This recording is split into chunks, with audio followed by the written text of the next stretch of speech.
Thank you for joining us this morning for the Wisconsin Natural Resources Board April meeting. With that, I will turn it over to Board Chair, Dr. Frederick Crane. Chairman? Good morning. Thank you, Sarah. I call this virtual meeting once again, our 13th month of this, to order. Please join me by saying the Pledge of Allegiance, and hold on a second.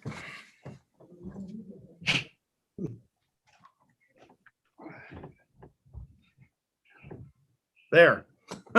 I pledge allegiance to the flag. Like the United States of America and to the republic for which it stands, one nation, under God, indivisible, with liberty and justice for all. Thank you. On behalf of the Wisconsin Natural Resource Board, I welcome each of you today to our virtual Zoom session. Please know that there's sometimes a delay in the broadcast and it's easy to talk over each other. Make sure your computer or tablet is up and running. You're able to turn your mute on and off when necessary. I ask for you to mute if there's any background noise. Board members, please ask for the floor you want to speak and get recognized. Also, motions, please make slower so Lori can make sure who made them. Remember to state your name when doing so. Lori, you have permission to interrupt us at any time if something is not understood that's happening during the meeting. Our meetings are televised by the World Wide Web on the NRB webpage simultaneously. Public testimony is welcome each and every day for every regular scheduled NRB meeting under board guidelines. The transparency of our meetings and the ability for the public to testify according to board guidelines or comment to us is the benchmark for how this board has operated for over 50 years. This meeting, we have 51 appearances via Zoom. Once again, special thanks to our technical and communications crew, Christopher Tall, for Zoom becoming second nature for Chris. The live webcast, Jeff, Paul, Drew, and Ben for ensuring all board information is available online for the public, and Sarah and Katie for media releases, which are appropriate and well done. Kari, Wisconsin Conservation Congress liaison, she's a little bit busy this week, but she's here, who helps us with our longstanding partners dealing with our natural resources. As everybody knows, the Congress is online and live for voting. I'd also like to thank Lori Ross, our NRB board liaison, for providing the link between the public, the staff, and sometimes ourselves. The communication and historical continuity between the board and department is unsurpassed under your leadership, Lori. Thank you. Law enforcement, even though your presence is not in each of our rooms, your presence is always there. Robert Barnhart, Chief Casey Krieger, and your warden team, goes without saying that your staff's ability to protect our resources, along with our board members, staff, and public on a daily basis speaks for itself. I'd like to also thank Secretary Preston Cole, Deputy Secretary Todd Ames, and Assistant Deputy Secretary Stephen Little, Chief Legal Counsel Cheryl Hellman, and the department staff for their participation today in making the presentations, helping us determine the direction that we vote. Your time is valuable and we respect that. Lastly, and I always end with this, but it's extremely important, thank you to the 2,200 permanent employees and 1,400 limited term employees at the Natural Resources for their continued commitment under COVID-19, especially for your tireless work of the Department of Resources and all the citizens of this great state. Board members, are there any questions or comments before we take roll? Hearing none. Lori, please take roll. William Bruins. Here. Julie Anderson. Good morning. Terry Hilgenberg. Here. Greg Kazmierski. Here. Marcy West. Here. William Smith. Here. Dr. Frederick Crane. Here, we have a full quorum this morning. Thank you. First item, Mr. Secretary, any changes to the proposed agenda? Thank you, Mr. Chair. There are no changes to the proposed agenda. And also, as usual, this is my opportunity to remind Wisconsinites that get vaccinated, certainly maintain social distance, wash your hands. We're not out of the woods yet. We have states on either side of us. We're seeing their fourth surge. So Wisconsinites remain diligent and let's beat this virus down. That's all I have, Mr. Chair. Well said. Thank you. I need a motion to approve the agenda as presented for April 14th, 2021. Is there a motion? Anderson, move to approve. Is there a second? Smith, second. Any discussion? All in favor for the motion or for the agenda, say aye. Aye. Aye. Opposed? Hearing none, motion carries. On to consent agenda for the public. Item 2, consent agenda this week, this month is approval of brief of action from February 15th, 2021 special meeting. Approval of the brief of action from February 24th, 2021. The Paul E. Stry Foundation will donate $25,000 to be used to support the management of state natural resources. There's a land acquisition and partial donation, glacial habitat restoration area in Fond du Lac County. There's a request for the board to authorize a preliminary public hearing and comment period for the statement of scope for emergency board order FH 2920E and board order FH 3030 for proposed rules affecting chapters NR 20 related to lake trout harvest and season in Lake Michigan. And request for board authorization, preliminary public hearing and comment period for the statement of scope for emergency board order WM 0121E and board order WM 0221 and board order WM 0321 for proposed rules affecting NR 8, 10, 12, and 19 related to the gray wolf harvest regulations. Is there a motion to do the consent agenda? Would anybody like anything pulled out of that? Doc? I move Doc. approval. Who made the motion? I made a motion to approve. Bill Smith? Then I'll second. Thank you. Bill Smith will second. Any discussion on the consent agenda? Yes, Doc, please. You bet. Bill, go ahead. It would be Terry. On Terry. 2D, I asked the question of staff why we have areas in this particular proposal where are closed to the public. And the answer was pretty long. Most of it focused on, well, that's when it was, that's how it was, and we didn't have the procedures that we have now, et cetera, et cetera. So my point is I'd like staff in the future to make sure that when they bring a proposal like this, that they incorporate opening those areas that are closed to the public other than for specific species protection, that they also then in the future be open to the public. So noted, Mr. Secretary. Let staff know that, please. All right, so noted, Terry. Thank you. Yeah, thank you. Any more discussion on the consent agenda? Good point, Terry. Thank you. All in favor, say aye. Aye. Opposed? So ordered. Next one. Discussion and possible action concerning the item that was removed from the consent agenda. This is a donation of $45,000 from the Orbridge LLC for tree planting on DNR lands. Mr. Secretary, you want to address this, please? Well,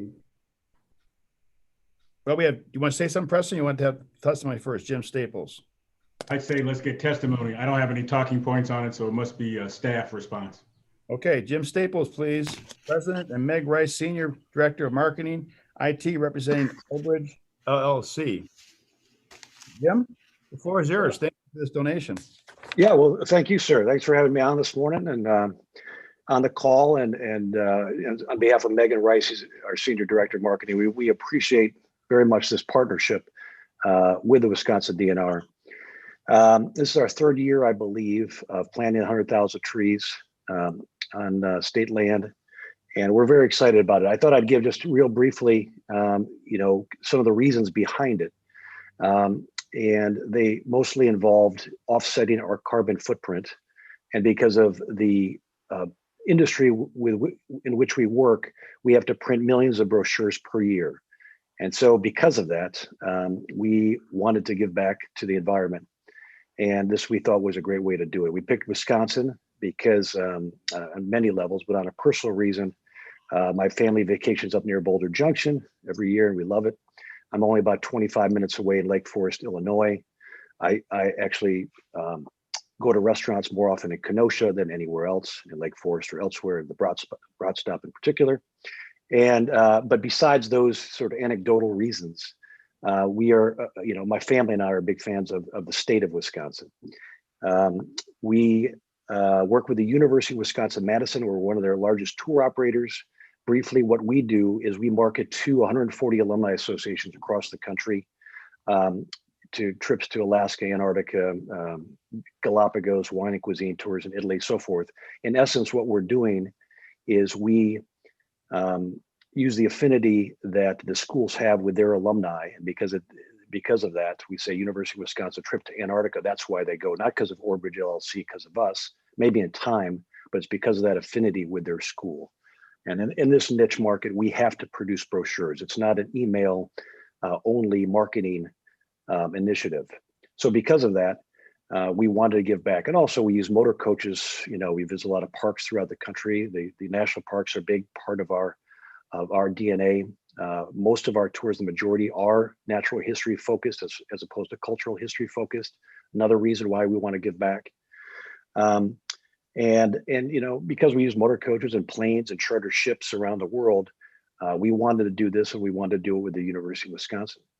I go up to Madison a couple of times every year to meet with their alumni executives, and we have a great partnership there. So we're just hoping to continue this. Obviously, it hasn't been the best year for the tourism business, but it can be said for many industries. We still wanted to keep this this initiative going of planting 100,000 trees per year. And that's about all I have to say about that. I welcome any questions, but we're, again, very, very pleased to work with the Wisconsin DNR. And it's one thing that our company takes great pride in, especially during difficult times, that we give back in this fashion. We have other green initiatives, but nothing we believe is as impactful as this. Well, on behalf of the state of Wisconsin, Jim, thank you for your donation. We're always happy to have people from Illinois come up and spending their restaurants in both. Preston, go ahead. Mr. Staples, thank you. I think that you are a tried and true believer in Wisconsin's outdoors. So thank you for all your efforts. What's important about this tourism piece is that we've been noodling on a significant amount of opportunities to get people from around the Midwest and certainly further destinations into our parks. So we should continue this conversation in earnest. We believe that, you know, we can get folks from Milwaukee up north, and we can get people from up north to the western side of the state to see all that Wisconsin has to offer. And certainly, as folks understand, we've had a record year in terms of outdoor recreation. So we believe now is the time to continue to assert ourselves as a preeminent natural resource landing destination. And so when we get a chance, we'll reach out to you and talk about what we believe are some other opportunities to engage the public and move them around the state and show them what we have here to offer. And thank you again for your opportunity. That $45,000 is going to go a long way, and we appreciate you. Thank you.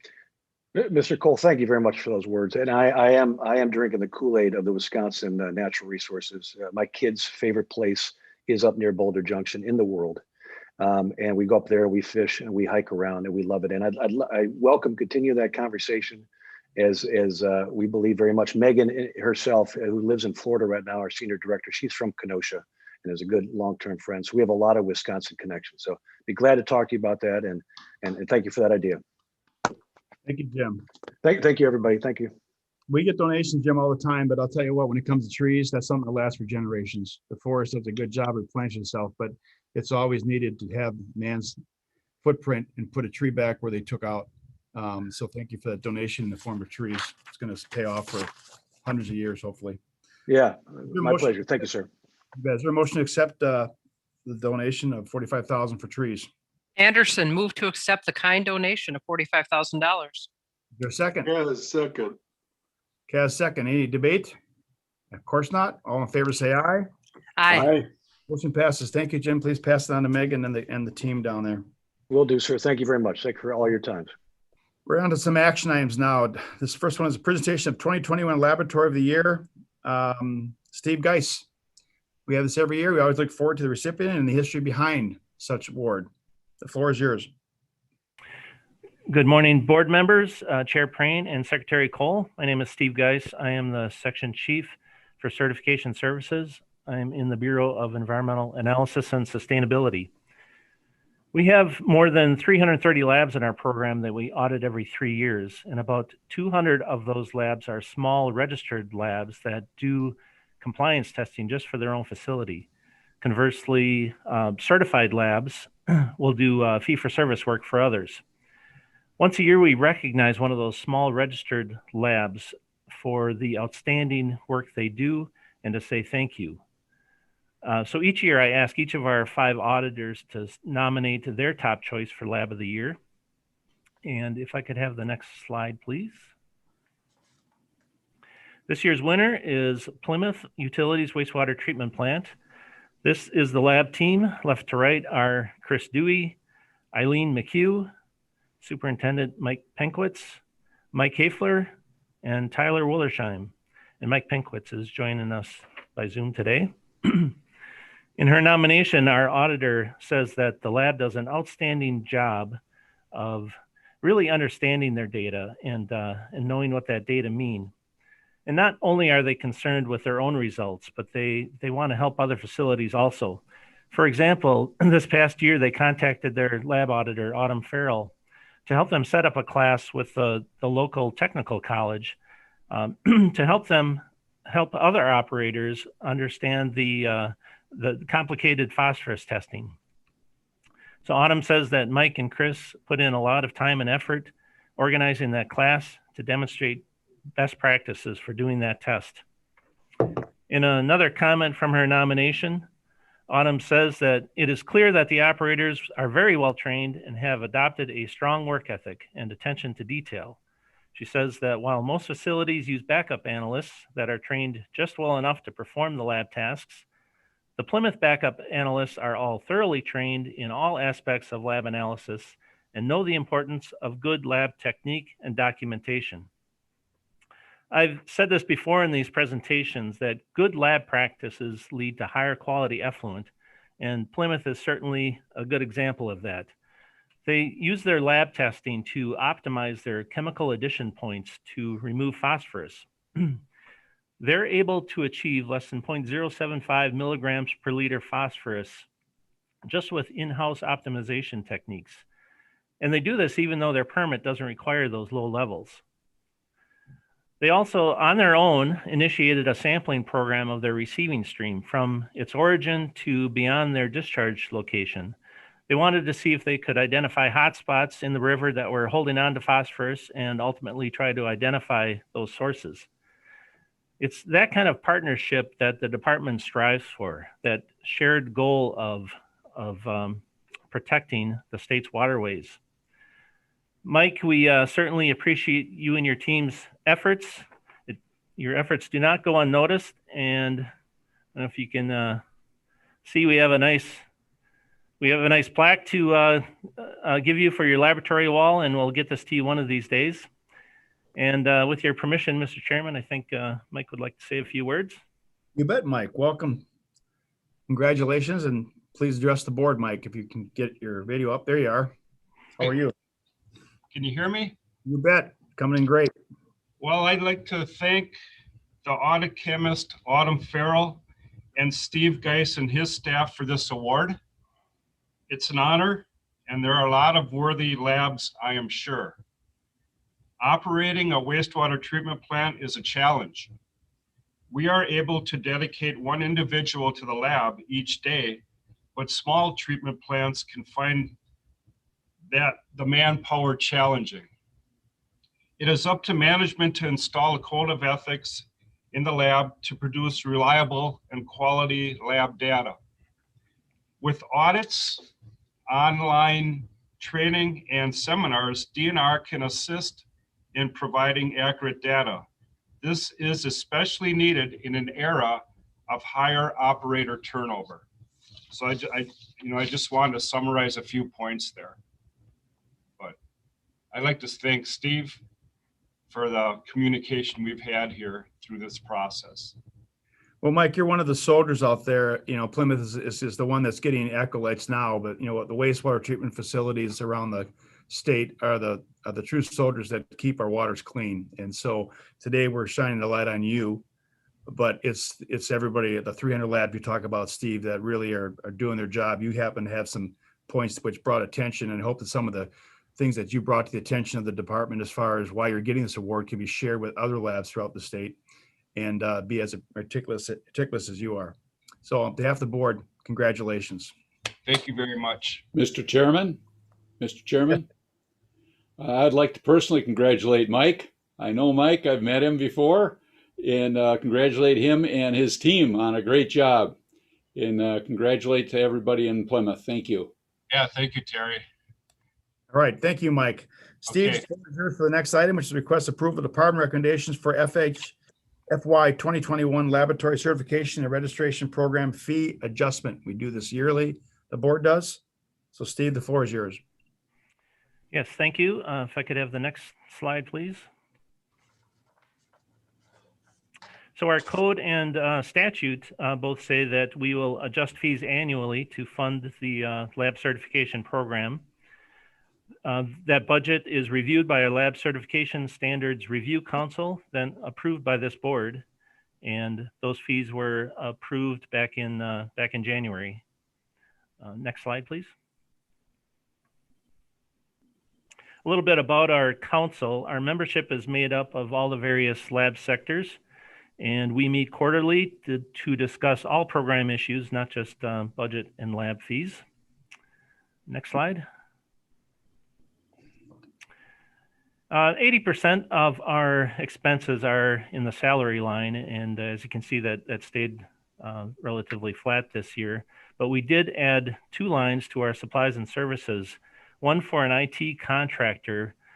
We use a database to help manage our program, and we've always been able to get free IT services from other sections in our bureau, and that has changed in the past few years, and we thought it was time to set aside some money for IT support as we need it throughout the year. So that's a $13,000 addition. And also we added a contractor for helping us with audits.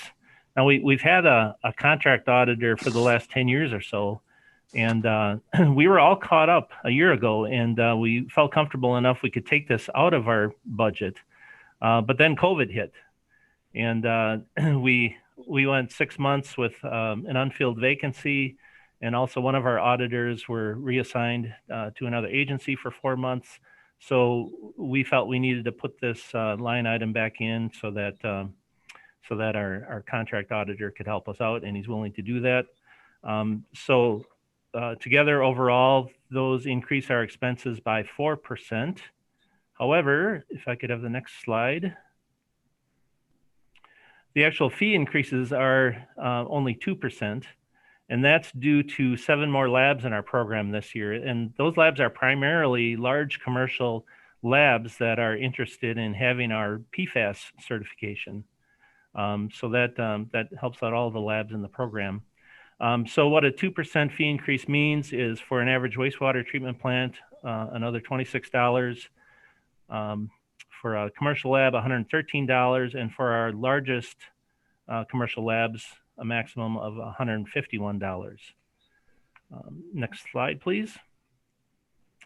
We always keep track of what other states are doing, other states that have similar programs to ours.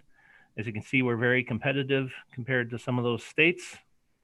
And next slide shows how we compare. If I could, yep, there it is. Shows how we compare with our wastewater fees. Also very, very competitive. And I believe that's my last slide. So in summary, the department is asking that this board approve our proposed FY22 lab fees. All right, thank you, Steve. Any questions for Steve? Sounds like you're thoroughly vetted the process, and thank you for the presentation. There a motion to accept the fee, the new fee schedule? Move approval. Is there a second? Bill Bruins, support. Bill Bruins, any discussion? All in favor of the new fee structure, say aye. Aye. Aye. Aye. Motion carries. Thank you. Thank you, Steve. Thank you. Next item is a proposal postponed from last meeting, February 24th. Request adoption. Mr. Yes, Chairman, sir. I think we needed to also adopt 4A, which is recognizing the laboratory of the year. I don't think we took a motion on that. That was information only. Information only, Terry, it says. Okay. Thank you. We need to have a motion for that, apparently. But we certainly can if you like to. Not going to hurt anything, but I was told it's information only, that the award's given out without our blessing.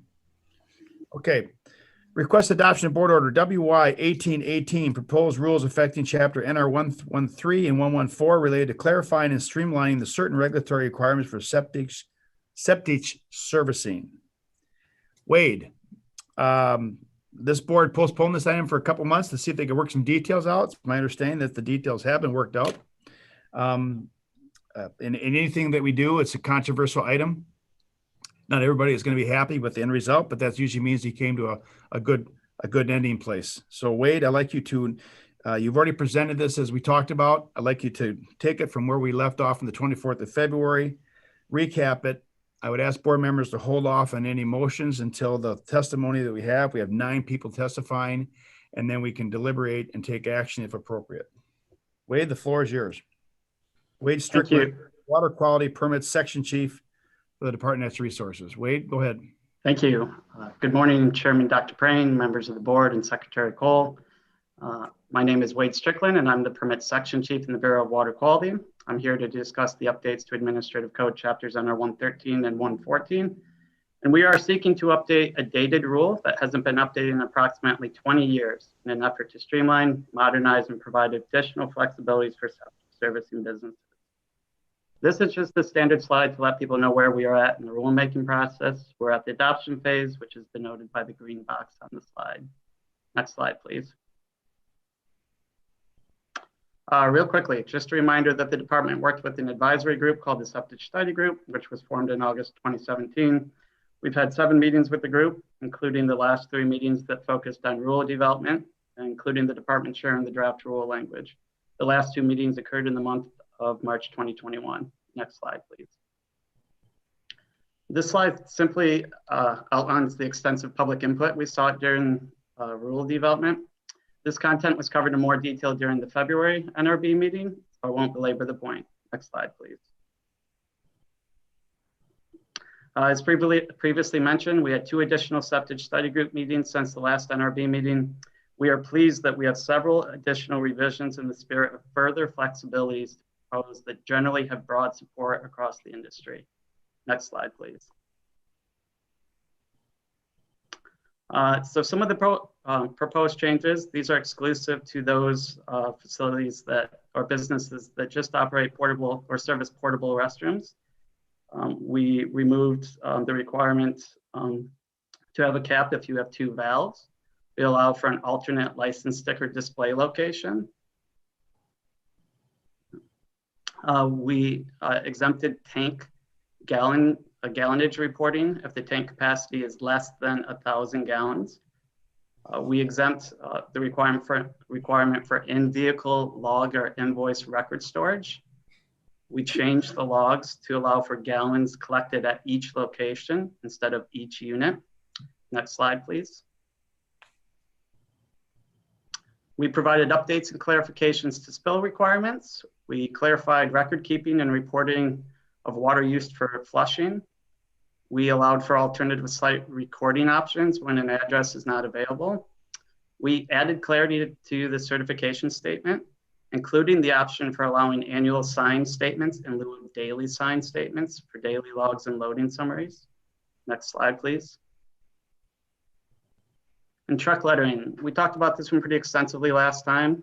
The truck lettering comes from statute. It's fairly explicit in the statute. We worked really closely with our Bureau of Legal Services to understand what sort of flexibilities we had. They indicated that we were allowed to change the word paint to the word display, which definitely modernizes the code and allows for sticker decals. We also removed a requirement that talked about 1/2-inch spacing. Next slide, please. So in addition to the proposed changes I just went through, there are some additional requested amendments to the board order. I'm just gonna tick through these pretty quickly, and if anyone needs me to slow down or go through them again, I'm happy to. In terms of the board order, section 54, update some language there to display your lettering in quotes on at least one side of the vehicle. So we added that specificity. We would like to strike the amended part of section 70 and the created portions of section 71. Additionally, we'd like to strike the amended part of section 73 and all of the created part of section 75. For section 104, We want to add a clause at the end of the amended provision to state by those businesses that land apply.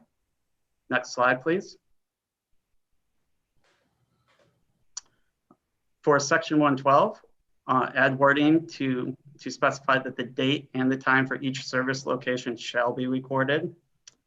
This one's a little clunky, but in terms of the certification statements and the existing rules, we would like to revert back to certification statements in the current code, but recommend keeping the edits that we added that talk about pathogen and vector control. Multiple septage study group members indicate they would like that.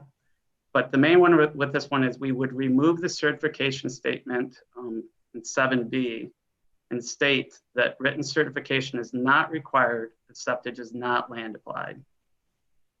Next slide, please. Finally, I think this is the last slide. And this one in section 138 in chapter NR 114 just allows for additional flexibility for continuing education credits for industry trade shows. And that is my presentation. Happy to answer any questions. Thank you. Thank you, Wade. We'll come back to you, so stay tuned. Thank you for the extra effort the last 8 weeks. The board appreciates your time and effort in your department. I'd like to go to the testimony right now. The first one is John Bowen from Rice Lake, representing Keyway Services of Rice Lake. John, you have 3 minutes. Good morning. Can everybody hear me? You bet. Okay. Good morning. My name is John Bowen, co-owner of Kenway Services of Rice Lake, located at Rice Lake, Wisconsin. I've been in the portable restroom, septic, and holding tank pumping business for 32 years. In the past, I have also been on many committees working hand in hand with the DNR staff to ensure that the whole waste industry is regulated fairly and our environment is being kept safe for the future. I would like to testify in support of NR 113-114 rule draft. And so, not to be repetitious, I will only comment on a few changes, even though I believe all the changes are good for the NR 113-114 code. First, I'd like to comment on who to contact on spills. I believe this section clarifies some of the language which gives the hauler direction on who to contact if they have an unfortunate spill. By only contacting one entity, such as the DNR, there should be less confusion. I believe that the cleanup of the spill could be handled much quicker by contacting only one governing body instead of multiple agencies such as the county and the townships. I would also like to comment on land applying paperwork needed in trucks. This would create additional paperwork for the haulers, but also this would give the driver along with the DNR all the approved sites in the trucks. For drivers, this would clear up any questions on what sites are approved, acres that are approved, and any restrictions on the sites. For the DNR, wardens and customers or people passing by that have questions on the sites.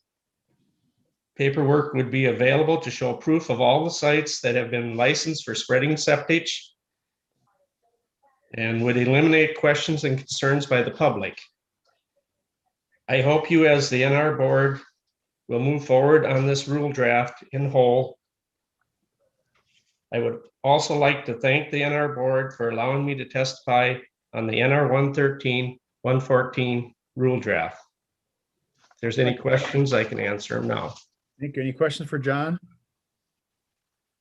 Hearing none. Thank you, John, very much. Corey Bowen from Rice Lake, representing himself.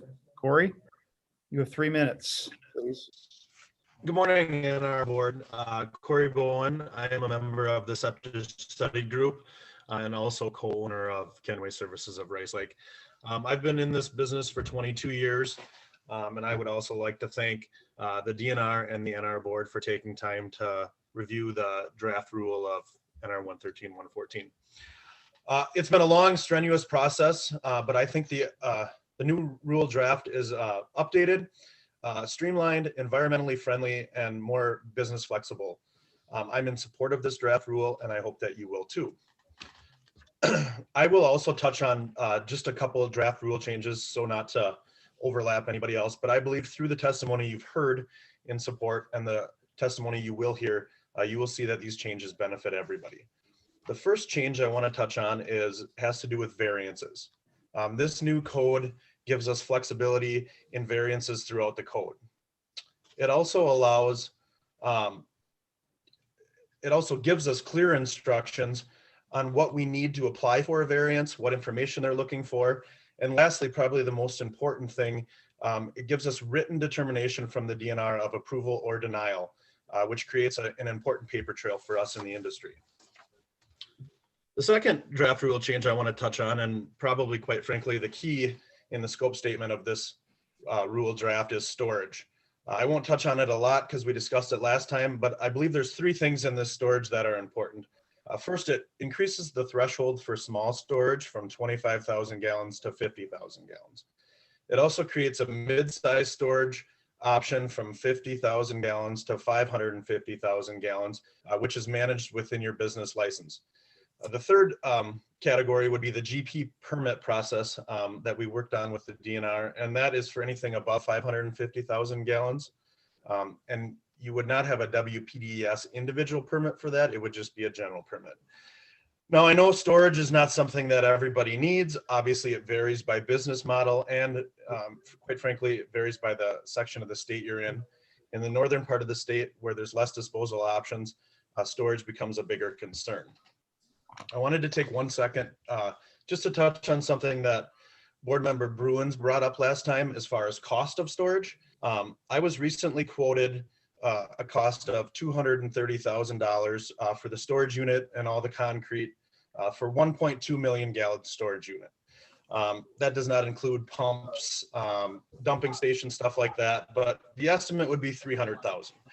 So this does seem like a big number, I'm sure, but let me put that into perspective. Our trucks that we run these days cost 250,000. Wastewater treatment plants are increasing fees. Some haulers in the northern area that have discussed this with me are driving over an hour to find a place to dispose of the waste they're hauling. So in a business where inputs are becoming more expensive, I believe storage is a good option for people. The advantage to this code rewrite is it creates 3 levels of storage: small, mid-size, and large. Corey, you're gonna have to wrap it up if you could, please. Sure, no problem. Allows different businesses to do different things. I just wanted to point out one more thing, Chairman, if I could. Our state and the ag industry has really been pushing for storage for a long time. They believe it's important to the ag industry and to the environment. Our industry, I believe, is similar. We're not asking for subsidies to be able to do this, just a streamlined, flexible way to be able to do that. So to close, thank you for your time. I think you'll find that this draft rule maybe doesn't please everybody completely, but overall, it's been a very good process. All right, thank you. Any questions for Corey? Thank you, Corey. Just so everybody knows, we have a lot of testimony today. I'm going to be pretty strict on the 3 minutes. Some leeway with board members have questions, of course, but if I interrupt you, I don't mean to be irritant, but I am going to be pretty strict on 3 minutes unless there's a very, very good reason for continued testimony today. We have a lot of testimony to happen. Trust from Elkhorn representing the social and septic. So, thank you for allowing me to speak. I'm Lance Petrasik, Associate Service from Elkhorn, Wisconsin. Lance, can you hold a second? Lance, hold a second. Somebody got background noise on? Who's got background noise? Mute your phones, folks. Lance, you got anything going on in the background of your house? I do not. Okay, got it. Thank you. Lance, go ahead. All right. Yeah. So I'd like to speak overall that I'm in favor of the entire code revision for NR 113, NR 114. I'd like to speak specifically on 2 revisions that I believe will improve the code and conditions for septage haulers. The first would be section 79 NR 113.07. This section clarifies that the pH taken of septage prior to land applying it be reported to 3 significant digits. What would happen is sometimes haulers would just report that the pH got greater than 12. What the DNR is trying to do is specifically define what that pH was to improve compliance and accuracy, and I support this revision. The second revision would be section 89 NR 113.09, maximum weekly loading rates for septage. This is particularly important to the industry as it allows increased weekly loading rates based on acceptable verified soil types. Rates are increased weekly from what currently is 13,000 gallons per acre to a maximum of up to 27,000 gallons per acre, again, depending on soil type that is verified. The maximum yearly loading rates, however, do not increase, so you still have to be below your 39,000 gallons per acre annually. Doing this change allows us as haulers to lay the waste down in ideal weather conditions, and thus improving the uptake of the nutrients and allowing haulers flexibility, especially haulers who decide to take on storage. It allows them to maximize their storage and get it on the ground when they need to. That's it. I appreciate your time. Thank you. Thank you, Lance, for keeping it within 3 minutes. Any questions for Lance from the board? If not, next speaker is Dale Stanford from Oxford, representing himself. Dale, you on? Dale, I see his name. I am, yes. Hey, are Dale. How are you? I'm very well, thank you. I want to thank the board first for attending the process because it's been very beneficial. The second thing is I want to comment on the memo that was sent by Darcy that included me, where you struck the proposed language off of the consideration of the draft. I support that wholly. In fact, as Wade talked to me yesterday afternoon, the last sentence of that proposed change was, we were not able to reach consensus on the topic, application and accent slopes, and will continue to work with Mr. Stanford to address. That's all very practical to me, and I thank him very much. Conversation I had with him last night, we talked about variances in the impractical nature of a variance where it can disappear because of changes in staff. It can disappear for a lot of different reasons. And I spoke to him about the disappointment that I had with these 2 proposals that I had, because they're 100% improvement on the current code with regards to soil loss and other features that I introduced in the writing that I sent to each one of you. Wade was very supportive, and he's promised me that he would be able to write what would be considered a variance. It's not code, but he said he could write it with a permanency clause to it. And what I'm requesting of the board this morning is that Wade would testify in agreement to that, that this so-called variance to produce these two changes that I would like to see applied to myself at first and others if they're interested, which is what basically this states, that they would be written in a permanent nature, that he would testify to that. And if he can't testify to that, Chairman, I would like you to go ahead and amend the 2 proposals that I proposed. If he can attest to that, which I believe he will, that's the conversation that we had, then we're in perfect agreement, and that meeting has been set up and will go forth on May 26th.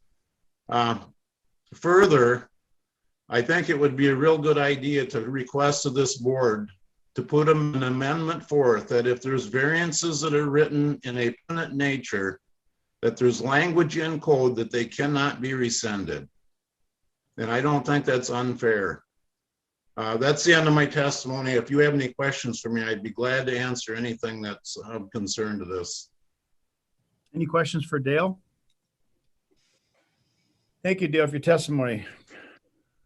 Thank you. Megan Taylor from Port Washington, representing Cans to Go LLC. Good morning, Megan. Good morning. Good morning, Secretary Preston Cole and all Natural Resource Board members. Thank you for the extensive time taken by all to understand the impact this board order will have. My perspective as a portable restroom operator that is only permitted by the DNR to exclusively dispose septage as a wastewater treatment plant is a perspective unlike those that haul septage for land application, have storage concerns, or of DNR staff with regulatory concerns. My perspective is to operate our business for the health and safety of the residents of Wisconsin, but also for our employees and customers without negatively impacting the environment. I am representing an underrepresented group of portable restroom operators that don't have a lobbyist voice like the Wisconsin Liquid Waste Carriers Association. Much of this code is written for septic haulers that land apply and need additional storage. But more than 75% of the code are rules that are particularly onerous for grade T operators. Again, those that solely dispose of waste at a wastewater treatment plant. Majority, with the exception of Dale Stanford, the majority of testimony you've already heard today is from WLWCA board members. The Septage Study Group first met in August of 2017. During that time, I was able to review all notices of non-compliances, notice of violations, and citations that went back to 2016. Those were issued despite not creating any type of environmental hazards, but were more related to record keeping, paperwork and lettering on trucks. It's important to know that during a septic audit, a hauler had correct and required information on the truck, but his font size was a fraction of an inch less than the agency wanted. In this case, the fine was around $7,000 per truck, and the individual was fined for the 7 trucks that the business operated. The DNR had regulatory flexibility granted by the legislature in a 2013 Act 296 that would allow them, the DNR, to slap his wrist and ask that this fix be done in short order. But that wasn't the direction that the DNR took. Instead, DNR fined that hauler close to $50,000 and sent him on to the Department of Justice, where he also then needed to hire an attorney for representation. I often encountered business owners who feared retaliation for coming forward with any negative comments about agents of the state. I wanted to address the memo. Megan, you have 20 seconds. Okay, I wanted to address the memo that Darcy Foss submitted 2 days ago. I appreciate trying to meet us somewhere in the middle with those 6 amendments put forth.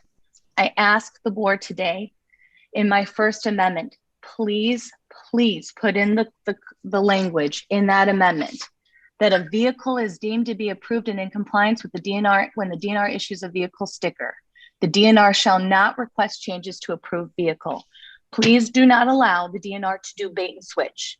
If their inspections are good enough, they have to be good enough and they have to stand by it. Thank you for your time. I welcome any questions. Any questions for Megan? Board members? Okay, thank you, Megan. David Kahn, representing Kahn Septic Service. Thank you. My name is David Kahns. I'm owner of Kahn Septic Service for 40 years. Been a board member for Wisconsin Liquid Waste Carriers and very proud. Those are the most selfless people I've ever worked with in this state. I was honored by the DNR to be part of the Septage Study Group. We spent 2.5 years and hundreds of hours collectively traveling thousands of miles to meetings to see this thing through. I felt the DNR staff did a great job of getting a well-rounded group of stakeholders together to help with guidance, implement policies, update and clarify administrative rule. We have heard from a few people that the DNR is heavy-handed and burdensome to small businesses. Quite honestly, I think this is far from the truth. This is clearly a minority. Our association represents 350 septic haulers around this state.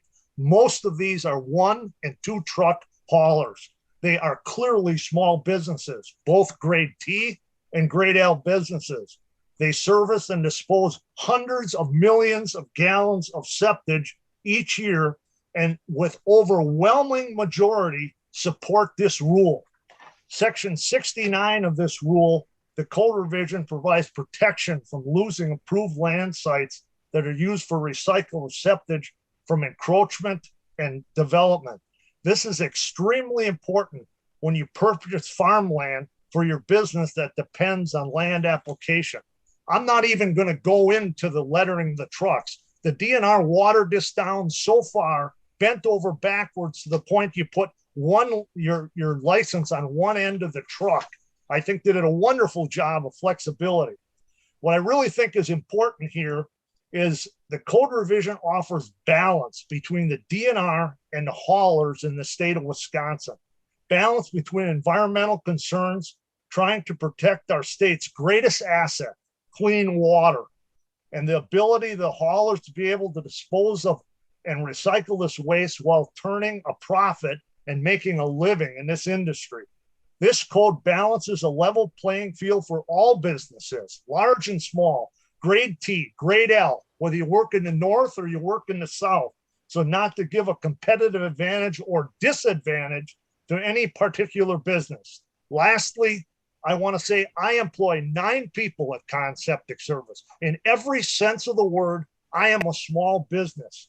This code revision will streamline paperwork, clarifies, better defines policy, and most importantly, allows flexibility for haulers to protect the environment while all the waste generated in rural Wisconsin. For myself and the majority of the septic haulers in our association that I represent, please vote yes for NR 113, 114 revision.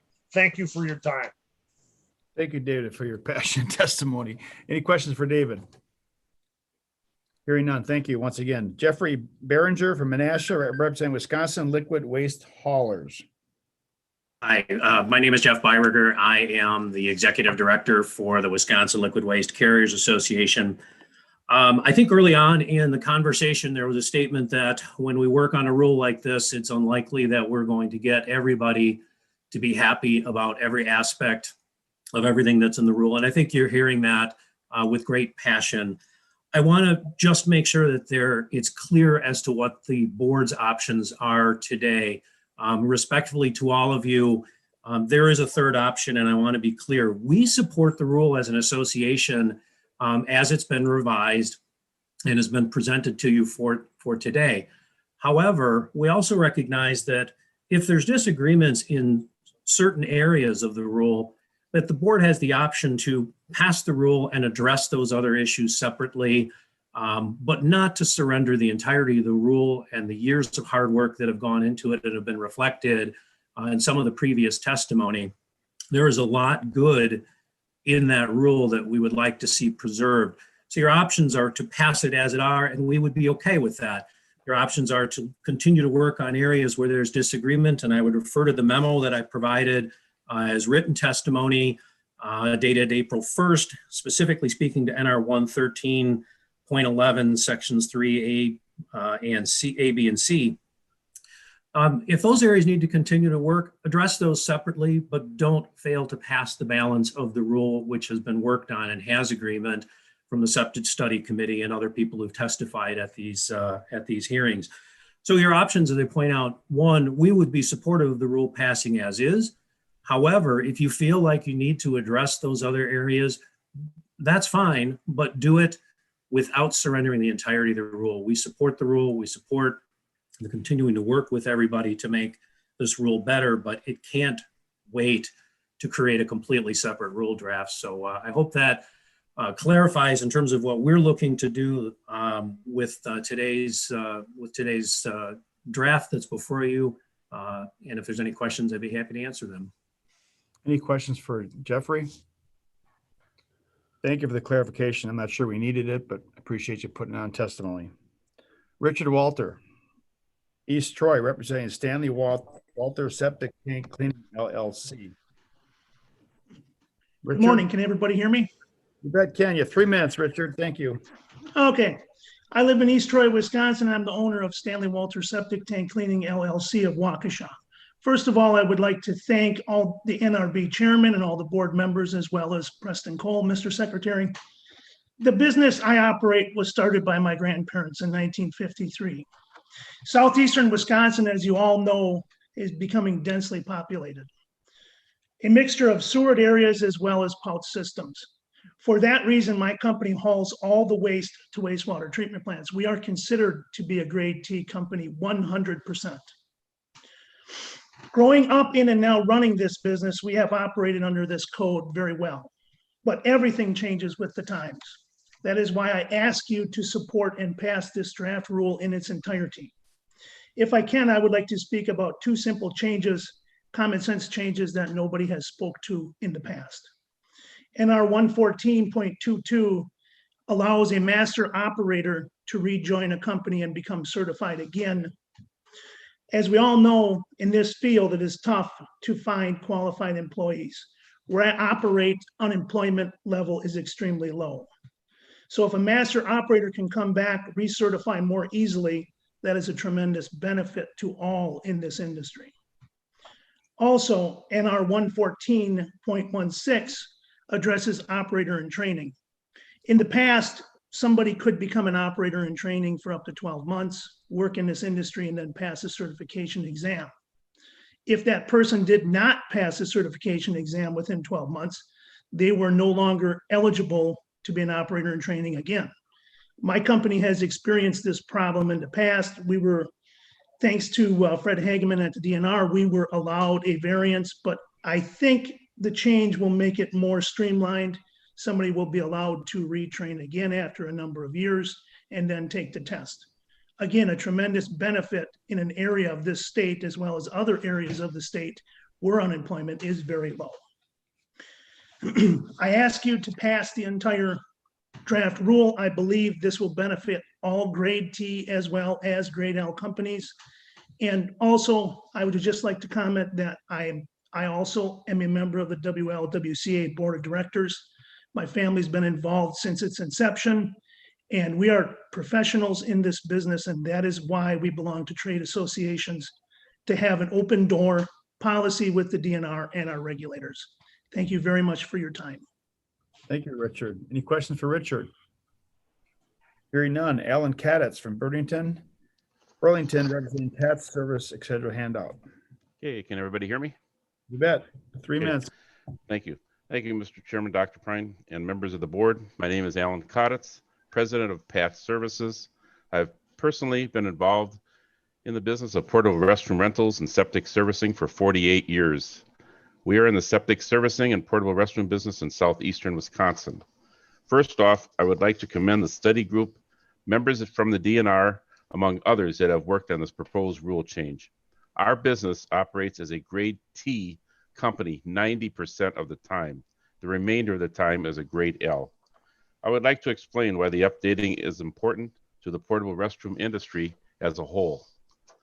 NR 113.11 3C 2B, daily log invoice requirements.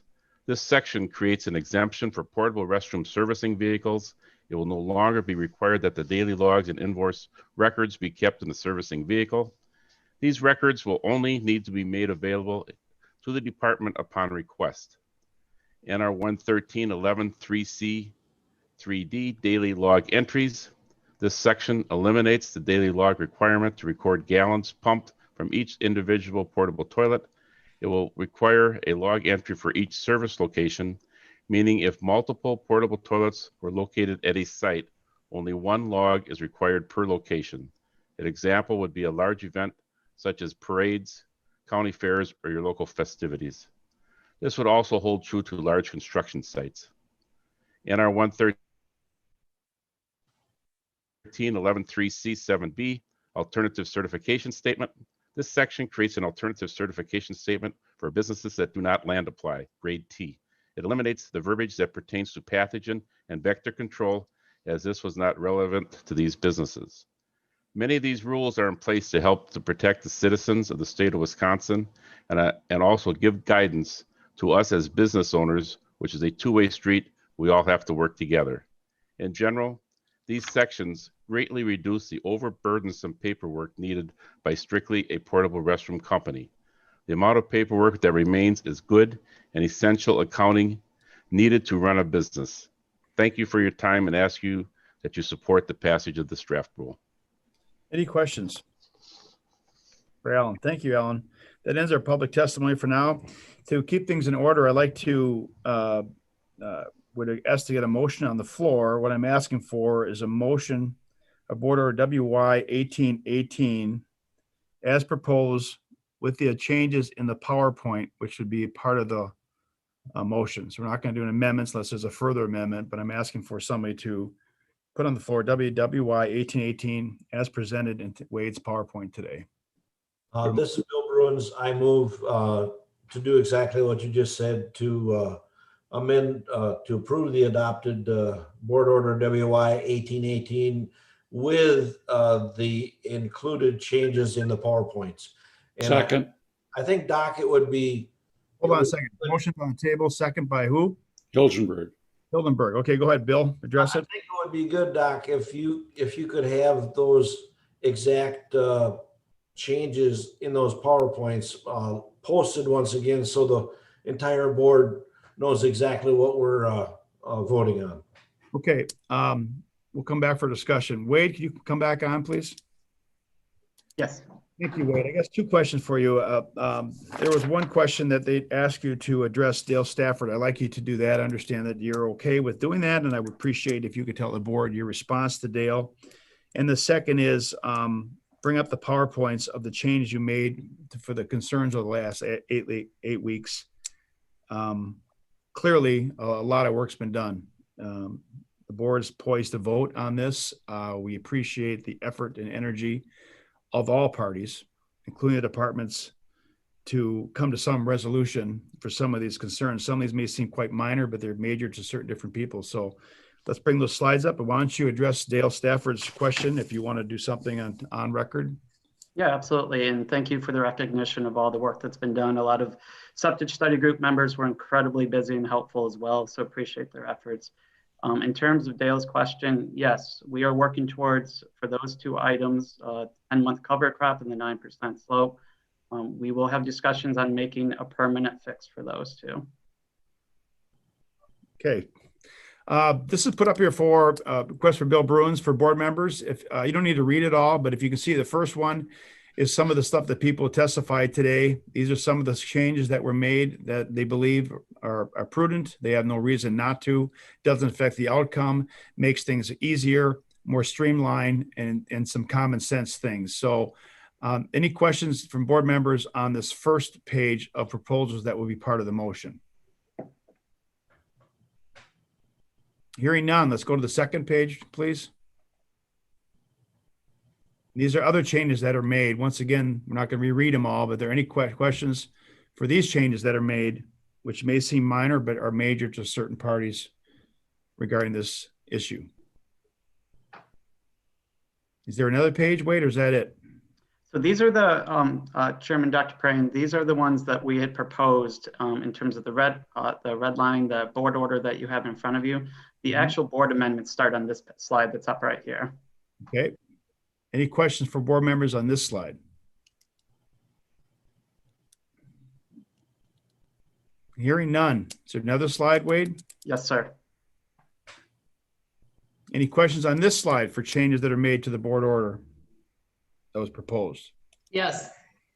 Who's that? Marcy West. Go ahead, Marcy.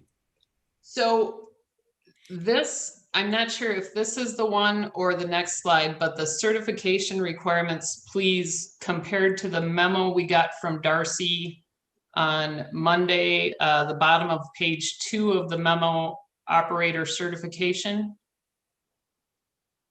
Wade, is this the one? Is the PowerPoint different from that portion of the memo? It should not be, no. Okay, how about the next page, the next PowerPoint slide?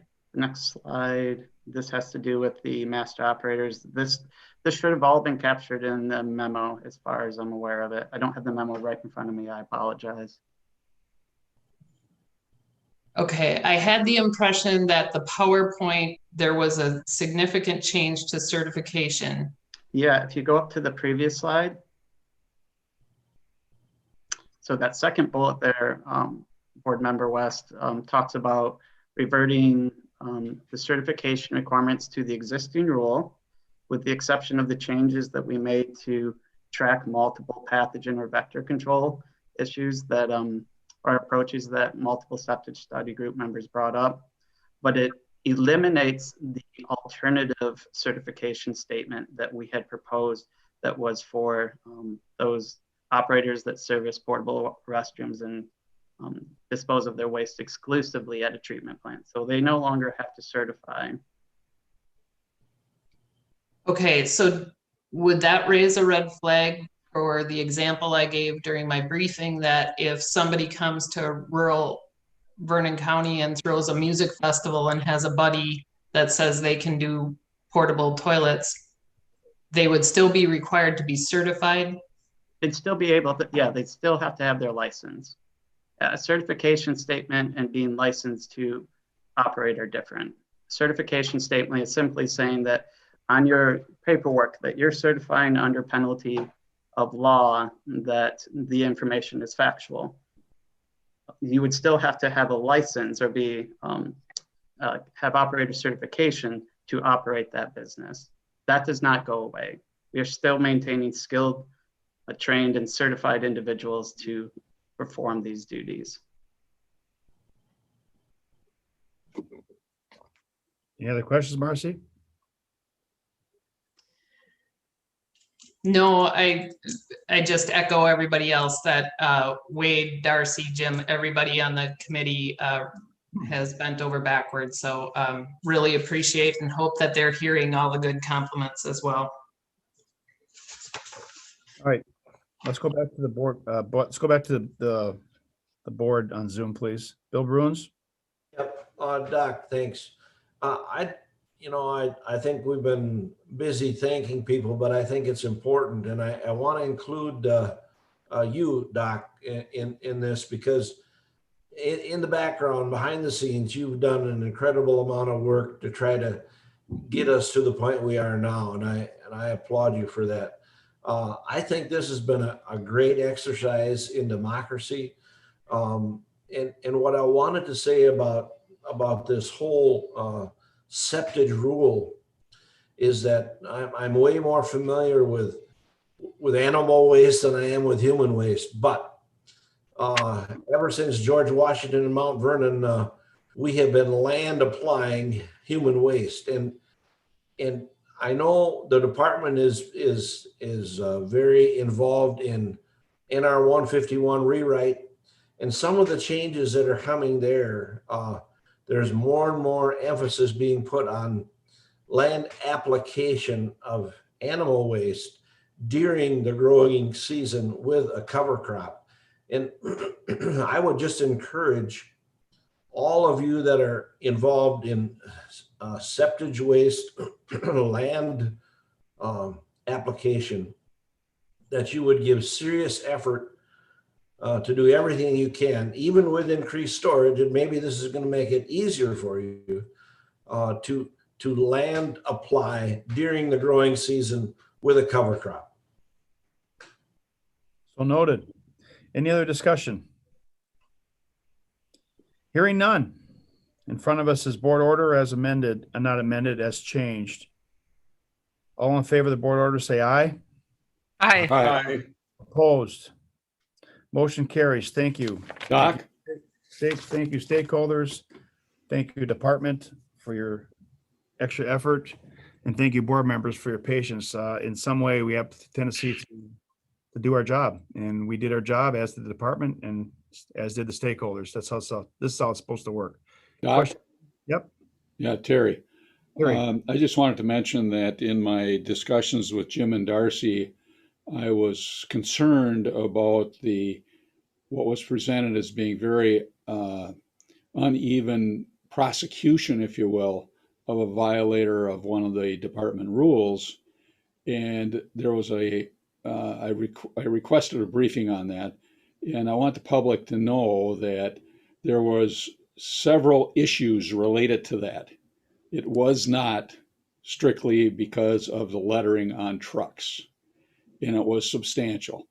So I was satisfied with the department's response to it. Thank you. Any other questions from board members on this issue? I'd just like to make one comment. Yep. This is a prime example of what happens when we have an agency that's the licensor, the regulator, and the enforcer. And that's just something we have to live with. But I did make a couple of calls to some haulers, and both of those individuals did not want to get involved in this because they were concerned about repercussions and the future of their business. And we have to always keep that in mind as an agency when we're in that situation and a person's livelihood depends on whether you're going to certify them or yank their license. You're talking about their life. So it's important that we have discretion and not over little niggly rules that really are not impacting the environment come down with the heavy hand of the law. That's all I'd like to say on that. All right, thank you. Okay, I would like to take up the next topic, which is 4D, if we could, before we break and have open forum.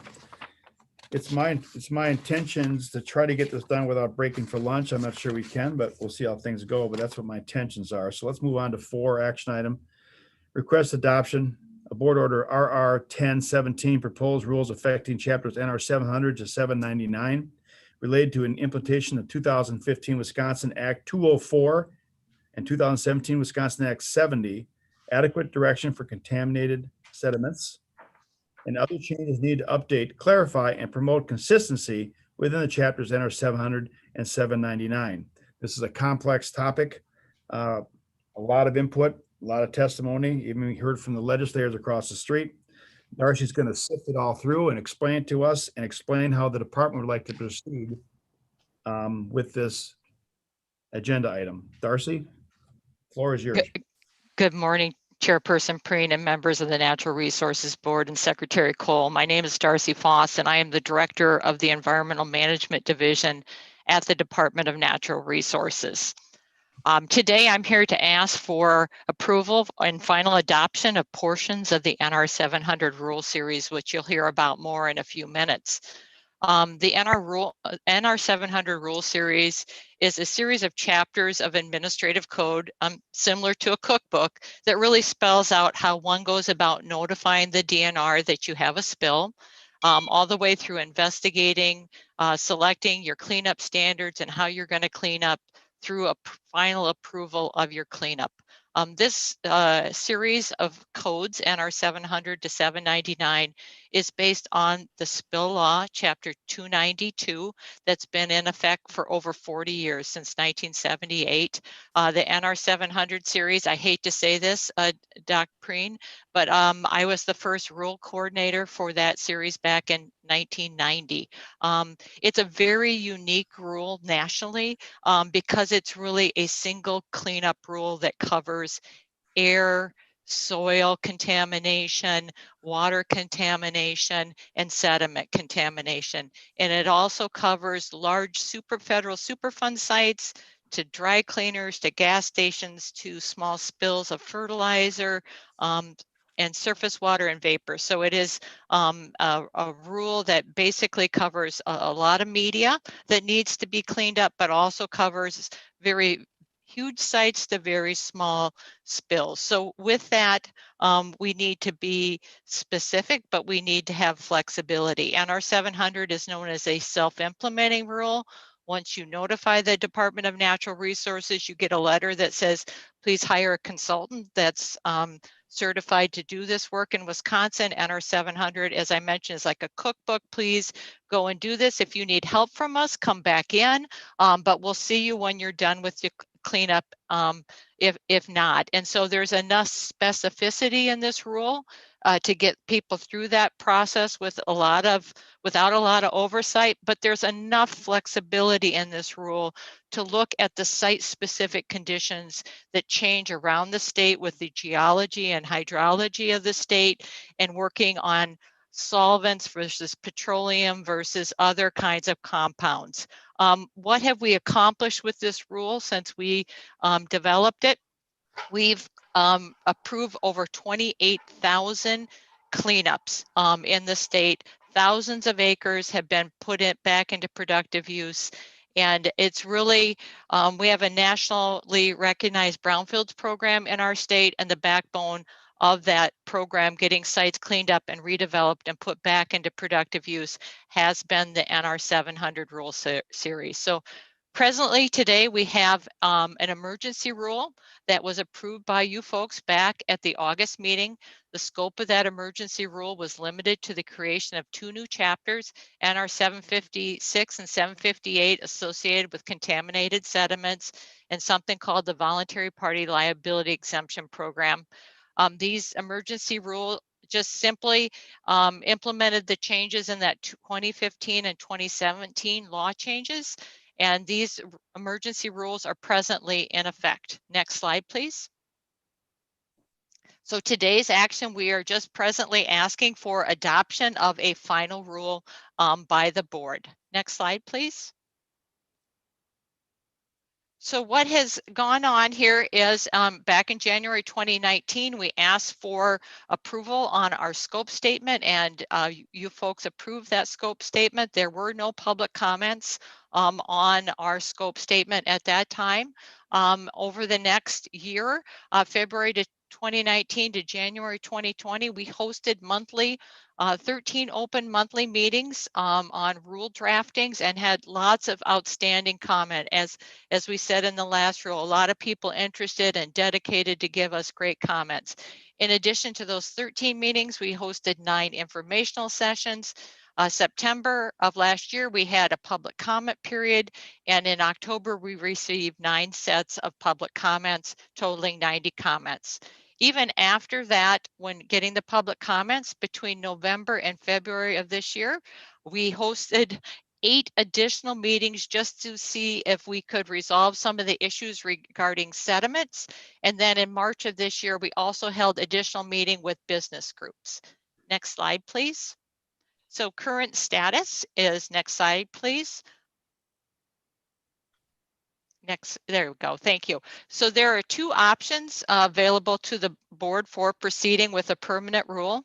Option A is to proceed with the comprehensive rule, chapters NR 700 to 799. The rule hasn't been updated since 2013, and many things change as the years go by. We had a 20-year-old sediment rule. We had, septage rule. We have an 8-year-old cleanup rule. The other option, option B, is just to proceed by adopting the emergency rule that you approved last August that is in effect right now, which is chapters NR 756 and 758. And just as an important note here, that the scope statement expires May 19th before the next board meeting. So this is the final opportunity to address these proposed changes before the scope statement expires. Next slide, please. So real simply, option A, a comprehensive rule, is my friend Judy likes bucket math. So just the state law changes plus anything that's related to those changes in the green bucket, and that's just general updates, lessons learned, new innovations, things that other states are doing that are going well that we didn't have in our rules. That's more of the comprehensive rule package. Next slide, please. And then the last slide is here is next to the last slide is option B. DNR is recommending to the board that you adopt option B, which is simply those to adopt the emergency rule that's now in place, which is the sediment sites eligible for the voluntary party liability exemption program and financial assurance for some sediment sites cleanups.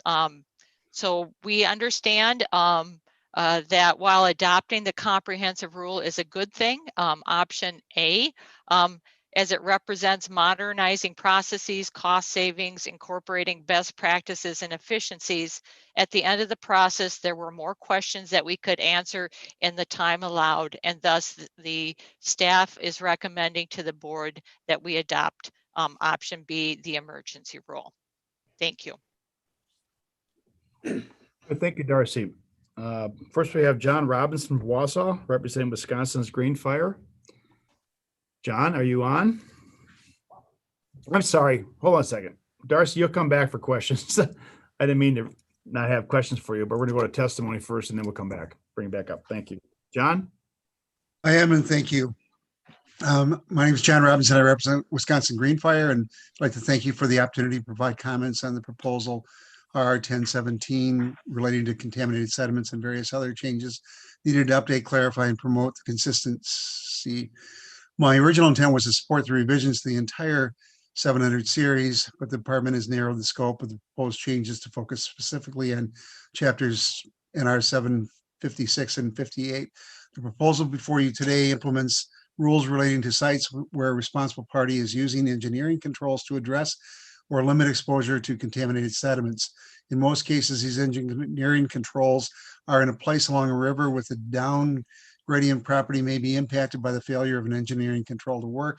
It is important that there is a plan with periodic inspections and financial assurances in place to ensure that the control will be protected both now and in the future, and or the investigation or remediation of residual contamination occurs following the removal of a structural impediment. Over the last 30 years, I've had the opportunity to work with the DNR as an elected official, brownfield study group member, consultant, as an employee, and now as a volunteer with Wisconsin Green Fire. Over the years, I've been impressed with the remediation redevelopment program's leadership in promoting stakeholder involvement and developing rules and regulations. As they did in this process through the engagement of externals, such as the Contaminated Sediment External Advisory Group and other parties, the RR program routinely engages stakeholders early and provides them with opportunities to comment on and help shape the rule. Wisconsin's Green Fire is concerned over some stakeholders who are invited to participate early but wait until the 11th hour to raise objections and or concerns. This results in confusion, delays, and quite honestly, waste time not only of the DNR staff, but also the other stakeholders who choose to participate in the rulemaking process. It jeopardizes the potential involvement of stakeholders in future rulemaking activities. Why spend years working on a rule only to have those efforts derailed at the last minute? Wisconsin Green Fire supports the NR 700 series, including the flexibility associated with dealing with the release of hazardous substance and the development of site-specific approaches to protect public health and the environment from releases impacting air, surface water, groundwater, soil, and sediment. Current regulations create guidelines with flexibility in responding to the releases of hazardous substance, whether it be MTBE, milk threatening a trout stream, historic or emerging contaminants such as PFAS. The rules include the ability to close sites without completely cleaning up contamination, whether due to structural impediments, through engineering controls and achieving remediation through natural attenuation. These rules have served us well and provide guidance while allowing parties the flexibility to implement approaches to address the release. Many of the changes that were withdrawn could have aided in those efforts and should be considered in the future. Thank you. Any questions for John? Thank you for your testimony, John. Next is Scott Manley from Madison, representing Wisconsin Manufacturers and Commerce of Wisconsin. Scott, you've got 3 minutes. How are you? Good morning. Good morning, Chairman Preen, Mr. Secretary, and members of the Natural Resources Board. I want to thank you for the opportunity to testify this morning on the NR 700 series rule package. As you know, the department proposal before you today looks significantly different than the version of the rule proposed from the February meeting. I want to take this opportunity to thank the department for bringing the current version of the rule forward to the board. As we noted in prior communications to you all, WMC and some of the other organizations in the regulated community had some significant concerns with the version of the rule that was sent out for public hearing. The department made some changes to that rule that we certainly appreciated. However, there were some additional concerns that remained. Specifically, we continue to have questions and concerns about the department's legal authority for several of the proposed changes to that version of the rule. We believe that the department's proposal today to pare back the rule to essentially mirror the language that's in the current emergency rule for this package related to sediment cleanup projects and VPLE and financial assurance makes the most sense at this time. To be clear, the broader rule package contained items that we supported, but it also contained items that were concerning to the regulated community. We think that the rule that's before you today allows the department and the board to take the bird in the hand, so to speak, and enact those financial assurance and VPLE changes related to sediment cleanups, while reserving some of the broader policy and legal questions for a subsequent rulemaking. WMC looks forward to working with department staff on a subsequent rule that addresses those other issues in a manner that meets environmental regulatory objectives in a cost-effective, a fair, and lawful manner. And in the meantime, we ask you to support adoption of the rule that's before you today that would mirror the emergency rule. With that, Mr. Chairman, I thank you for the opportunity to testify, and I'd be happy to answer any questions. Any questions for Scott? I have one request. Go ahead, Marcy. Thank you for your testimony. Just a clarification on the failure to identify hazardous substances. You don't want them identified, or you do want them identified in a rule like this? We believe, Board Member West, that under Wisconsin's Administrative Policy Act, which is Chapter 227 of the statutes, that any agency that wants to implement or enforce a standard or an interpretation of a general policy, that they are in fact required to promulgate that standard or that interpretation of policy as a rule following Chapter 227 rulemaking processes.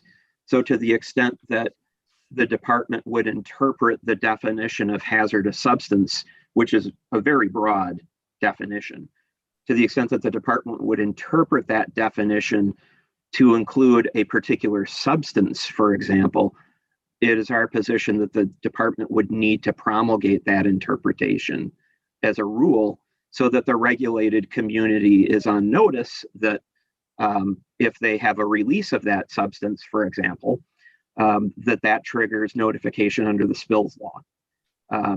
Or that if they have contamination on their property related to that substance, that they need to talk to the department about, working on some type of a remedial action plan. Okay, is that, I don't mean to get off track, but I just want to understand, how is that different than when we dealt with the PFAS rule? And I know we can't talk specifically about the PFAS rule, but the identification in there was of concern as well, right? No, we don't. In fact, I think you're talking about the PFAS rules to enact standards for PFOS and PFOA.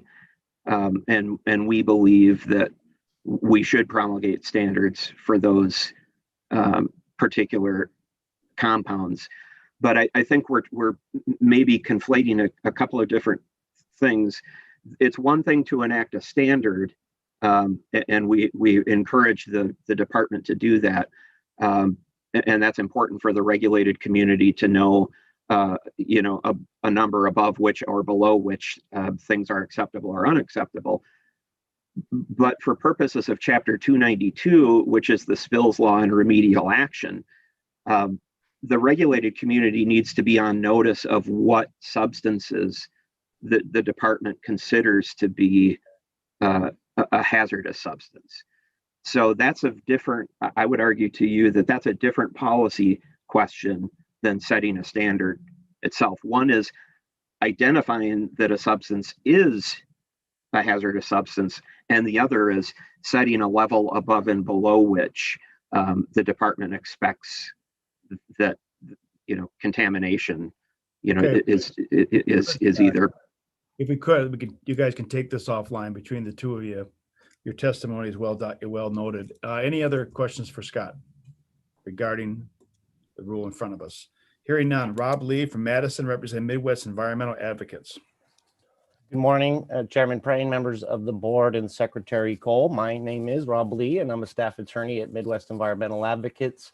It is a pleasure to be with you again this morning, and thank you for the opportunity to testify on really why you should move the comprehensive package forward on option A. but certainly support a minimum of moving forward of option B. If only for the reason, as you know, and as Darcy stated, the scope statement for this rule will expire before you meet again. And so if it's not moved forward in some capacity today, DNR will have to stop all work on the rule until another scope statement is approved and the rulemaking process begins anew. So again, certainly support the moving forward option B, but as MEA submits that there's nothing really stopping the board from option A. I understand that those are questions, but there are questions, but I think I share in the frustration that others have expressed that, the department is rebuffed at making, just common sense updates to the NR 700 series, which are good for all the reasons that Darcy identified. And so certainly frustrated that we're at a point of having to move forward option B, and do think that there's an opportunity for DNR to address some of the concerns at a later date, but don't think those are going away, especially when it comes to the issue that Board Member West just brought up about the definition of hazardous substance. I believe that it's obvious why DNR needs this flexibility to respond to unanticipated spills of substance that may uniquely pose a hazard to public health and environment. And it's obvious the statute was intended to provide DNR with that flexibility. DNR simply doesn't or can't dream up every possibility, every scenario, all the combination of circumstances and promulgate a rule beforehand. And if they don't, apparently under this new definition, DNR won't have the ability in those circumstances to hold the responsible parties to account and keep taxpayers off the hook for the cleanup. So this isn't going away, and certainly something that the board will have to consider in the future. And so I just submit that now that DNR certainly has the authority to proceed with option A today, and I urge the board to do so, but certainly option B is a bare minimum. Thank you. Happy to answer any questions. Any questions for Rob? Hearing none. Thank you. Back to the board, please. Do we have Darcy? Want to come back on, please? Any questions for Darcy before the board entertains a motion? I have a question, West. Darcy, go ahead. I'm here. Thank you. Marcy, go ahead. On the change to the reference to local ordinances, aren't there other rules where the DNR does reference local ordinances for enforcement, like floodplain? So I think that question relates to that broader package of the 3 buckets, right? So that would be a situation where we're doing a cleanup, and potentially the local government would set the pre-treatment limits for the wastewater discharge. So we have that in some situations where we have groundwater being pumped up, treated, and then discharged to a POTW. The POTW would be setting those discharge limits in some communities, and we would say to the responsible party, you would have to meet those. And also some of the stormwater regulations, when you have a cleanup, there may be runoff happening, and there'd be local ordinance there. So I think we went back to and we responded to that. And we basically kept the language as in. So there is something already in NR 700 about local ordinances. We just, not local ordinance, but local laws and permits and approvals. We just took back the additions that we had put in there. But the 2 emergency rules really don't really address that. So that was more of that bigger package, the local ordinance. Okay, thank you.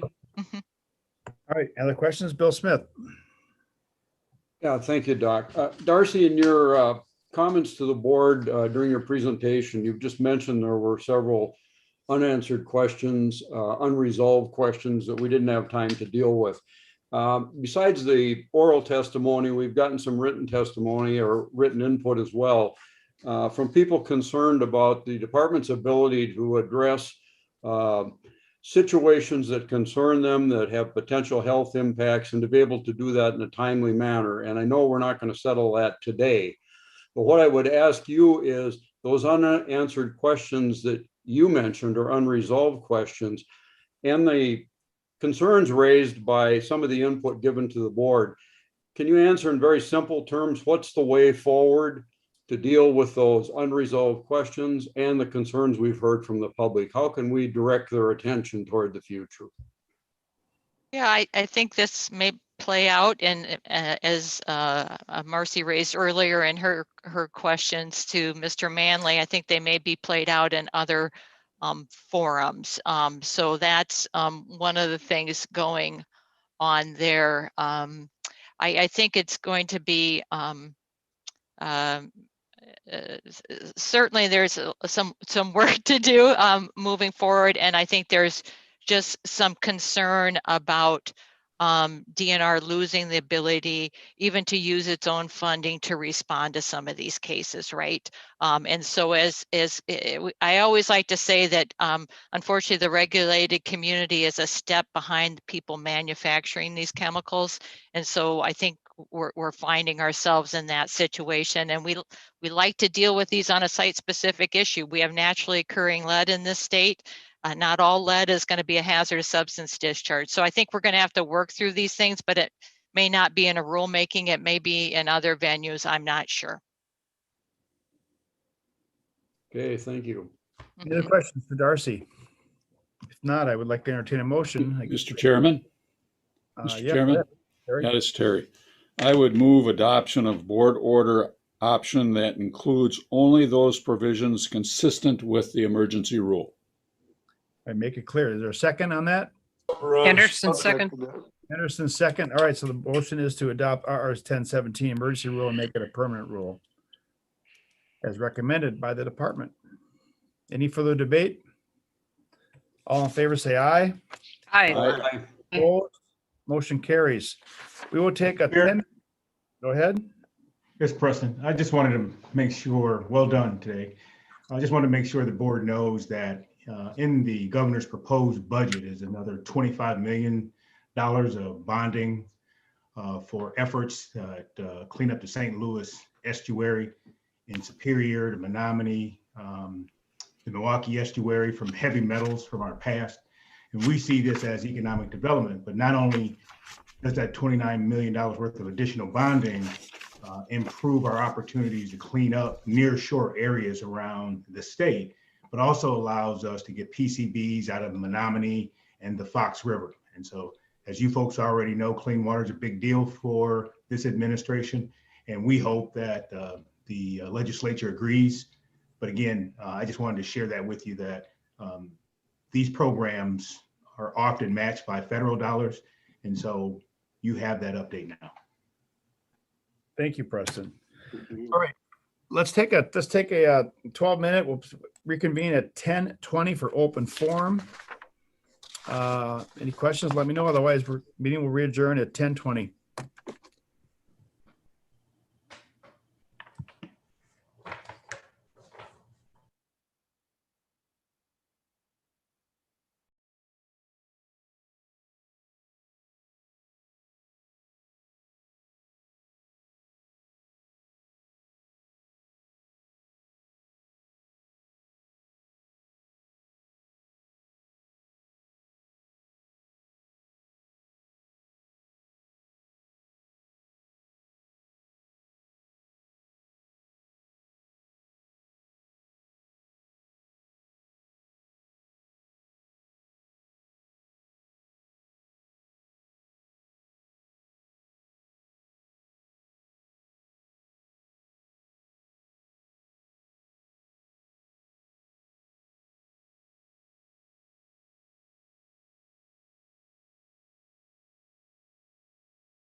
Check, check, check.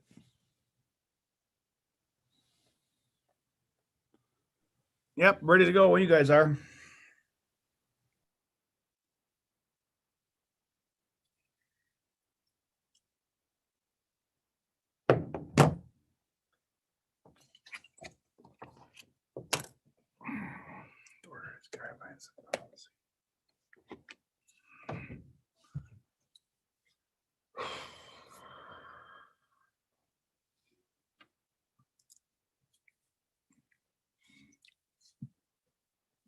Okay. I see 10:20, ready to call this meeting back to order. Board members, public, we ready to go? Okay. We are now at the part called open forum. And I'd like to make an announcement before we do that. Open forum is a time for the public to give us testimony for what's on their mind, period. There are board guidelines and rules that we will follow for this testimony and all testimony. First of all, we will each have 3 minutes. When you become close to 3 minutes, I will warn you, and then because of our time restraints, I will cut you off very soon after 3 minutes. In accordance with board guidelines for open forum, we ask that you do not comment, and all members that signed up to testify were told this. You will not comment in any matter that's in litigation, and that you focus your comments on topics that are not on the board agenda today.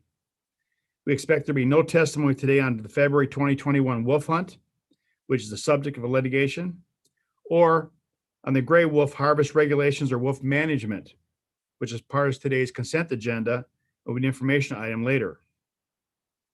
If your testimony strays into that area of those two topics, you will be warned one time. If it continues, you will be muted, and I'll move on to the next speaker. This is not the time to testify in front of the board per board guidelines regarding that issue.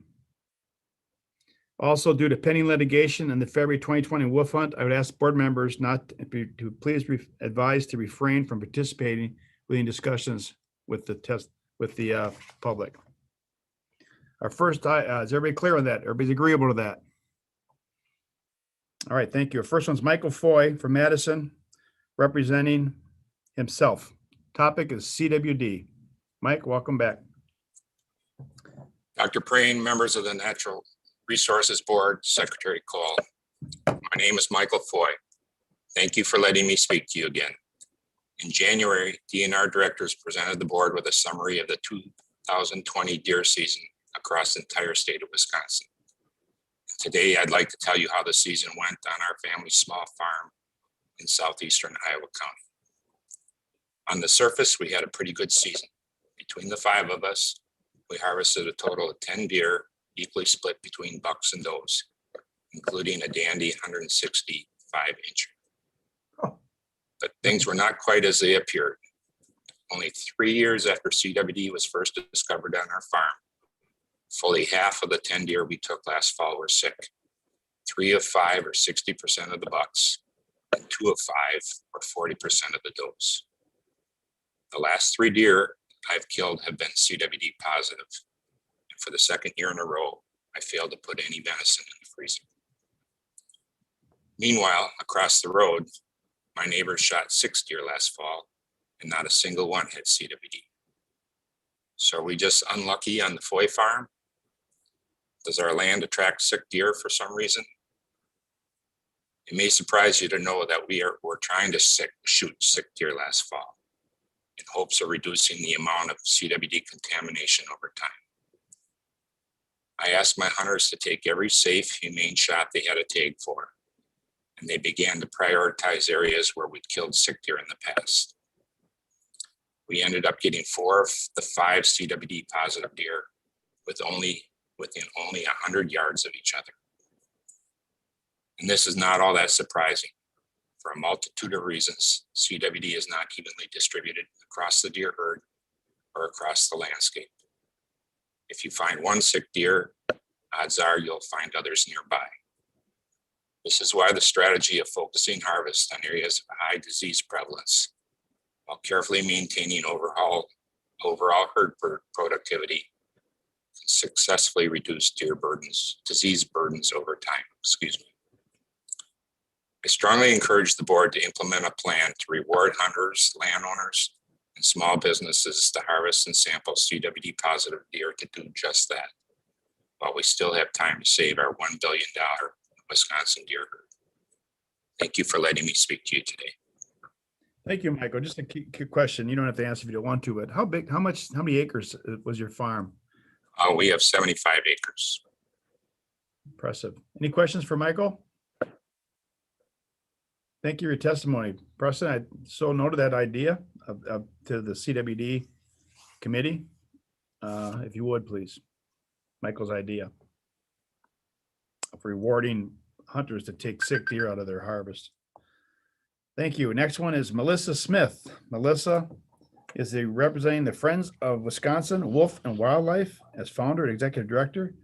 Her topic is general wildlife management and the need to be inclusive of all citizens, not just hunt, trap, fishing, license holders, and to discuss the need for funding from outside those sources.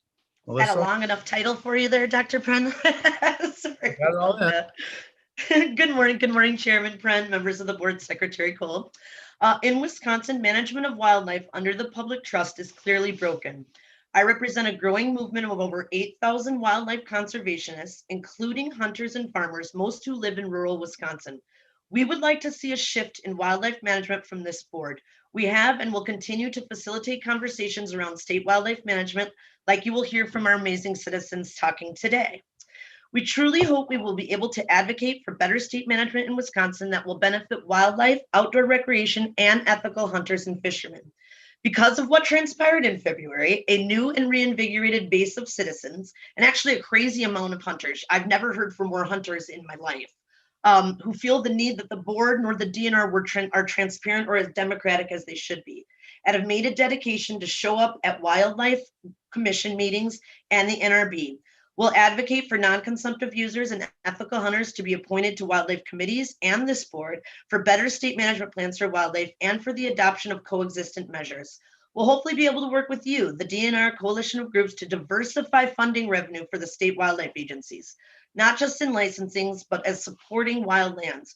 We would thoroughly enjoy to become more engaged to create positive feedback to the NRB from constituents that already value wildlife and orient their actions around wildlife protection and habitat restoration. We support Pittman-Robertson funding, as 68% of those that own guns don't hunt any longer. Let's add camping equipment, hiking boots, tents to the funds, so essential to increasing habitat. As we know, habitat loss is the biggest threat to all of us, every single person at this meeting who enjoys wildlife. But we want a seat at the table. You know, taxation without representation has not historically gone well in the United States. As Secretary Cole stated, outdoor recreation is growing exponentially, but some of the practices that have been allowed to keep a positive cash flow going into the agency are in direct conflict with most users of public lands and wildlife.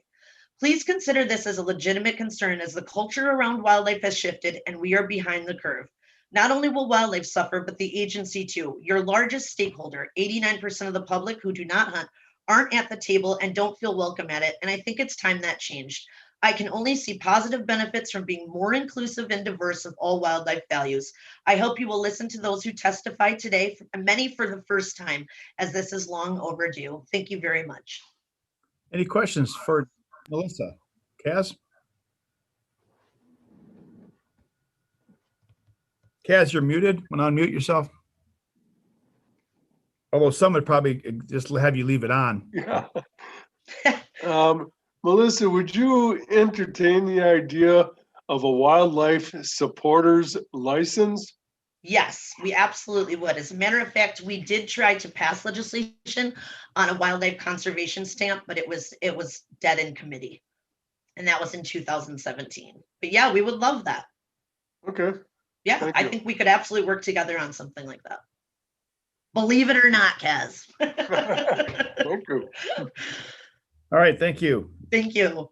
Next person is Jamie Prost from Natasha, representing herself, personal wolf experience. Jamie Prost, thank you for the opportunity to share a personal story about wildlife ecosystems. I had the privilege to visit Yellowstone Park February 2020 with an educational group from University of Wisconsin. As a nature lover, I was anxious to see the wildlife diversity with the goal to see wolves after their historical North American near extermination. In the winter, we were fortunate to have less tourists and snowpack for easier visibility. Of course, I saw bison herds, but I also experienced eagle, elk, deer, moose, pine marten, bighorn sheep, and trumpeter swans. As an avid photographer, I was thrilled every time I could zoom in to capture a creature as nature intended, living or dying from weather and necessary predator-prey interactions. A spectacular day in Yellowstone is named a 3-dog day, which I was lucky to have. In one day, we saw several fox, coyote, and even my coveted wolf sighting about 1 mile away through a spotting scope, not a rifle scope. That one wolf sighting was a highlight, which led me to learn more about the critical role of an ecosystem. It was incredible how one species reintroduction impacted this environment with positive cascading changes to beaver colony, willow vegetation growth, elk populations, and even availability of kill for scavengers. Those entrusted for responsible wildlife decisions must use strong science to determine a desired state for our entire Wisconsin ecosystem and ensure that decisions are not made in species silos. Policy needs to be based on majority citizen input and not skewed by groups with stronger economic or political influence, like the very small population of Wisconsin hunters, many of which do desire ethical hunts. Decisions would have public confidence using survey methodology that reflects what most Wisconsin citizens want for our natural resource conservation and coexistence with animals, nature, photography, and hiking as examples. The DNR has budget challenges, yet how much do they consider the economic opportunity from increased nature-based and wildlife tourism dollars spent in Wisconsin? Or conversely, any negative dollar impact to Wisconsin from any bad national media coverage from any resource management practices? A 2020 report by Orbis Research showed ecotourism as one of the largest growing sectors in the travel and tourism industry. In our current Anthropocene era of unprecedented environmental change and species loss from human activity, it is critical that Wisconsin resource management gain a deep, scientifically sound understanding of how human activities can be managed better to support the survival of all species. Thank you. Thank you. Any questions for Jamie? Thank you. Stephanie Farag from Fish Creek, representing herself, Wildlife Management Funding. Stephanie? Is there a Stephanie on? Stephanie one time. Move on to the next one. Stacy Gilson from Weston, representing Wildlife Killing Contest. Morning. I'd like to thank you for letting me testify. My topic is on killing contests. My name is Stacy Gilson. I live in Marathon County. I grew up living next to the Council Grounds State Park. My parents taught me to respect wildlife and enjoy their natural beauty. I enjoy hiking, sightseeing, photography, and cross-country skiing. I felt blessed to have such a beautiful park as my backyard. I grew up with a variety of wildlife living in the park. As a child, I witnessed an albino deer near the boat landing and a black bear at the beach, along with numerous smaller mammals, many deer, foxes, birds, and fish. And once I saw a black panther who escaped a roadside zoo running on the river while riding through the park. But never once did anyone I know, hunters, fishermen, family, friends, wardens, or hikers, ever want to violate the life of any creature living there or anywhere. Fast forward to today, killing contests are all over our state and stretching into states all over the US. Wisconsin held 41 events that we know of in 2020. What do we know about these contests? We know killing contests are organized events in which participants compete for prizes for killing wildlife. The targeted animals in these contests include coyotes, bobcats, raccoons, foxes, rabbits, squirrels, crows, and we can all speculate what the #1 kill is going forward.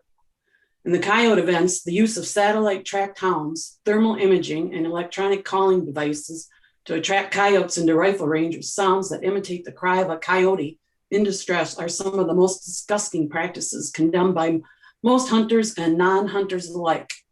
Coyotes, like humans, feel a strong bond to their other members of their species. Manipulating animals' natural compassion to lure them into gun range is not hunting. Dependent young are left orphaned, during these events and end up dying from starvation, predators, or exposure. Many hunters use the term stretching to describe their hunting dog ability to bite, attack, and tear apart live prey. It's not a term used lightly, rather one used with pride to describe the hunting ability strived for when training dogs to pursue wildlife. Posters for these events often boast of family fun for the whole family. Really? What message does that send for future generations of hunters? There are no bag limits, no consideration for the breeding animals, season, or the impact of the species for predator-prey ratios.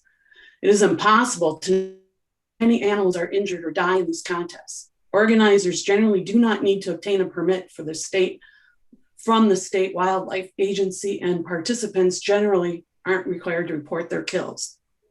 Overhunting in simple terms could easily be called overexploitation of natural resources.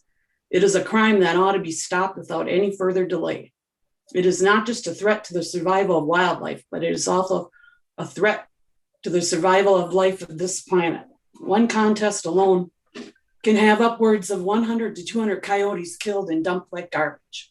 I have witnessed pickup trucks loaded with heaping piles of bleeding coyotes sitting in front of a bar as the killers hooted and high-fived over the event inside. Many of these animals are simply targeted because they can be killed 24/7, 365 days out of the year. These contests are not who Wisconsinites are. Ethical hunters and many wildlife advocates know there is no pride that should be felt, only shame. And shame on our lawmakers continue to let these contests grow and continue. What will it take to end these senseless killings? Okay, thank you, Stacy. Any question for Stacy? All right, Mickey Opal from Baraboo, representing herself, considering the general public and wildlife management. Hi, good morning, everyone. Thank you once again for giving the generous gift of your time and attention for these public comments. It's incredible how much more important being able to enjoy the outdoors has become to all of us during the pandemic. As time goes on, I believe our natural resources will only continue to become more valued by our society. That said, is it a ridiculous idea to have financial support for this agency come from the general state fund? Or yes, please, like Mr. I'm going to butcher your name, Mr. Kaz, asked about having a supporter license. I think that would be wonderful, and I would love to be a part of that. According to the 2016 U.S. Fish and Wildlife National Survey, wildlife watchers outnumbered hunters by more than 7-to-1 nationwide, and that gap has been increasing. With declining interest in hunting, how else can agencies such as this one continue to operate? As the general population continues to switch from viewing wildlife through a rifle scope to binoculars, the time has come for funding to shift along with it. Is maintaining the status quo worth more than ensuring the long-term stability and protection of our state's natural resources? In the words of Charles Darwin, it is not the strongest of the species that survive, nor the most intelligent, but the one most responsive to change. I look forward to our state not only surviving, but thriving. Thank you. Mickey. All right, thank you, Mickey. Tracy Beck from Elkhorn, representing wildlife herself, wildlife management being inclusive to the public and predator hunting. Yes, I'm here. Thank you very much for having me. I'm a farmer from southeastern Wisconsin. Can you hear me? Yeah, you're broken up a little bit. Just hold your phone steady, please, and just go ahead and speak. Okay, the Natural Resource Board was put in place to care for Wisconsin wildlife and public lands as a trust to all citizens of Wisconsin using science-based data. It was not supposed to be a vehicle to appease to a very small minority of hunters, hounders, trophy hunters, and trappers to have their way with our land and wildlife. Our public lands belong to all. We all pay the taxes. It is wrong to stack your committees with this small minority to decide how our public lands and wildlife are going to be managed or mismanaged. The NRB needs to be transparent and balance out their committees with people that are going to use sound science to care for our fragile ecosystems so everyone, is allowed to enjoy our beautiful state of Wisconsin. Thank you. All right, any questions for Tracy? Thank you, Tracy. Kelly Vilas? Hi. Hi. Hello. Go ahead, Kelly. Hi, I'm here. Can you hear me? Yep, go ahead. Floor is Okay. yours.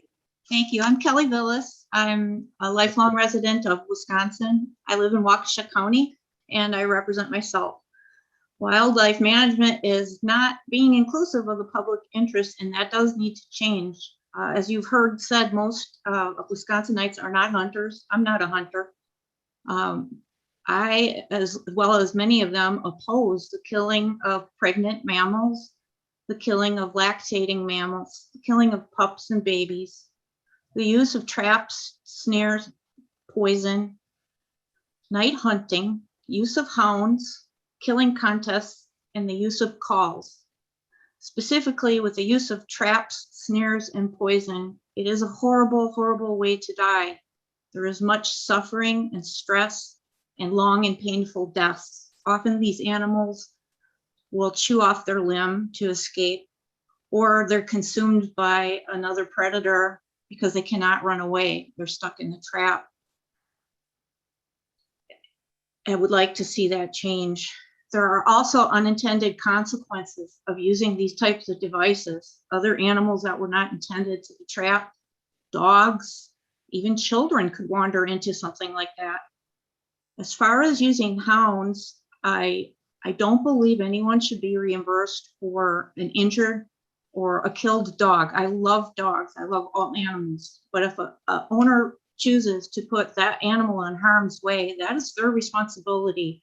They should not get paid for it. It's sanctioned dog fighting, and it's no different than what Michael Vick did, as far as I can see. And most hunters have a saying that if you don't grill it, don't kill it. So I oppose, as well as most hunters, this canine apex predator hunting. I'd also like to see a reduction in the ratio of hunters to prey, because it's very high on the hunter side.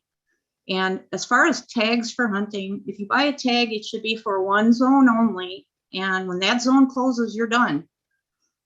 And there should be a timely closing of zones. Once a quota is hit, there should be a timely closing, immediate, so the killing stops. And with today's technology, there's no reason why that can't happen. The WAC and the NRB both need to be more representative of the general public, which are non-hunters. All life matters, including animals. You know, today it's all about blue life matters, Black lives matter. All that's true. All life matters, including animals. And all life should be valued, respected, and protected. Thank you. Any questions for Kelly? Thank you, Kelly. Next person is Mary Ann Erickson from Portland, Oregon. Her topic is making wildlife management responsible to public values and public interests. Mary Ann, how are you? I'm very well, thank you. My name is Mary Ann Erickson. I'm not a Wisconsinite, I'm an Oregonian, as you said. But when it comes to wildlife governance, I believe the issues are pretty much the same all over. The entities involved in decision-making about wildlife, whether they be fish and wildlife commissions, as here in Oregon, or natural resource boards, or advisory groups of one sort or another, they tend to be lopsided in my experience. Members of these bodies who really value our wildlife, and especially those who appreciate the beauty of large carnivores and the good that they do for the earth, always seem to be outnumbered and outvoted by the block composed of hunters, trappers, and livestock producers. And these latter are the folks that call the shots, both literally and figuratively. I understand that the public may be invited to weigh in on wildlife management plans and policies, but my experience is that our voices don't really count for much. We tend to be tuned out, especially if what we have to say is based on science or ethics.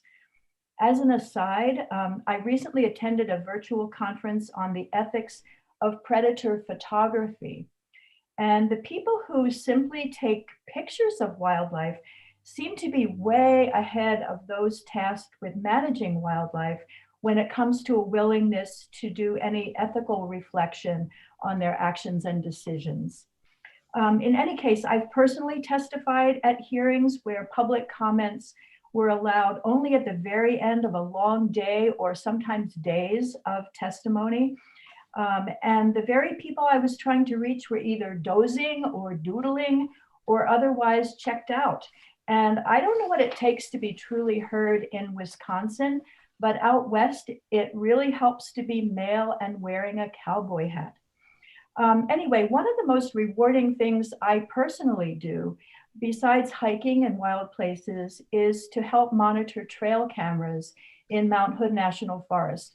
We're on the lookout for wolverines, montane foxes, and gray wolves specifically. The thing is, there are a lot of people like me out there who love the outdoors and the opportunity to encounter wildlife, see them, hear them, certainly not kill them. And while I see our wildlife, especially our carnivores, as being in really terrible jeopardy right now, I keep looking for signs that the tide is starting to turn. One source of hope is that people are beginning to understand the steep environmental costs of livestock production. And more importantly, I think social tolerance of trophy hunting, recreational hunting for fun rather than food is dropping, albeit faster in some parts of the country than in others. Yeah, you need to wrap it up, please. Okay, I would just urge those involved in wildlife governance to heed those trends and respond to them. Thank you. You bet, Marianne. It's just for the record, this testimony is done in the middle of the day. People are fresh and attentive. And I personally wear a cowboy hat, and I'm male, and I do listen to what you're saying. Thank you. Thank you. Next one is we have Sue Mentor from Danbury representing herself. Topic is white-tailed deer population. Sue. Good morning. Morning. Can you see me? I can't tell. Yep, we can see you fine. Thank you for the time. I appreciate being able to speak. We're located in northwestern Wisconsin, Burnett County. We're in a heavily wooded area. I have a master's degree in environmental health and safety management, and I am really glad I'm able to speak with you today. Our area is being overrun by white-tailed deer, and it's been getting increasingly worse over, I'd say, the last 4 to 5 years. We can see an average of 47 deer cross our driveway on a daily basis. These deer are starving. The deer have eaten all our plants and now are eating our smaller spruce and pine trees. We use deer repellent, nothing works anymore. I quit planting flowers in our very large yard several years ago because it's hopeless.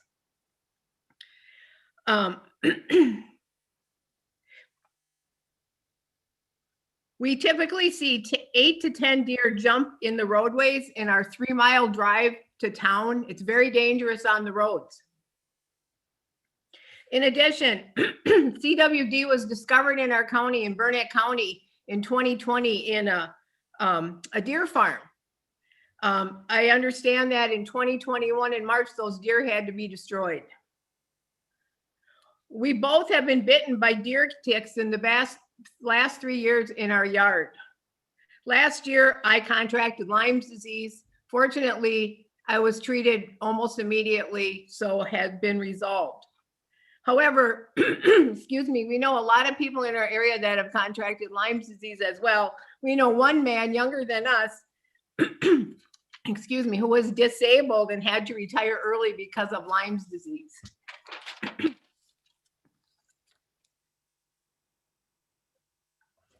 The 1.6 million white-tailed deer in Wisconsin are becoming a public health and public safety issue. Over the last 5 years, Wisconsin has had 18 to 20,000 car deer accidents annually. A Wisconsin DNR biologist told us that the Wisconsin DNR does not have a plan to combat CWD in the wild. Our question is, why is Wisconsin allowing for the killing of any apex predators with so many sick deer in Wisconsin? And in our area especially, we have a lot of sick deer. Apex predators cull sick deer and at no cost to the taxpayer. We need the DNR to address our very serious public health and public safety issues that are caused by the overpopulation of white-tailed deer in our area. Wondered if you can help out with this. Thank you. Thank you, Sue. Any questions for Sue? Yeah, I have a quick question. Yeah. Sue, do you allow hunters to hunt on your property for deer? I don't know if our property is large enough. We have just under 2 acres, but there are hunters all around us, but there aren't enough hunters to take how many deer there are we're finding. Okay, thank you. Mm-hmm. Thank you, Sue. You're welcome. Teresa, another question? All right, thank you. Teresa Greco from Stoughton Wildlife Management. Teresa? Hello, thank you. Hi. So I have a Master of Science in Environmental Policy and a Master of Science in Nursing. And I think what I'd like to do is start off by talking about the elephant in the room, the idea that Wisconsin as a state is advocating an antiquated culture with this hunting predators, this trophy hunting. What sort of a message does that send to the rest of the country and to the rest of the state that we are advocating the torture and killing of a species for the simple sake of being able to put its head on a wall? The moral compass there is skewed, and I think it's suggestive of a poor value system. So that's my first problem. My second problem here is that proper wildlife management involves encouraging a balance between predators and prey. And we've heard today how many deer there are with chronic wasting disease. Ironically, a lot of the people who are upset about chronic wasting disease also don't want predators present to help remediate that problem. And there are many ways to perform proper wildlife management. The current process is not representative of what the majority of Wisconsin citizens want. And there are different ways to assess that. There's something called willingness to pay. It's a survey-based instrument that shows you how much Wisconsinites are willing to pay to preserve the environment. And when you're talking about cost, when you're talking about the revenue you get from wildlife hunts, that's a small, short-sighted, limited term income when you compare that to the cost of the eventual environmental destruction that the overpopulation of prey species causes. You saw it in Yellowstone, you saw it in the Southwest. Aldo Leopold did a 180 change in careers after his experience out in the Southwest. He came back to Wisconsin and became an environmentalist. It didn't work there. It's not going to work. You cannot eliminate predators and expect to maintain a healthy, stable ecosystem. You have prey species out there that are destroying not only the environment, they're destroying crops. And the resultant overpopulation of the species, you've got sick animals, you've got starving animals, and it's not good for anybody. And once again, I really question the motivation behind this type of wildlife management plan when it's not really taking into consideration the ecosystem as a whole. It's focused on special interests of a group of people with what I consider to be some questionable motivations. I don't believe that trophy hunting serves any purpose in our society in the year 2021. Thank you. Thank you, Teresa. Any questions for Teresa? All right, thank you. Next one is Ann Miller from Dalsman Wildlife Management. Hi, I'm actually Amy Mueller from Dousman, Waukesha County, representing myself. And I appreciate the opportunity to speak to you today here from Lake Country. And I want to talk about, sort of the public relations issue. And many have brought this up, right, with the DNR, is that many Wisconsin residents feel, DNR is catering to special interests. And that's been written about in a variety of sources. I'm one of those residents, but I get why, right? The hunting community brings in a considerable amount of income to our state, right? Clear. So of course, these well-funded, well-connected groups are going to have a giant influence on this board and our DNR. I get it. However, these groups limit your target customer, right? So they make up a small minority of Wisconsin residents, and it's only declining since 1950, right? So right, we have an issue. And I know there have been some things to try to revive that, right? The recruitment program, the removal of age limit for hunting license. However, the problem remains the same. Typical customer hunts wildlife, is white, male, and over the age of 45. So I'm hoping that in 2020, maybe we can diversify things a bit. You know, most of you are business folks and you get it, right? You're aware of the value in exploring a non-consumptive customer. And if you're looking for the new customer, I'm here to tell you I'm it, right? I hike in probably one of our state parks every day or on an Ice Age trail every day. I love nature photography, kayaking, and I'm kind of a self-proclaimed bird nerd. So I absolutely love the outdoors. I'm passionate about preserving what we have here in Wisconsin. Problem for you folks is I'm not going to buy any applications or hunting licenses, and I never have and I never will. So I'm not alone. And that's what I want to kind of focus in on, is that the generational trends, as you know, in society has evolved away from wanting to kill wildlife, right? We're all talking about trophy hunting. I think it's time for the DNR to evolve as well. And I was glad to hear the positive thought about, looking at other options. Clearly people that enjoy the outdoors buy more than just the guns, ammo, and licenses. Tents, kayaks, canoes, those things could maybe be registered. Have you ever considered the idea of individually sponsoring projects like trail cameras or habitat restoration, or even radio collars for our large predators? Something that the Yellowstone Foundation has done for years. And this is a crazy idea, but what about dog parks, right? We've got over 50 dog trial training areas around the state. I grew up with one in my backyard. Why everyone has a pandemic puppy, myself included. Why couldn't we have an area for residents that have dogs that aren't hunting dogs? It seems like a good revenue source.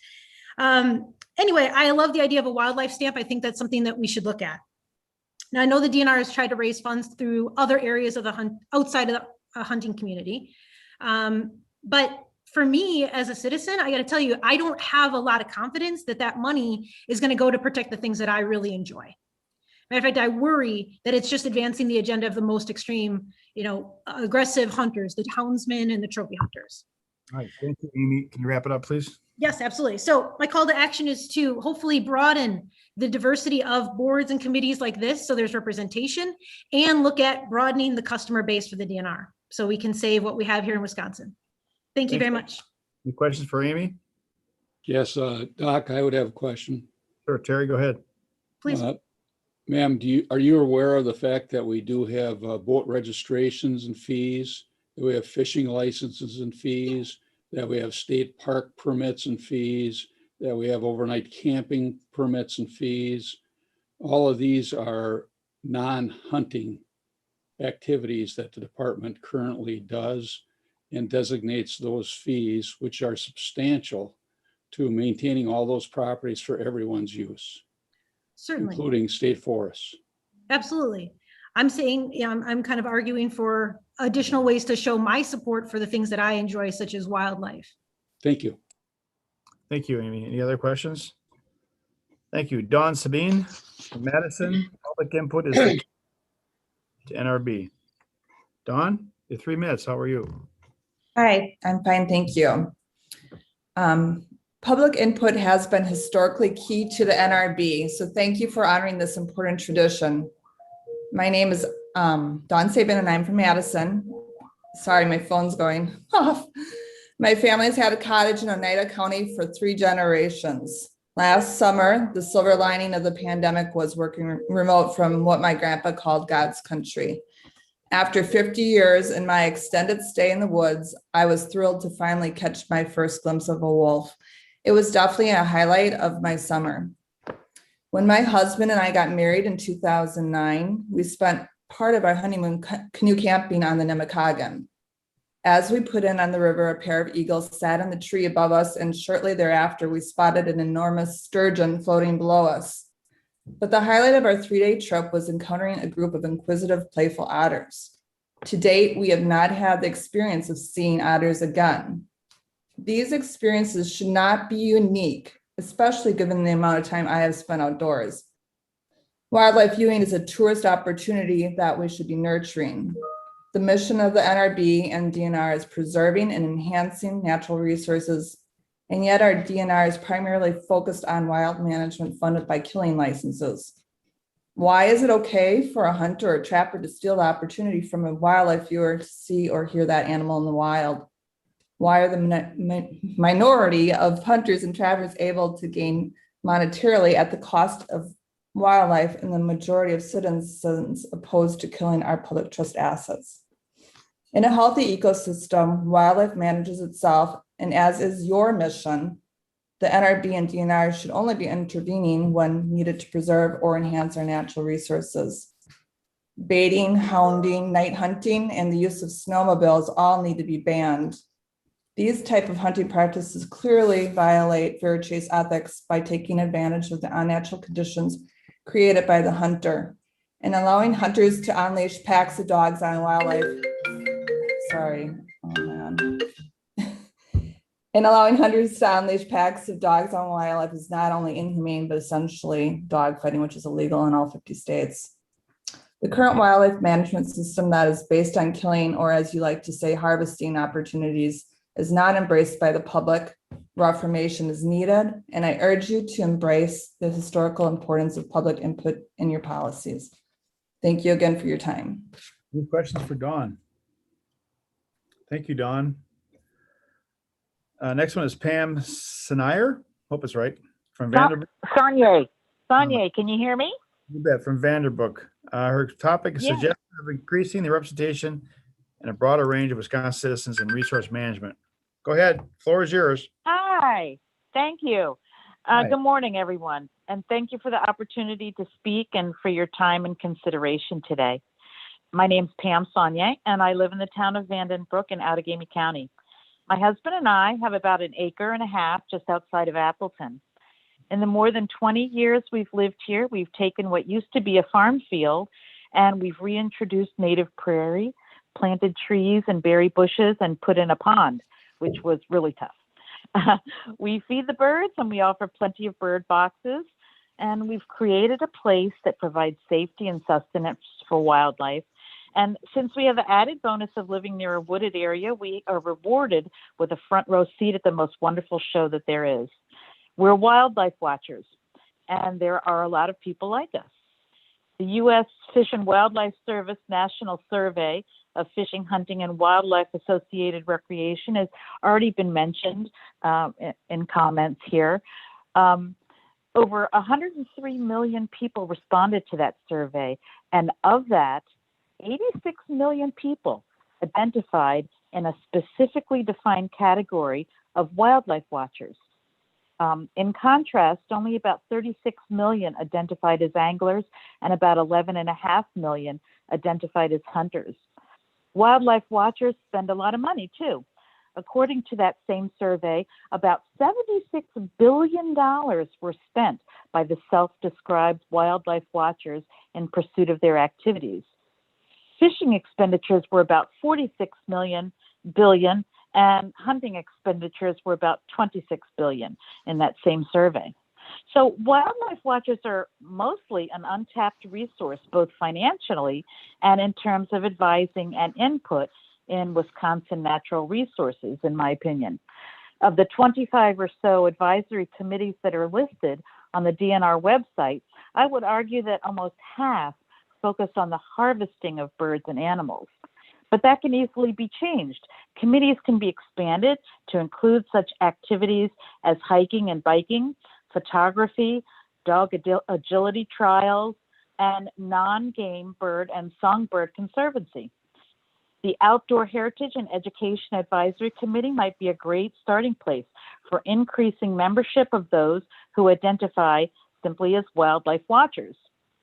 I think the watchers would welcome the opportunity to increase their part in funding conservation efforts as well. Adding or increasing usage fees in parks and wildlife preserves and campgrounds, expanding the stamp collector program to include songbirds and non-game birds, or even adding a small conservation surcharge of a few cents to the sale of bird feeders are all options for non-hunters and anglers to contribute revenue for conservation efforts. With a focused education and awareness campaign, Wisconsinites would learn the very specific ways that their fees would support preservation and conservation efforts. You need to wrap it up. I believe that Thank you. I believe all Wisconsin outdoor enthusiasts deserve to have an equal opportunity to share in natural resources management and contribute to its stewardship. Thanks so much for your time. All right, Pamela. Thank you. Any questions for Pamela? Nope. Douglas Michalik. Thank you. Douglas Michalik from Milwaukee. Concerns on predator control and use of public lands. Thank you for letting me speak today. My name is Douglas Michalik, and I'm sponsoring myself.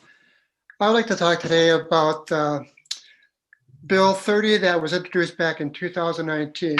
The bill was related to prohibiting contests that allow and encourage the killing of predators and other animals for cash and prizes. This is a barbaric event. Taking animals just for the sake of prizes is disturbing. These killing contests use hounds, high-tech tools, and wildlife calls to bring in animals. These killing contests are not monitored or regulated by the DNR. The residents of Wisconsin, not just a few, who feel they need to slaughter animals for apparent reasons. It is an embarrassment to our state. 40+ Wisconsin contests have been identified via billboards, flyers, social media, and throughout the year. There should be 0. Other states are banning these hunts, and we should follow their example. Predators such as coyotes, foxes, bobcats have a vital role in our environment. They feed on mice, rats, squirrels, rabbits, and other small rodents. In the wild, their numbers are maintained by laws of nature. Many of them die from natural causes such as weather, disease, abundance, or prey species, and natural enemies. It seems that most of the participants of these contests target coyotes. The argument is that coyotes are a nuisance and should be removed. They are very beneficial to our environment. Coyotes provide ecological benefits, including controlling disease transmission of Lyme's disease, LCM, and enterovirus. These diseases are very prevalent among mice, and they can be spread to human beings. It has been proven that the removing of coyotes does nothing for wildlife management. Killing contests have negative ecological consequences. The same issue also happens when wolves are also discriminately hunted. It is nothing but senseless killing. Only about 5 to 20% of coyote pups survive their first year. In the north, they are also kept out of control by wolves, which are an apex predator that also plays an important role in maintaining balance to our environment. The idea of killing animals just for fun says a lot about our species. We should respect nature, not destroy it just because we can. And that includes all nature. As the overseers of the state, the NRB and the DNR is responsible for many aspects of the state for making sure we have clean air, water, and a healthy landscape where all of us can enjoy the treasure we call Wisconsin. The idea of killing contests puts a blemish on all of us, especially representatives that are charged with the health of our state. So please take a deep look inside yourselves and make the right decision to protect our environment, and not let special interest groups and a small population of hunters dictate your decision. This state belongs to all of us. Increasing support for this resolution shows that ethical hunters and non-hunters alike do not endorse indiscriminate killing for fun. Thank you very much for letting me speak. All right, thank you, Doug. Is there any question for Douglas? Susan Roberts from Kenosha Wildlife Management. Good morning. Morning. Everyone see me? Okay. Good morning, Chairman Prane, Secretary Preston Cole, and all NRB members. My name is Susan Roberts. As stated, I'm here representing myself from Kenosha, Wisconsin, and I'd like to thank you for the opportunity to testify. My background in education is in life science, including medical, industrial, and environmental sciences. I love the outdoors, wildlife, and was raised to protect and preserve it. My family spent 30 years managing an organization to build and restore wetlands and manage wildlife. The DNR and NRB currently only represent specific interests of select groups regarding wildlife, such as hunters and sportsmen. Making decisions only in our state regarding those groups looks discriminatory, non-inclusive, and does not represent our diverse population, including non-consumptive users. Having spent relevant time around people who hunt and fish, I know that when licenses and quotas are unveiled, significant numbers of hunters engage in trophy hunting and often ignore restrictions set up by the state. NRB DNR regarding size, sex, quota, specific details are often ignored because they know the chances of getting caught are slim to none. They know the DNR can't patrol every lake, forest, or field. That often has proven to cause hunting to be over quota. In fact, almost in every hunt, destroying more than the NRB DNR limits on wildlife. In addition, this trophy hunting and aggressive hunting behavior decimates wildlife populations, such as taking healthy individuals instead of the sick animals that predators would take, proving the harmful impact this has on our populations. And we end up with flourishing diseases like CWD that we have today. Even populations of fish become replaced by invasive species due to overfishing, mismanagement, etc. In addition, hunting adds toxic heavy metals to our environment, which you spoke about earlier in this meeting, because wildlife often feeds on the entrails of deer or big game, etc., after they are harvested by hunters. This is clearly a plan that is not working on so many levels. The NRB needs to develop a management plan that is transparent, sustainable, and represents all people of the state, which allows wildlife to flourish and be managed naturally and scientifically. And as Preston Cole stated earlier in this call, makes Wisconsin, and I quote, landing destination for all who enjoy wildlife in our beautiful state. Thank you. Thank you, Susan. Any questions for Susan? All right, Linda Deppie from Pewaukee Wildlife Management. Yes, my name is Linda Hiller Deppie. I'm from Waukesha County and I'm representing myself. Thank you, NRB and Secretary Cole, for the opportunity to speak. Thank you, Lori, for your diligent help ahead of the meeting. Others have done a great job of presenting supporting facts and figures, and my brief testimony is more of a personal nature. In the 1930s, my parents and brothers and sisters moved from Milwaukee to what was then considered the wilds of Waukesha County. Pewaukee Lake and the open land all around was like a paradise to them. My brothers and my dad quickly immersed themselves in the hunting and fishing lifestyle. Fresh caught fish was on the table, along with wild game, including pheasants. Through the years, all of our Springer Spaniels knew how to flush and retrieve birds. No one ever had to train them. My last native bird sighting was, I believe, in about 1970 on Highway G by the interurban Tracks Marsh. In addition to hunting and fishing, my dad was also a trapper. Mink and muskrat pelts were scraped and stretched and dried in the basement. It's easy to call up that distinctive oily smell to this day. He didn't have to drive more than 10 minutes to get to his trapping areas, which gave way to subdivisions about the time I was ready for college. At UW-Madison during a winter hike for an environmental studies course, I was the one who could spot all the tracks, scats, and bits of deer hair. Classmates were wide-eyed and asked how. Much later, I figured it out. I learned from my dad. Now when I spot an antler barely showing above tall weeds or a muskrat swimming underwater alongside our canoe, I smile and silently thank my dad for the gift of seeing what so many pass by unaware.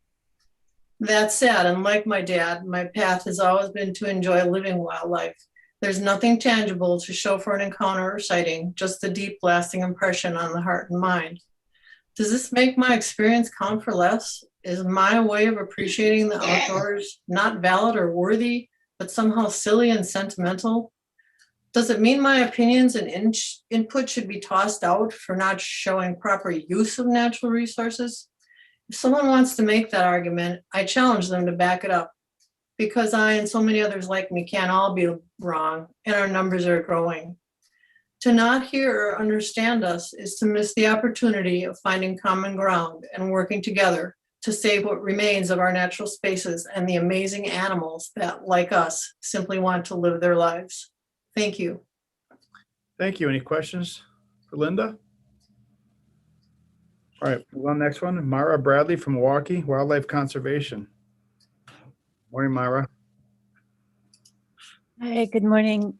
Thank you for the opportunity to speak. And I want to thank specifically Laurie Ross for helping us do this. I'm offering both an observation and an appeal. In light of recent deeply distressing policies and events regarding wildlife management and the role of the public in DNR and NRB decision-making and policies, I found it instructive to review the mission statement of the DNR and some of the NRB's professed commitments. There are 3 key commitments in the mission statement relevant to my concerns. The first, the commitment to protect and enhance our natural resources, including, quote, wildlife and the ecosystems that sustain all life. The second, quote, to ensure the right of all people to use and enjoy these resources. And last, quote, to carry out the public will so that in partnership with the people, the DNR consider the future and generations to follow. I praise these commitments, and I have witnessed, however, an egregious dissonance between them and the actual decision-making and practices of the DNR and the NRB in regard to the management of wildlife and the honoring of the will of the majority of Wisconsin citizens. In fact, I have witnessed an alarming disregard, not only for the Council of Scientists, but for the reality that scientific knowledge evolves, and that doing so, it necessitates a ready adaptation of policy to accommodate the most current scientific knowledge, rather than a refusal to countenance its implications for management and policy decisions. I've witnessed also an equally woeful failure to respect the inherent value of certain species of wildlife, as well as their essential role in maintaining the health of an entire ecosystem. I've witnessed also a lamentable disregard for the clearly expressed will of the majority of Wisconsin citizens.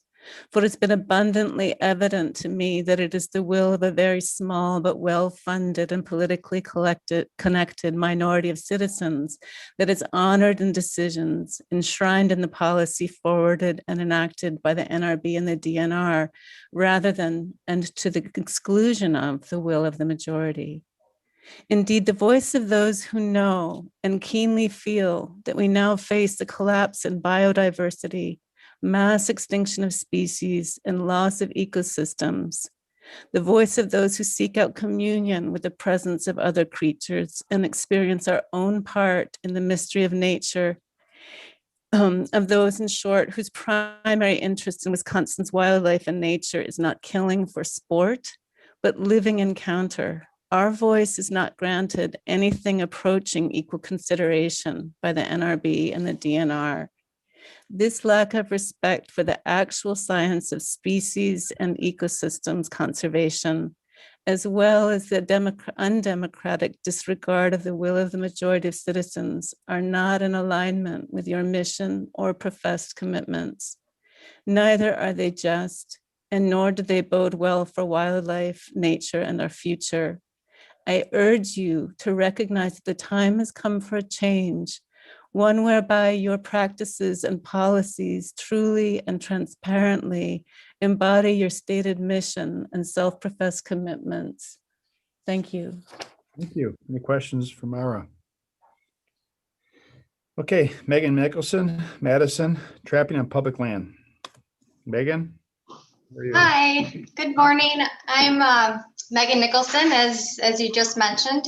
Thank you for letting the public join in and speak on this open forum. I'm a native Wisconsinite, and I'm here representing the Humane Society of the United States. Today, I want to register our concerns about trapping Wisconsin's wildlife for fun and profit on public lands. According to the U.S. Bureau of Economic Analysis, $7.7 million, that's good news for the state, were spent on various outdoor activities in Wisconsin in 2019. This includes hiking, camping, kayaking, travel, tourism. We have a lot of active people in the state, but it should be noted that of that figure I just mentioned, only 1% was spent on hunting and trapping. It's not really a surprise. According to a 2019 survey by the National Shooting Sports Foundation, the majority of Americans oppose trapping. The survey found that trapping is more controversial than other hunting activities in the US. And in 2014, the Wisconsin DNR surveyed about 9,000 Wisconsin residents, and this included rural residents. On that survey, one of the questions asked about trapping of one of Wisconsin's apex carnivores, 60% of those surveyed opposed the trapping of that species. By their design, traps do not distinguish between species. Many non-target animals are caught in them, including companion animals, hunting dogs, white-tailed fawns, badgers, black bear. Foothold traps, they clamp onto the limb of an animal. The animal has to wait for the trapper to come and kill them. If a restraining trap is not properly set or not checked frequently, animals will exert themselves vigorously to escape. According to numerous scientific studies, trapped animals sustain debilitating injuries such as broken bones and teeth, cuts to the mouth and gums, dislocated shoulders, dehydration, exposure to the elements. We all know that Wisconsin winters are not kind. Traps they're not quick nor humane, and trapping on public lands is just not supported by the majority. And even animals under federal protections can be subjected to a trap that may not have been intended for that species. A tragic incident occurred in 2018 in our neighboring state of Minnesota, where a federally protected animal was found with a snare wrapped around his muzzle. The injuries were so severe that it had to be euthanized by authorities. The key point I'm making here is how indiscriminate trapping and snaring can be. And for these reasons and many others, we encourage the NRB to disallow trapping and snaring on Wisconsin public lands. Thank you for this opportunity to comment. Thank you, Megan. Any questions for Megan? Go ahead. Megan, you live in Madison? Currently where I reside, yes. Okay, so does the city of Madison have some kind of control in place for rats and mice? For rats and mice? Yeah. I don't think that the city of Madison, are you asking if they would come to my house and trap with a foothold trap or a snare or rat or a mouse? Or I guess I'm not understanding your question. So would you do you support an effort to control rats and mice on your property in your house? So my comments, Bill, and with all due respect, were about trapping of fur bearers on Wisconsin public lands. I'm not here to speak about if I have mice in my house, which I do. I actually do, and I have a horse, so I see lots of mice, rats. Do you trap those mice, or do you just let them run free? Do I use foothold traps or snares on those mice? I do not. Do I trap the mice? I do not. Okay. But thank you for your question. All right, thank you, Megan. Let's move on. Thank you. Penny Warner from Mequon, impact of disease on wildlife. Oh, good morning. Can you hear me? You can. Oh, great. Okay. How are you? Hi. My name is Penny Warner, and I do live in Mequon. I also have a summer home in Oneida County. Good morning, and thank you for allowing me to speak at your monthly meeting. I've been reading DNR reports recently released to the public, and I see that the annual deer hunt remains as popular as ever. Wisconsin boasts one of the largest deer herds in the country, and deer herding related activities contribute an enormous amount to the state's annual economy. Our deer herd has increased from just over 1 million in 2015 to 1.6 million in 2020. However, our incidence of chronic wasting disease has also been disproportionately increased from 300 cases to 1,500 cases in 2020. That total might even be higher because testing of harvested deer is done on a voluntary basis. I am concerned about the rapid spread of this mysterious pathogen for 5 reasons. Number one, research has produced no definitive information on CWD. Number two, CWD is fatal. Number three, Wisconsin is considered to be a hotspot for the disease.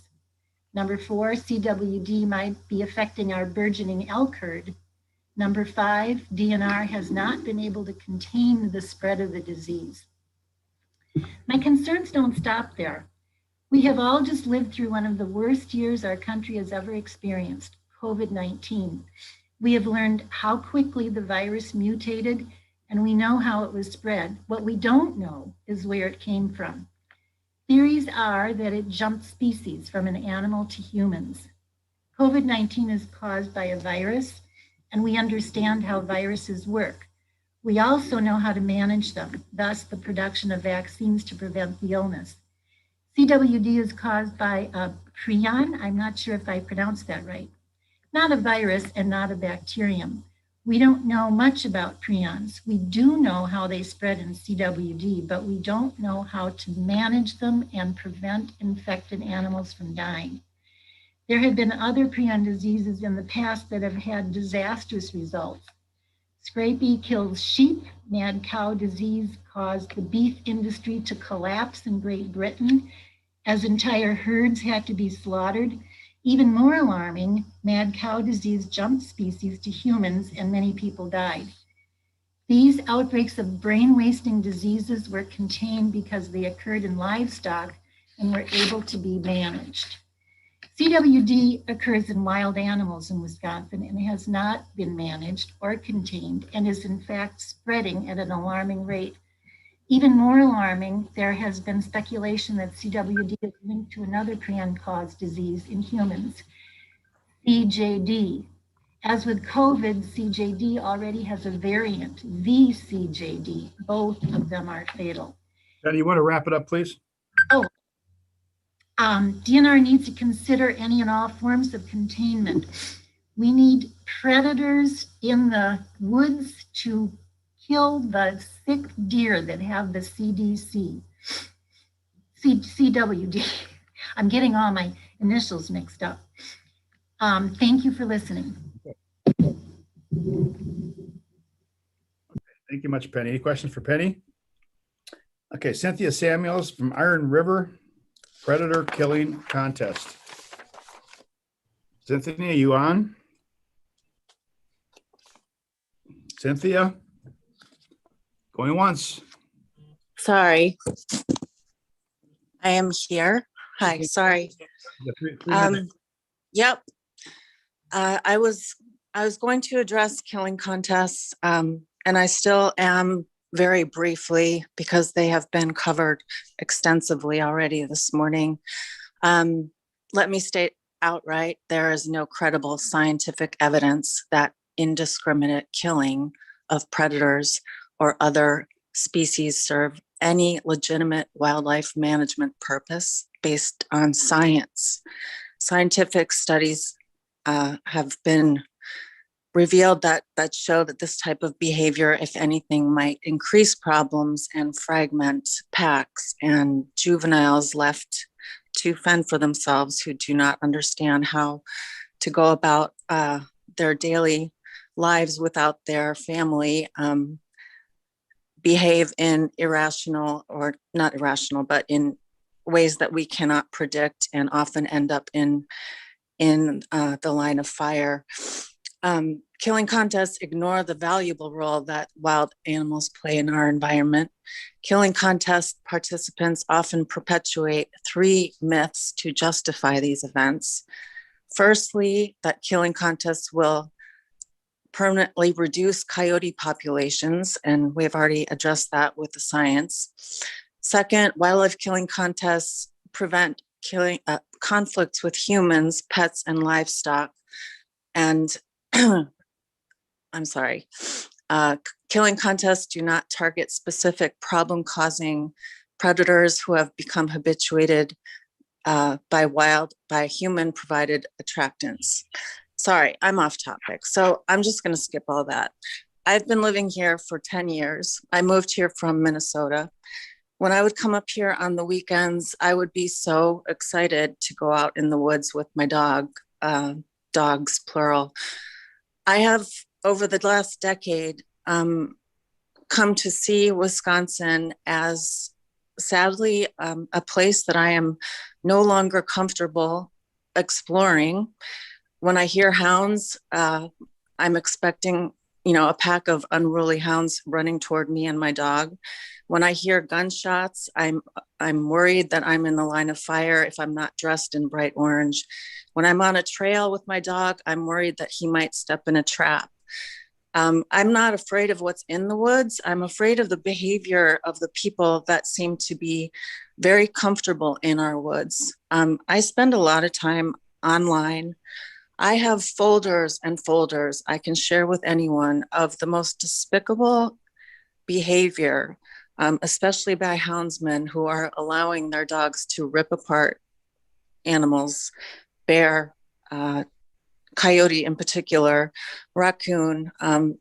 Every experience that I have had with the DNR has been met with, this is incredibly disturbing, Cynthia. This is very disheartening, but it's legal. I make another phone call. Incredibly disturbing behavior, Cynthia, but it is legal. It's time. I'm embarrassed for our state, and I really hope that changes will be made soon and fast. Thank you so much for your time. Okay, Cynthia, thank you. Any questions for Cynthia? Yeah, Cynthia, would you be in favor of killing an invasive species that happens to be a plant? I live on a lake infested, that was previously infested with milfoil. The DNR came in and did a miraculous job with that. Thank you. I do not consider any species as being invasive or from another area causing conflicts that would lead us to want to wipe them out and exterminate them. No. Thank you. Elaine Swanson from Pickett, respect and reverence for wildlife. Elaine? I'm here. Do you see me? Nope, we cannot see you. Okay, let me see here.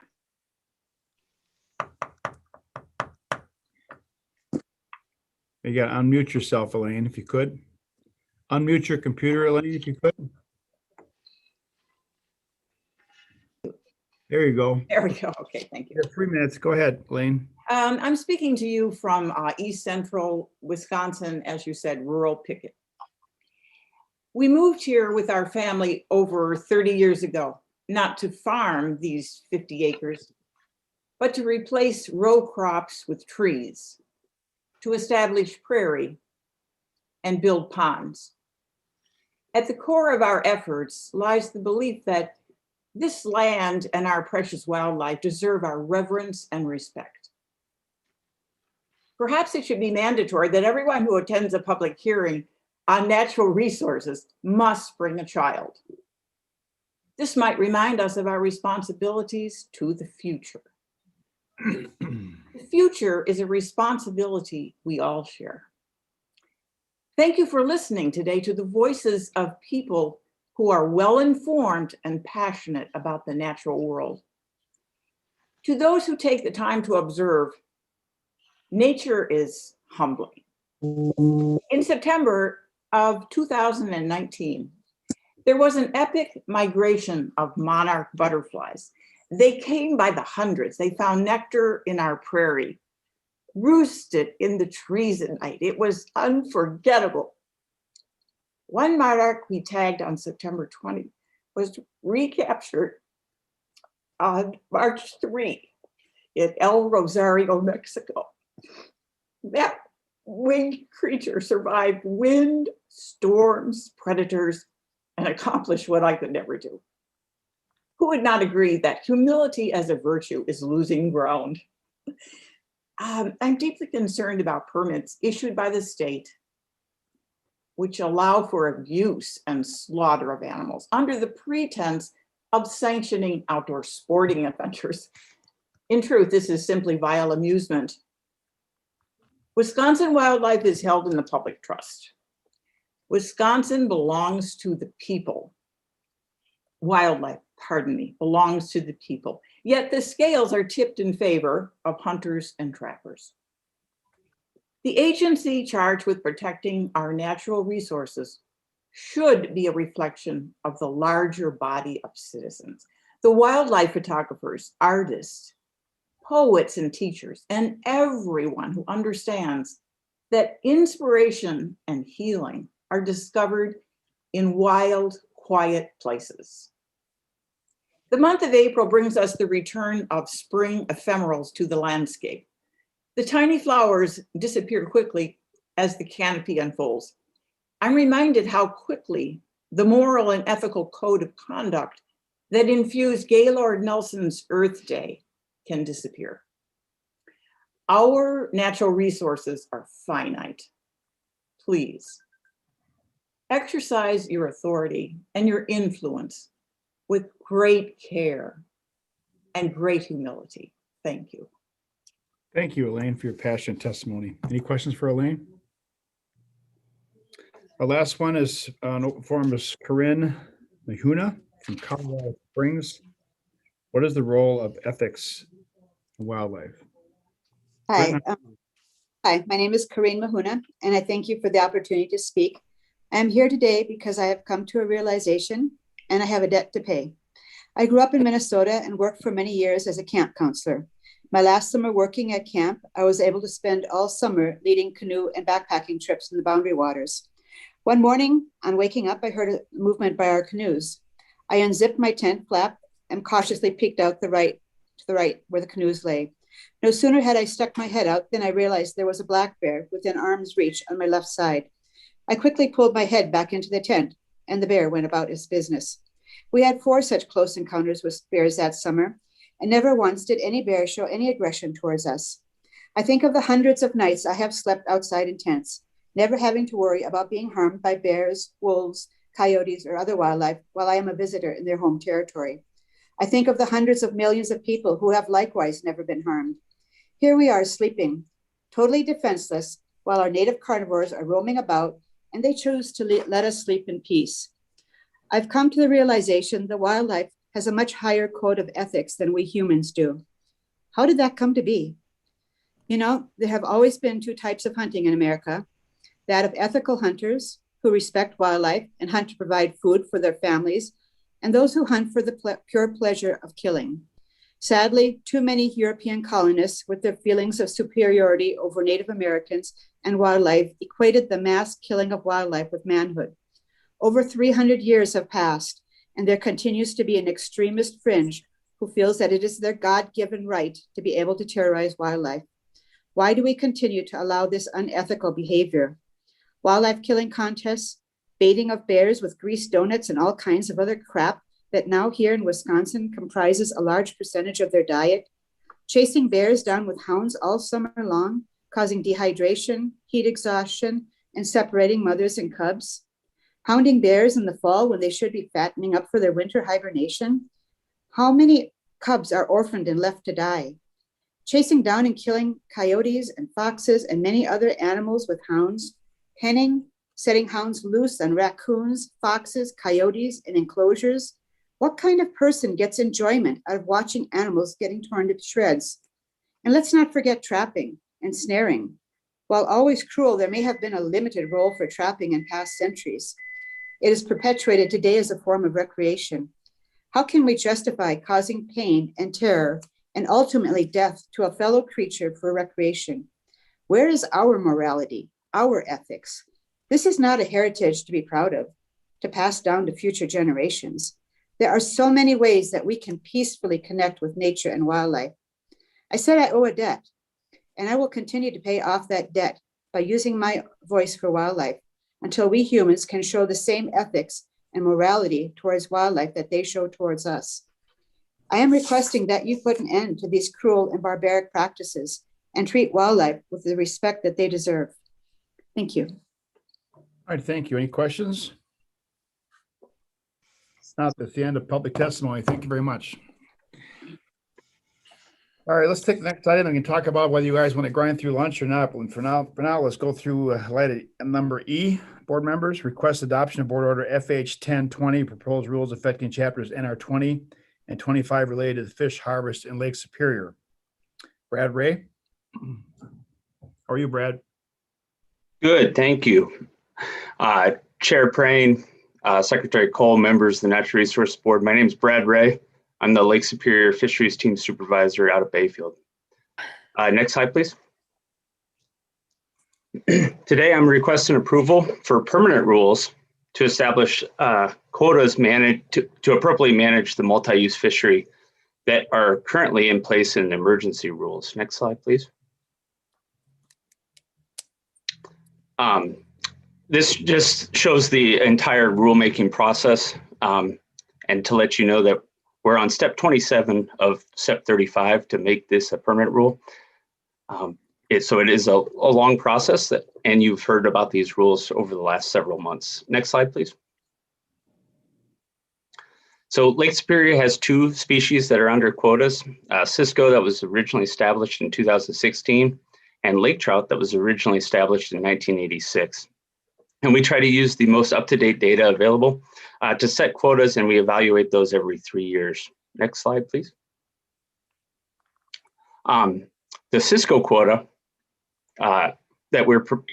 that's currently in place as emergency rule and that is proposed for these permanent rules, it would be set for 21 to 23. And based off of sampling, we've seen a decrease in Wisconsin waters and lake-wide in general. Just as a figure here shows that our sampling in areas outside of cornucopia there in grid 1307 since 2006 have declined into the 2019 sample. Next slide, please. So that decrease is likely due to sporadic and low recruitment. This figure here, the bars are just indicating the year class strength from the U.S. Geological Survey's year class index strength through 2016. And you can see that there's not very many year classes since 2003 year class. Next slide, please.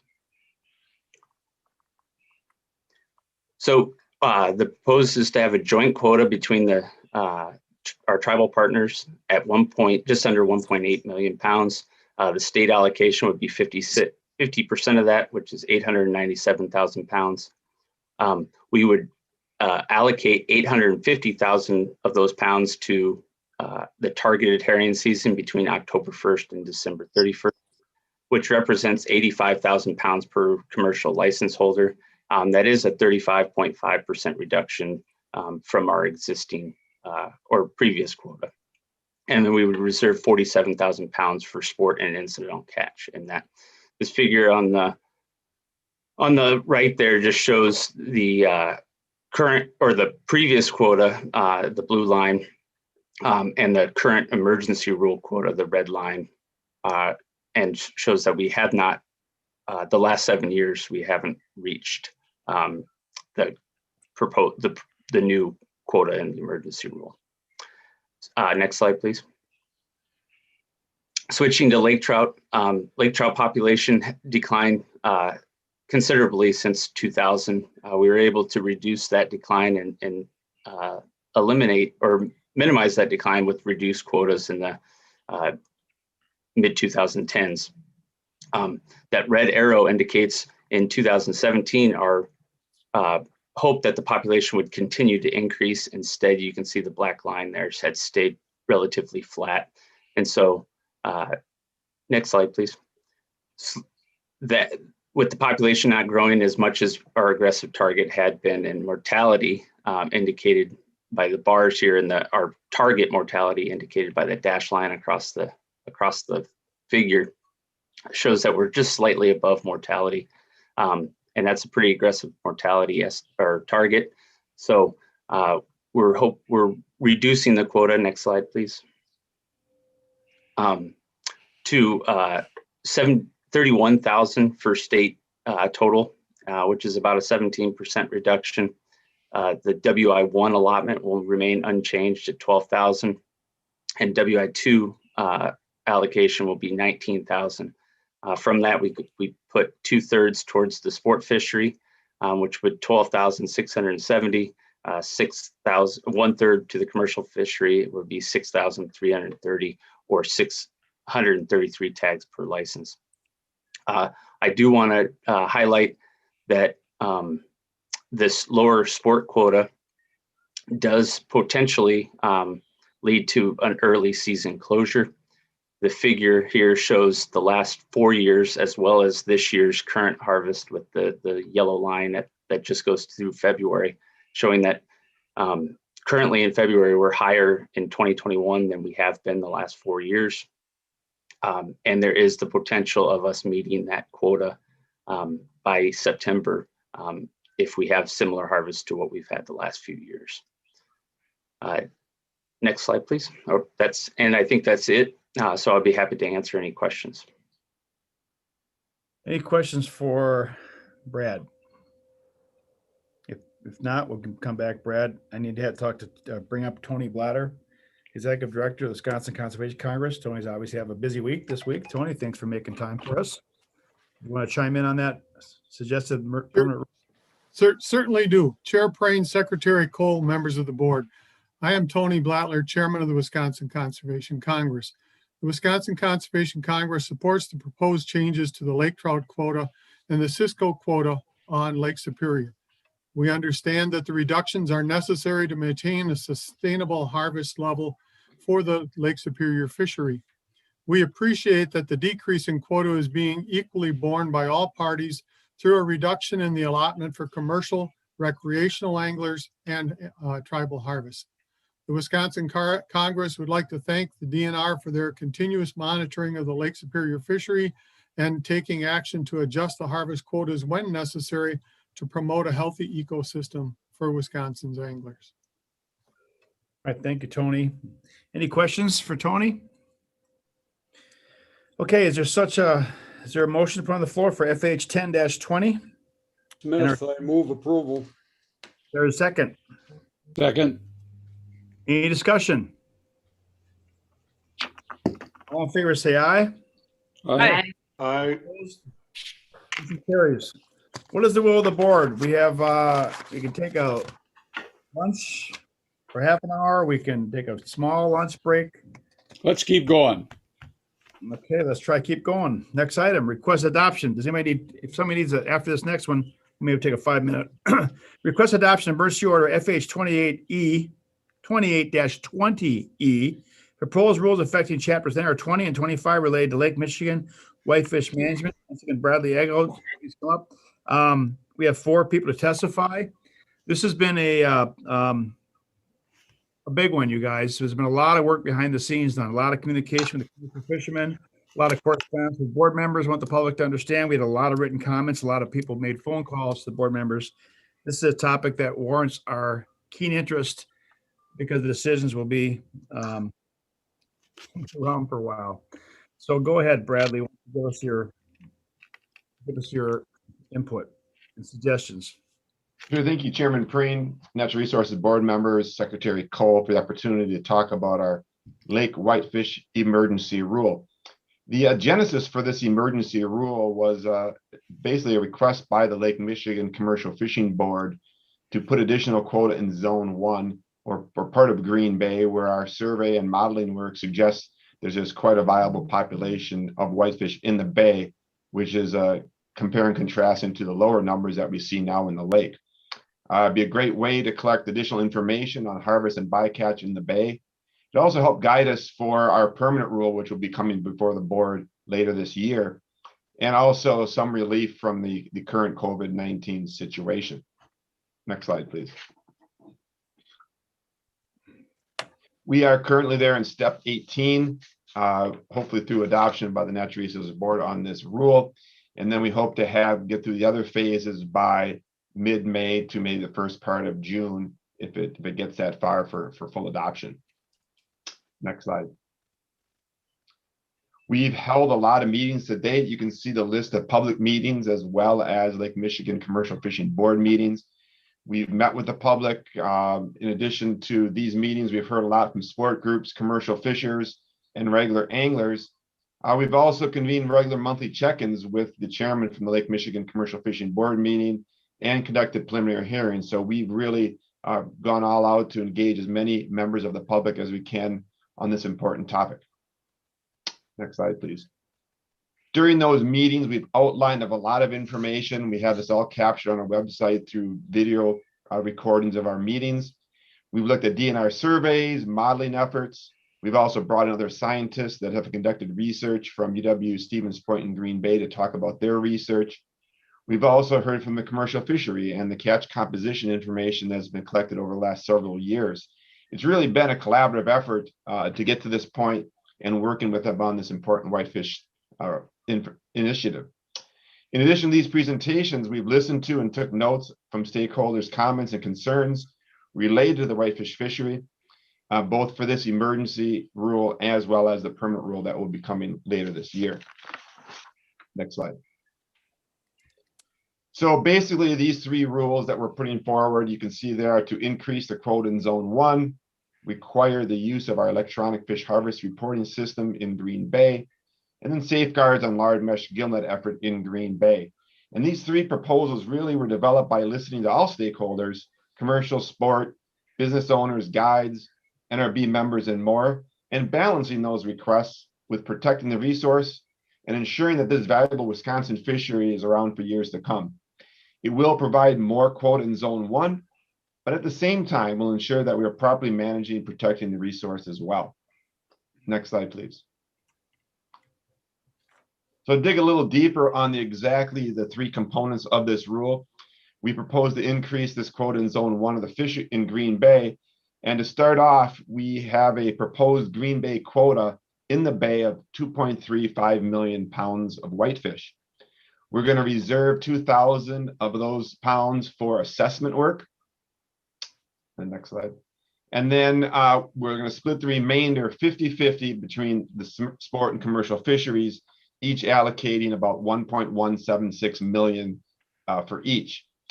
Then we looked at the 3-year commercial average in the lower and upper part of the bay, and essentially then allocated 30% of that increase into Zone 1. And that would put around 603 pounds on top of the current quota of 362,000 pounds for a total quota of 569,000 pounds in Zone 1.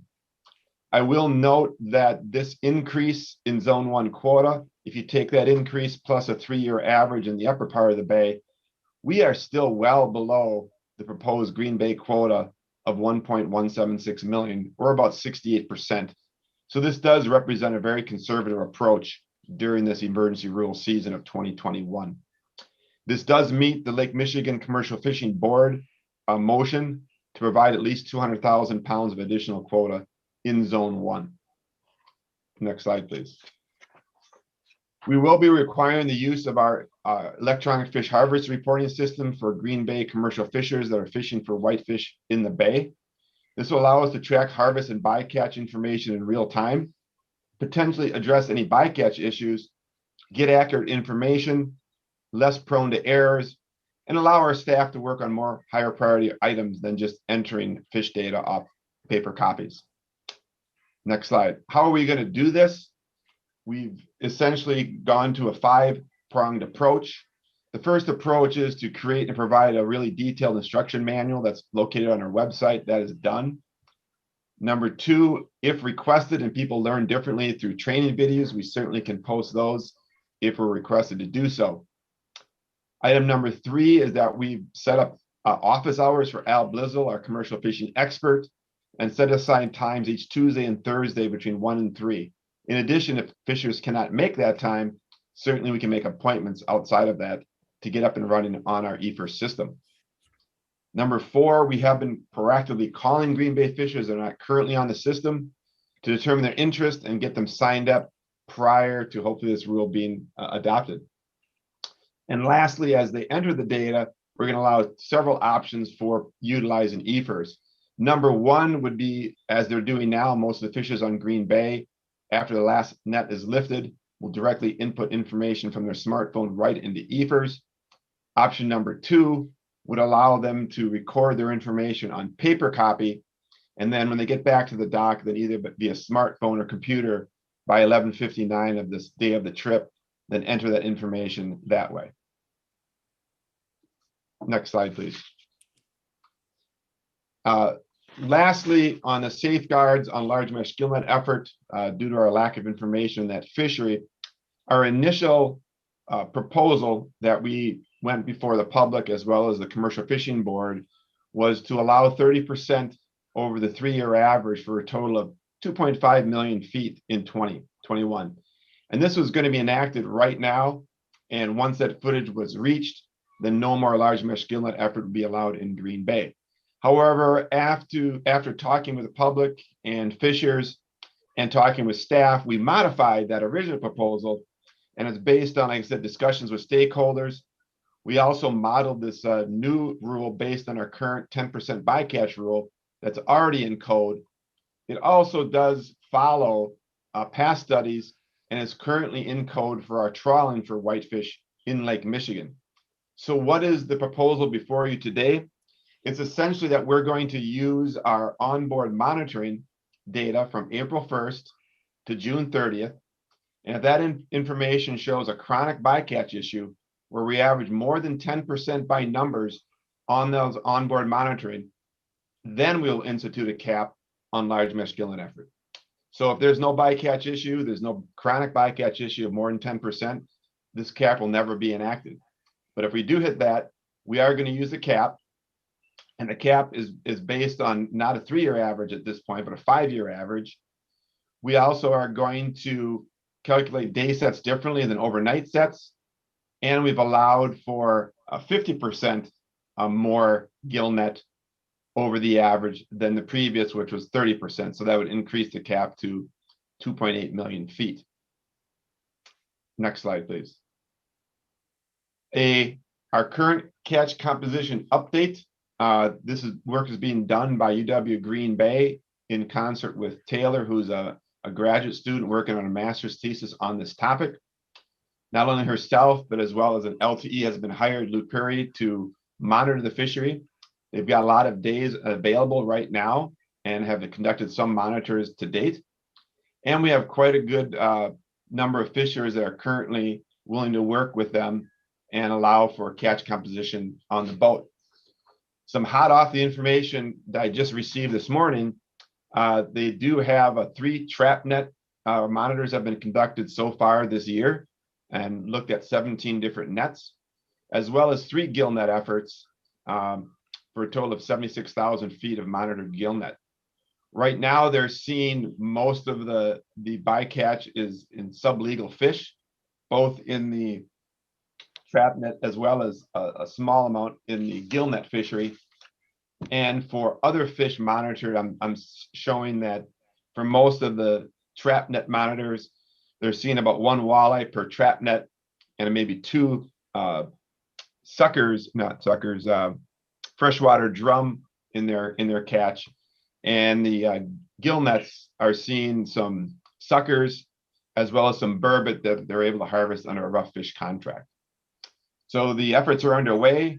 We have a total of 6 rides to date, and there's more coming this week as Taylor is trying to get out on a trap net boat as well as a gill net in the lower part of the bay. With that, I will take any questions. Thank you. Okay, just stay tuned, Bradley, if you could, Yep. please. Let's get to our testimony, please. George Meyer from Madison, Wisconsin Wildlife Federation, Executive Director. George, welcome. Thank you, Chair Prayne, members of the board, and Secretary Cole. I want to start out by thanking you for listening to sport fishermen in regard to this issue. If you remember, as a result of some of the conflicts that were taking place regarding placement of nets in Lake Superior, looking ahead, the Wildlife Federation appeared before the board and asked for a great deal more public input of sport fishermen as we approach these rules in Green Bay for additional netting and harvest of whitefish.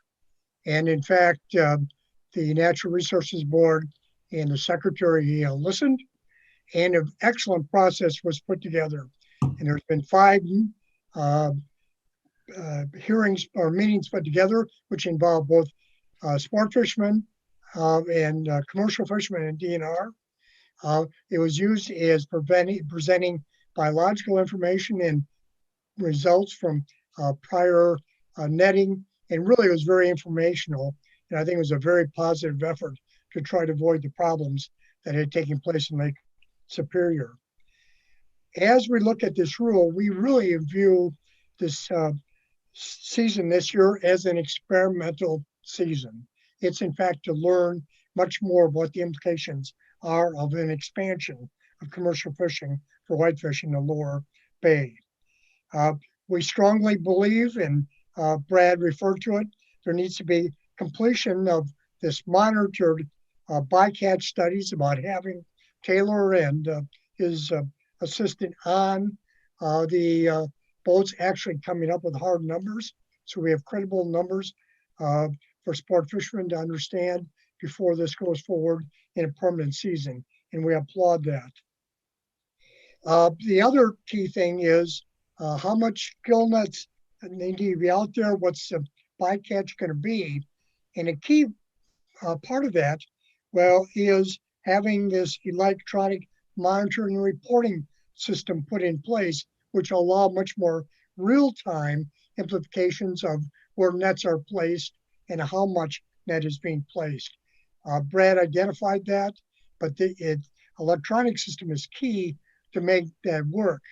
As I read this green sheet, it was sort of nostalgic to see that in 1998, when I was secretary, I commissioned a task force of commercial fishermen and sport fishermen to come up with a report on future of commercial fishing. One of the recommendations was putting in place an electronic fish harvest reporting system. That was an excellent suggestion then, and now it's time to put it in place. In fact, to manage this fishery. The other key thing we'd like to address is that will not be fully solved by this is placement of nets and conflicts. We'll get a sense of that from where the gill nets are placed this year, but they're going to be lesser than what a full season might be. But at least they'll give us some indication. But for a long-term permanent rule, that still is an issue that will need to be worked through by sport fishermen and commercial fishermen under the meeting system that's been put together by Brad and his staff, who've done an excellent job in preparing this rule and getting public input. And we thank you and the department for doing this, and hopefully we can avoid any conflicts in the long term regarding this issue. Thank you. Be glad to answer any questions. Well, thank you, George. If I do my math correctly, you suggested that 23 years ago that we put in electronic monitoring, and being a veteran of the state, that's probably pretty fast, isn't it? You have to remind her, I was no longer secretary the next year, or I suspect it might have been put in place sooner. Anyway, if it's passed today, it will finally take effect, which is long overdue. Any questions for George? Okay, thank you. Next one is Brian Hayden, from Milwaukee, Great Lakes Sport Fishing Foundation, Vice President. Welcome. Well, thank you, Chairman Prane, Secretary Cole, and the rest of the NRB members. I'm looking forward for a chance to speak on this. Fortunately, George seemed to have taken almost all of my thunder. I think he did a great job kind of articulating the position of the Great Lakes sports fishermen. I also want to recognize Brad here for a second because he's done just a fantastic job bringing everybody together, the sportsmen, the commercial fishermen alike, and it's been a pleasure working with them over the last several months on this. Also, I'd like to thank Charlie. He's going to be speaking next, but he reached out to me also personally prior to this. We had a great conversation, and I just want to call that out specifically because it really accentuates that the commercial fishermen, the sport fishermen are really working together on this. So as you can see with the proposal, I feel like we've gotten two of the key objectives that we were looking for, specifically the electronic rule, and then also putting some limits on the gill net, and bycatch. So from our perspective, let's see. I think the Great Lakes Sports Fishermen Foundation feels that the commercial whitefish harvest quota increased decision is actually being a little bit hurried. We're not convinced that the metrics that have been collected yet are conclusive to support a long-term increase in the quota. So to kind of abbreviate my comments, I'll just state that, getting to the punchline, I think that what we would really like to advocate for is some sort of a sunset clause in whatever rule gets permanently placed, or at least temporarily placed. Similar to like the lake trout position where, you know, it was tested for a few years and then expired with a specific sunset. You know, I'd like to not, as I told Charlie on Friday, I'm not gonna, our position is not to oppose the proposal, but stop just short of actually supporting it. But I think that it's going in the right direction, provided that we have an opportunity to, or that the board were to implement some sort of a sunset clause. And then finally, I'd like to echo George's concerns in terms of the conflict. That's always been a big concern of ours, sharing the lake. It's a big lake. There's more than enough fish for all of us to catch and make a livelihood for either the sports fishermen that are, you know, just trying to enjoy the waters like myself, or for the commercial fishermen that are making a living in it. So that's it. If I have any questions, be happy to answer them. Any questions for Brian? Brian, that's the beauty of an emergency rule, is it tees up the permanent rule. And so I hope that the sportsmen, you know, stay active as a stakeholder of the Great Lakes and keep your viewpoints known to the department when they formulate the permanent rule. Appreciate your time. Yep. Next, Charlie Hendrickson, Sister Bay, representing the Lake Michigan Commercial Fishing Board. Welcome, Charlie. Charlie, you there? Oh, yes. Hello, Yeah. Dr. Frame. How are you? And board members, thank you for listening to me. And I want to start out by thanking all of you for the interest and effort you put into this and keeping this on track.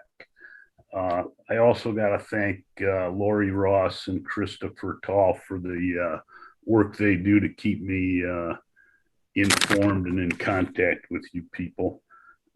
And I got to specifically thank Dr. Frayne, Secretary Cole, and Deputy Secretary Ames for keeping this process on track. A couple times it was nip and tuck to get on the agenda when it should be.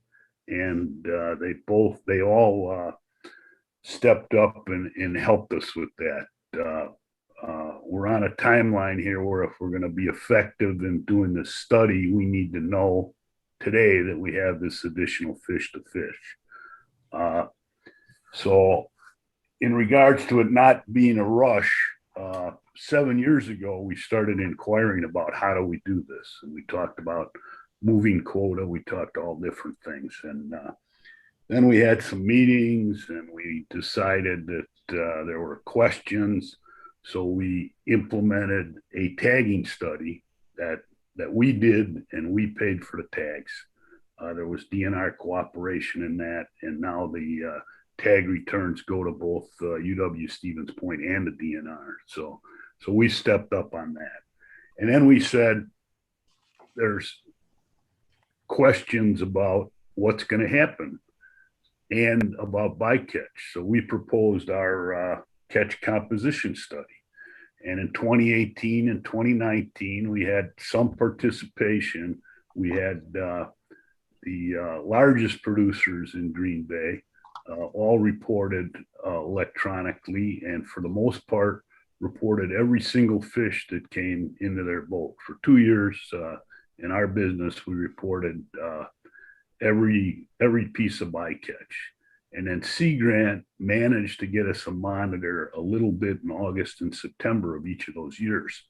So we were on board with this study, and we could not get a monitor. The DNR could not find us one, and Sea Grant didn't. So we're going, what do we do? So we reached out to Dr. Forsythe at UWGB, and he was very interested in upping his involvement in Green Bay, which I think now one of the really great things that come out of this is a collaboration between all the interested parties and involving UWGB, who's a great institution of higher learning. So we did that, and we signed a contract where we're contributing monetarily to adding this LTE this year that Brad referenced to make sure that we get enough monitoring. The researcher, the graduate student, Taylor Hrabach, is teaching some classes and taking a couple classes. So, but she has a pretty flexible schedule.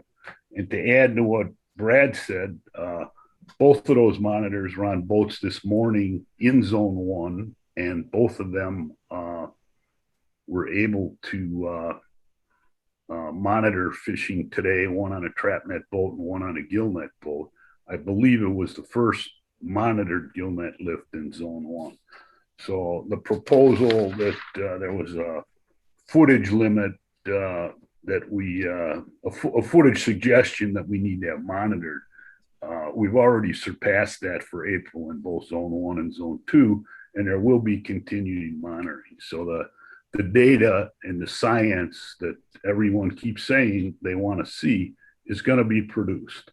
And it will continue to be produced into the future because, as has been said on this board more than once, we need the science. Repeated conversations with Dr. Frayne and with Bill Smith on the board have said that we need the data, and that's what we're about. We're producing the data, and we're sharing it openly. The transparency is immense. Anyone who wants to come check it out or ride along is welcome to do that.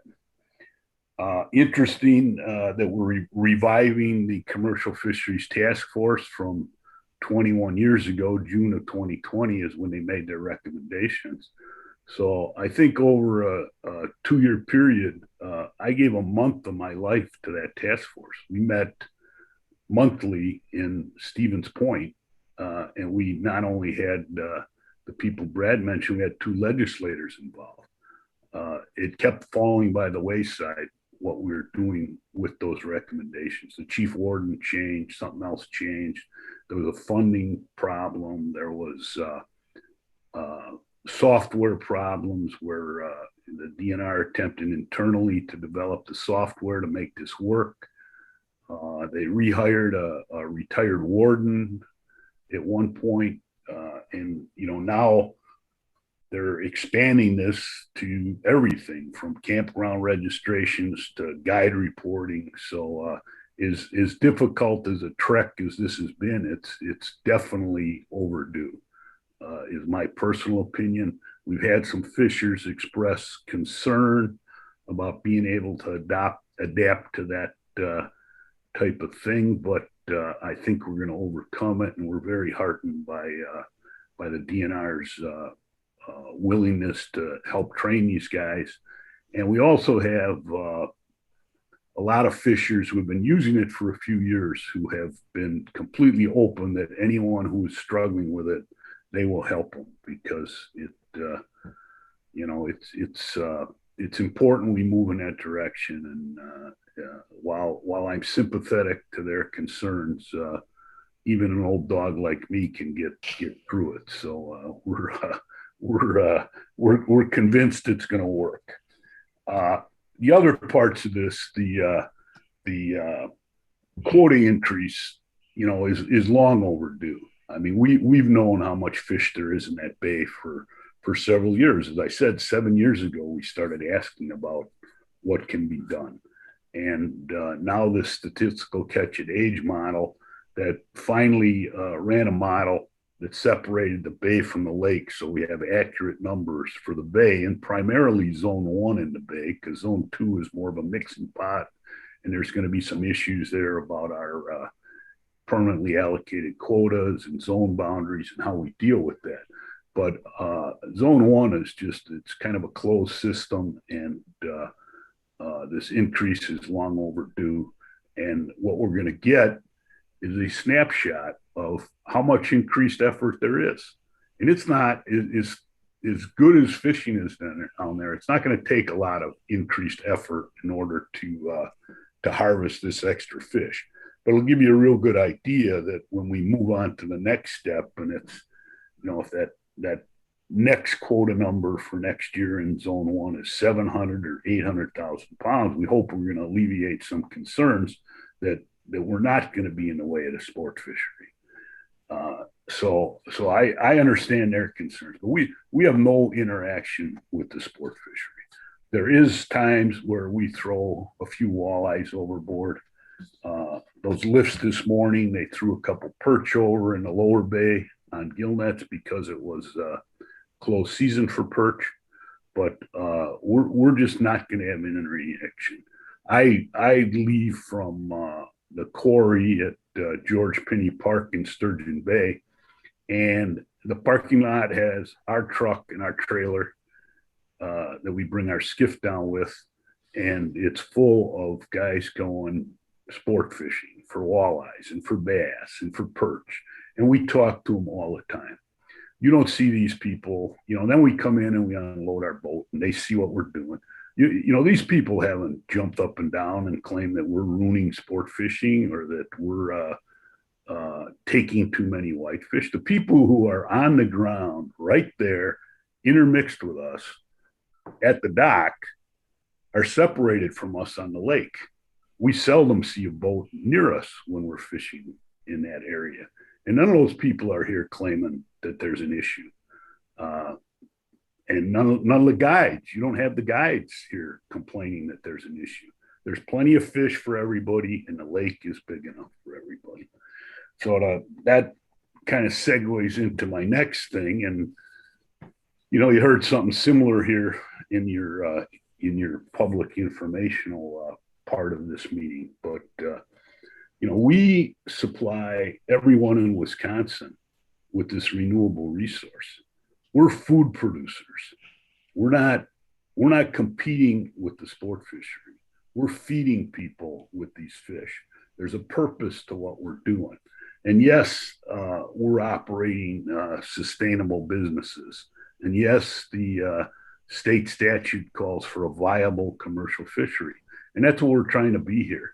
So our access to this resource, in order to provide it to people and create jobs and create other tax revenue and all the other things we do, has to have some value in these discussions. So we hope that as we move forward here, that we get some credit for that. And I don't have the time, and I really don't think you want to have consumer groups and grocery stores and restaurants and all them calling you to tell you, let these guys catch us some fish. I hope you can have enough confidence that I'm a straight shooter with you and always have been, to accept that as a fact. I don't want to go the other way. I'd rather we just do it like that. So I think we're in a good shape here. The gillnet footage, I know you got some letters about from different fishers. And as we do this monitoring, you're going to see that zone 1 and zone 2 are vastly different in gillnet usage. Right now, guys in zone 2 are fishing fairly successfully, which they can do for a couple months before the slime gets too bad in the water, because everything's changed with the mussels. And they're setting their nets and lifting them the next day, and almost zero bycatch. The guys in the lower bay are fishing nets that are lower profile, and that they set on what they call a day set, and they're in the water for an hour or two, and then they pull them out. So there may be a time where they're going to set, and they may have walleye or maybe even a northern in it, which would seem to be the big concerns.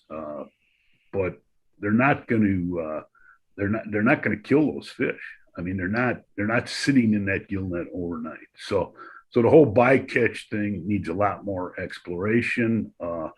I think that the footage limit to go across those two zones while the intention is good for some peace of mind, I don't think it's been well thought out. So it's going to work for this emergency rule. It's not going to work in its present form in any way in a permanent rule. So as we move forward on that, that's going to be one of the issues that we have to work on.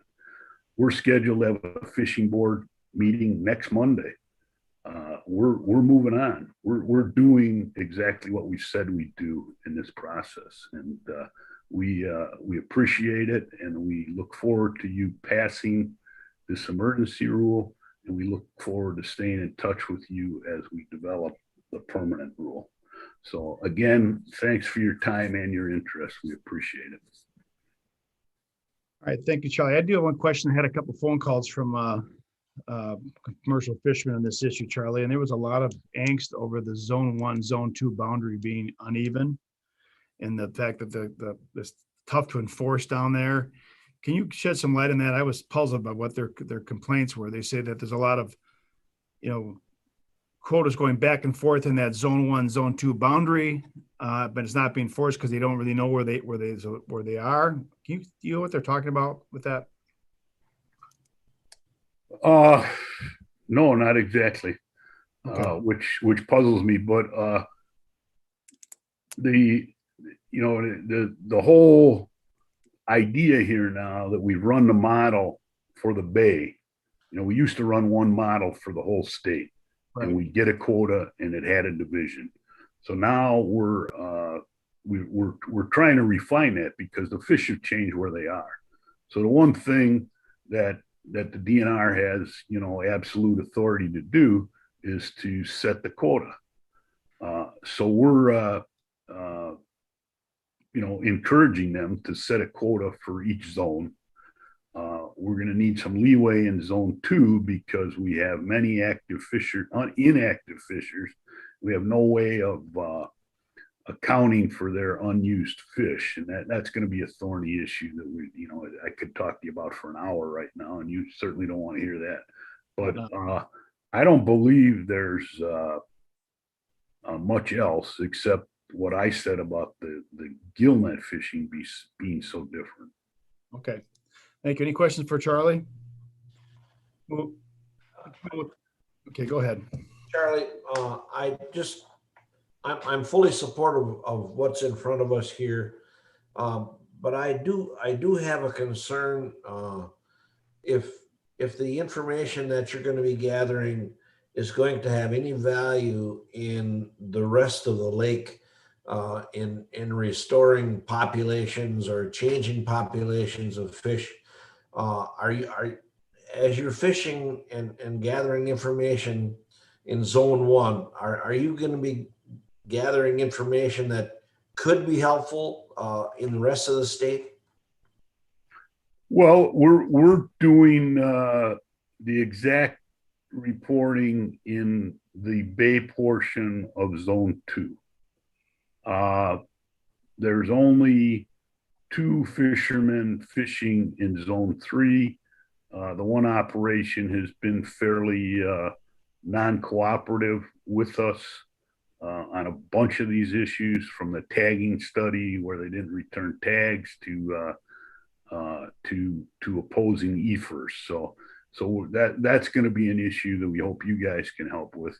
And then the only other fishing going on in zone 3 is the trawl fishery, and that's completely transparent, and they're actually still videoing it. And I don't know where we're at with our fish managers reviewing that for bycatch.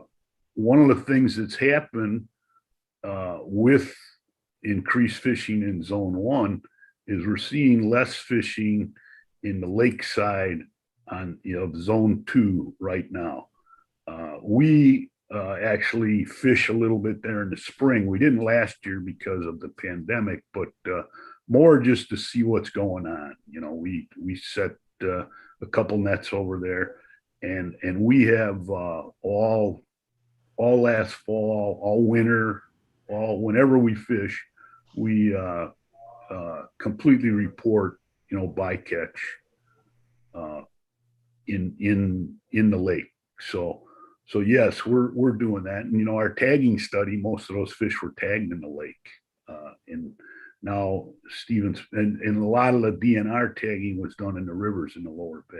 Now Stevens Point's going to do some open water tagging because they don't think we've quite accounted for where all those fish are spawning yet. All right, Bill Smith, you have a question for Charlie? I do. Thank you, Mr. Chairman. Charlie, first of all, a very big thank you for your leadership on this issue and the collaboration between the leaders of the sport fishing interests and the commercial fishing interests. Obviously, there's fish in zone 1 and parts of 2, and there's tremendous opportunity here. But it also represents a major shift in fish populations and potentially a major change in fishing effort. And so there's a lot of caution and there's a lot of speculation about what might happen and what might not. Through all those discussions, there is one piece of data yet that I think we all agree on, we don't have good data on, and that deals with the gillnet fishery. You've been very helpful providing catch composition and a lot of data on the fishery. A lot of that's come from TrapNet. The questions we're getting from the sport fishermen are very specific to gillnet, and it's one of the uncertainties, I guess, about this emergency season. I'm really encouraged by the people that have agreed to support data collection. We're off to a great start, and I really appreciate your confidence that we're going to get there. But I would like to hear you speak more specifically about, are we going to be able to get, from your perspective in dealing with the commercial fishermen, are we going to be able to get that bycatch data on the gillnet fishery in this emergency season? Yes. So we have 2 or 3 more fishers that have started scheduling with the researcher since that update that she gave to Brad last week. I was on the texting with Al Blizzle, your commercial fishing specialist in Sturgeon Bay, to make sure that as these people are being added, that they're voluntarily reporting on EFERS. We've got a little bit of that to work out. There's a few bugs in the EFERS thing. We have one thing even on our program. Our reports are right, but some of our other information we're having a little trouble with. But absolutely, I think we have a guide here that was put out that from the staff about what they wanted to see and where, to give them a fair representation of what's happening, and we're gonna go way beyond that. We have a guy on Washington Island who's the last fisherman on Washington Island who fishes to supply his restaurant. So he will often go out at night and he's trying to catch lawyers. He's specialized in selling lawyers out of the KK Fisk on Main Street in Washington Island for 20 years. And he sells whitefish there. He and the whitefish biologist in Sturgeon Bay have been playing tag for 10 years to have the biologists come up and do a dockside monitor. And it just hasn't happened. So we're looking at all different ways. My son's best friends run a campground on Washington Island. They've got some of those huts, where you don't even need a tent. You can go spend the night. And we're going to put these UWGB kids up there and make sure they get along with Kenny, and even get some stuff up there that Brad has said is even the deferred zone. So we're doing everything we can. And there's 1 or 2 guys who might set a few gill nets and catch a couple fish who probably aren't going to sign up here, but we are going to produce a tremendous amount of gill net data for you this year, Bill. And thanks for your help with that. Well, thank you, Charlie. And again, with that data, I'm hoping that some of the cautions we're hearing now and questions we're getting can be better answered Right. later this year when we face this permanent rule, and we'll all be in a better position to make decisions on that. So thank you. Yeah, indiscriminately used gill nets, could be a disaster. Somebody went out and said gill nets, let them sit for 2 days and killed a bunch of fish. But we don't have people who do that. We've consolidated our fishery and we've limited entry into our fishery. So the people who are involved now are serious businessmen with long-term commitments. Brad mentioned wanting to, or I guess it wasn't Brad. Maybe it was one of the other speakers who mentioned, wanting to see this continue into the future. Well, I'm enjoying myself fishing, but I have a 29-year-old son who's my partner, and it's gonna be 30 years before he's my age. So we're not in this short term. We're in this long term. We have a lot of money invested. The other fishers who are participating have the exact same attitude. We're in this, and we're all about the stock being taken care of, about resource management, and about producing healthy, sustainable, fresh food for the people of Wisconsin. All right, that's great. If you have any other questions, let's move on to Tony. We always come back to Charlie if you have other questions when we debate the rule. Okay, thank you, Charlie. Tony? Okay, thank you, Chair Prane, Secretary Cole, and members of the board. The Wisconsin Conservation Congress supports the proposed emergency rule to increase the commercial quota for whitefish in Lake Michigan, allow large mesh gill nets, and require onboard monitoring activities and electronic harvest reporting. We feel this rule is a good balance of allowing the commercial fishers to test an alternative harvest method while still having safeguards in place to protect the Green Bay fishery if the bycatch is identified as being too great. We support moving forward with this emergency rule on a trial basis, with the understanding that if problems are identified that could jeopardize the Green Bay fishery, the DNR and NRB will immediately make appropriate adjustments to safeguard the health of the fishery. The Wisconsin Conservation Congress would like to thank the DNR for work on the Lake Michigan fishery and proposing a plan that provides for the interests of all parties. Thank you. Any question for Tony? Okay, with the board's permission, I would like to put Bill Smith back on. Bill has been, extremely important part as our liaison from the board to this process. The concerns that we've had that Bill and I have shared with the department and the commercial fishermen is that this permanent rule that we don't have to do this. This isn't like something we have to do. A lot of us have said to me privately, board members have said that we will do this emergency rule to gather data. That is the main focus and the main purpose for this right now is to gather data. And I want to make Bill put you on the spot here and Bradley to answer that question to this board. Will we receive the data? And if we don't receive the data in the emergency rule, is it pretty clear to the community out there that we can't have a permanent rule with many changes without data for gill netting? I think I've made myself clear in the past to the commercial fishermen and to the department, and I want this board to think about that when we pass this emergency rule. So Bill, why don't you give us a concise, quick analysis of the hours you spent on this, if you could, and let the board know whether we have a good feeling that this is going to occur. I know you asked Charlie and put him on the spot, but I want to ask you as our board liaison, and Bradley, you chime in. Do you feel that this emergency rule that you want us to pass today puts all the keys in place to make sure that we gather the data necessary? The last thing I want to see happen is to pass this emergency rule, and then next December you say, well, we didn't get many ride-alongs, or we didn't get this, or we didn't get that, because then my opinion, the permanent rule, you can shelf it. So Bill, why don't you interact first and try to answer those concerns, and then the board can put the motion on and vote accordingly. Well, I can give you my perspective, and I will try and be concise. Thank you, Doc. That can be a challenge at times. Yep. This is a very complex and challenging relationship here. Done a lot of history. We don't have the data we'd like to have.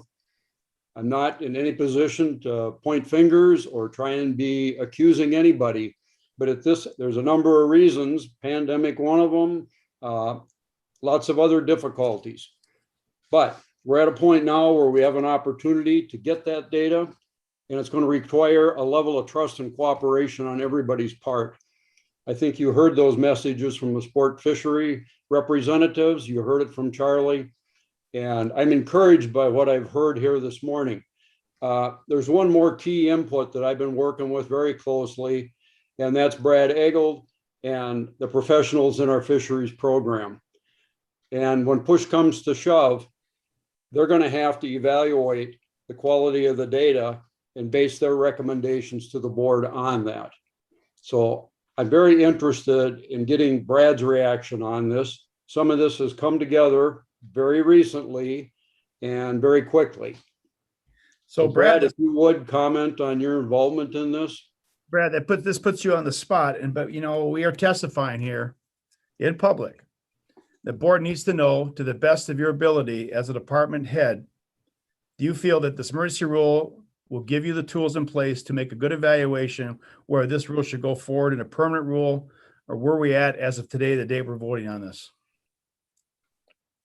Yeah, I think we have a good sampling plan that's been kind of arranged and will be conducted by, as we stated, UW Green Bay and our graduate students there. And we did provide them and the Commercial Fishing Board with a kind of a chart to try and fill in, and that's based on getting at least 7% of the effort in any particular grid and month as far as a ride along on gill nets.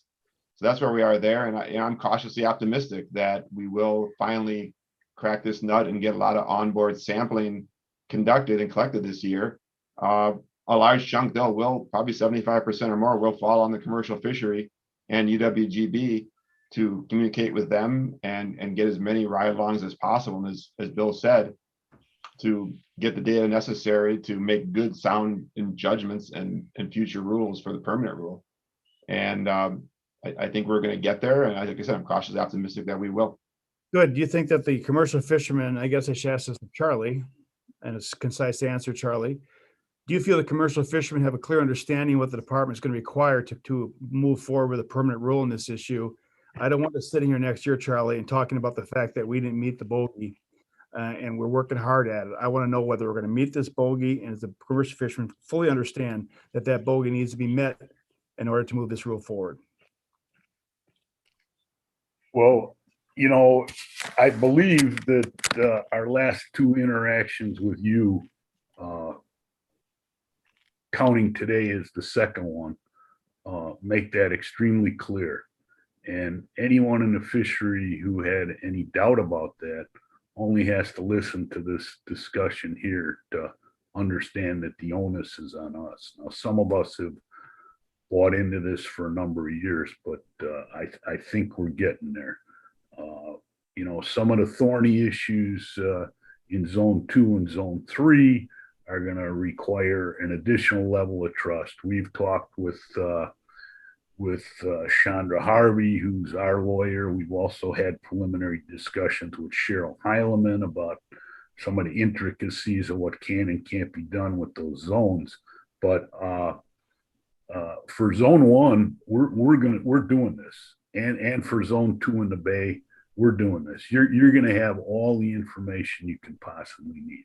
Now, is that final information? Is what happens this year a guarantee of what's going to happen in the future? Of course it's not. So, somewhere we need to step up the entire game to make sure that we're not backtracking to gain information, that we keep it up to date once we acquire it this year.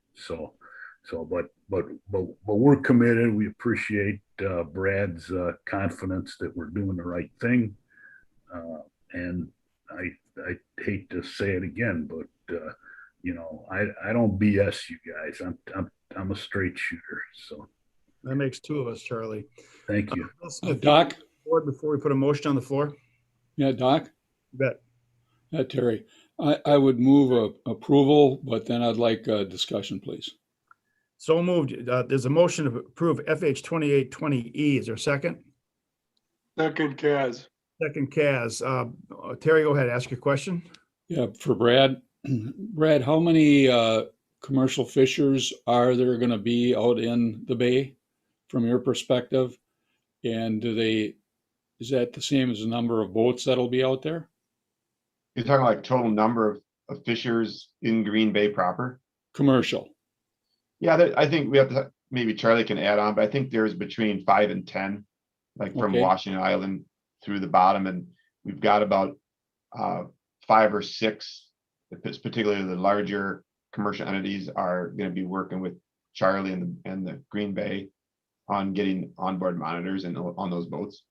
Okay, my second question, which I asked you yesterday, is it appears as if the biggest issue here is potential conflict between sport fishers and gill netters. Why do we allow gill netters, period? Right. Well, so traditional gear, it's certainly less costly to get into the commercial fisheries using gill nets compared to trap nets, which is a tremendous capital outlay of expenses. And as Charlie pointed out, if responsible fishers fish responsibly, they can be a very effective tool for catching the targeted fish.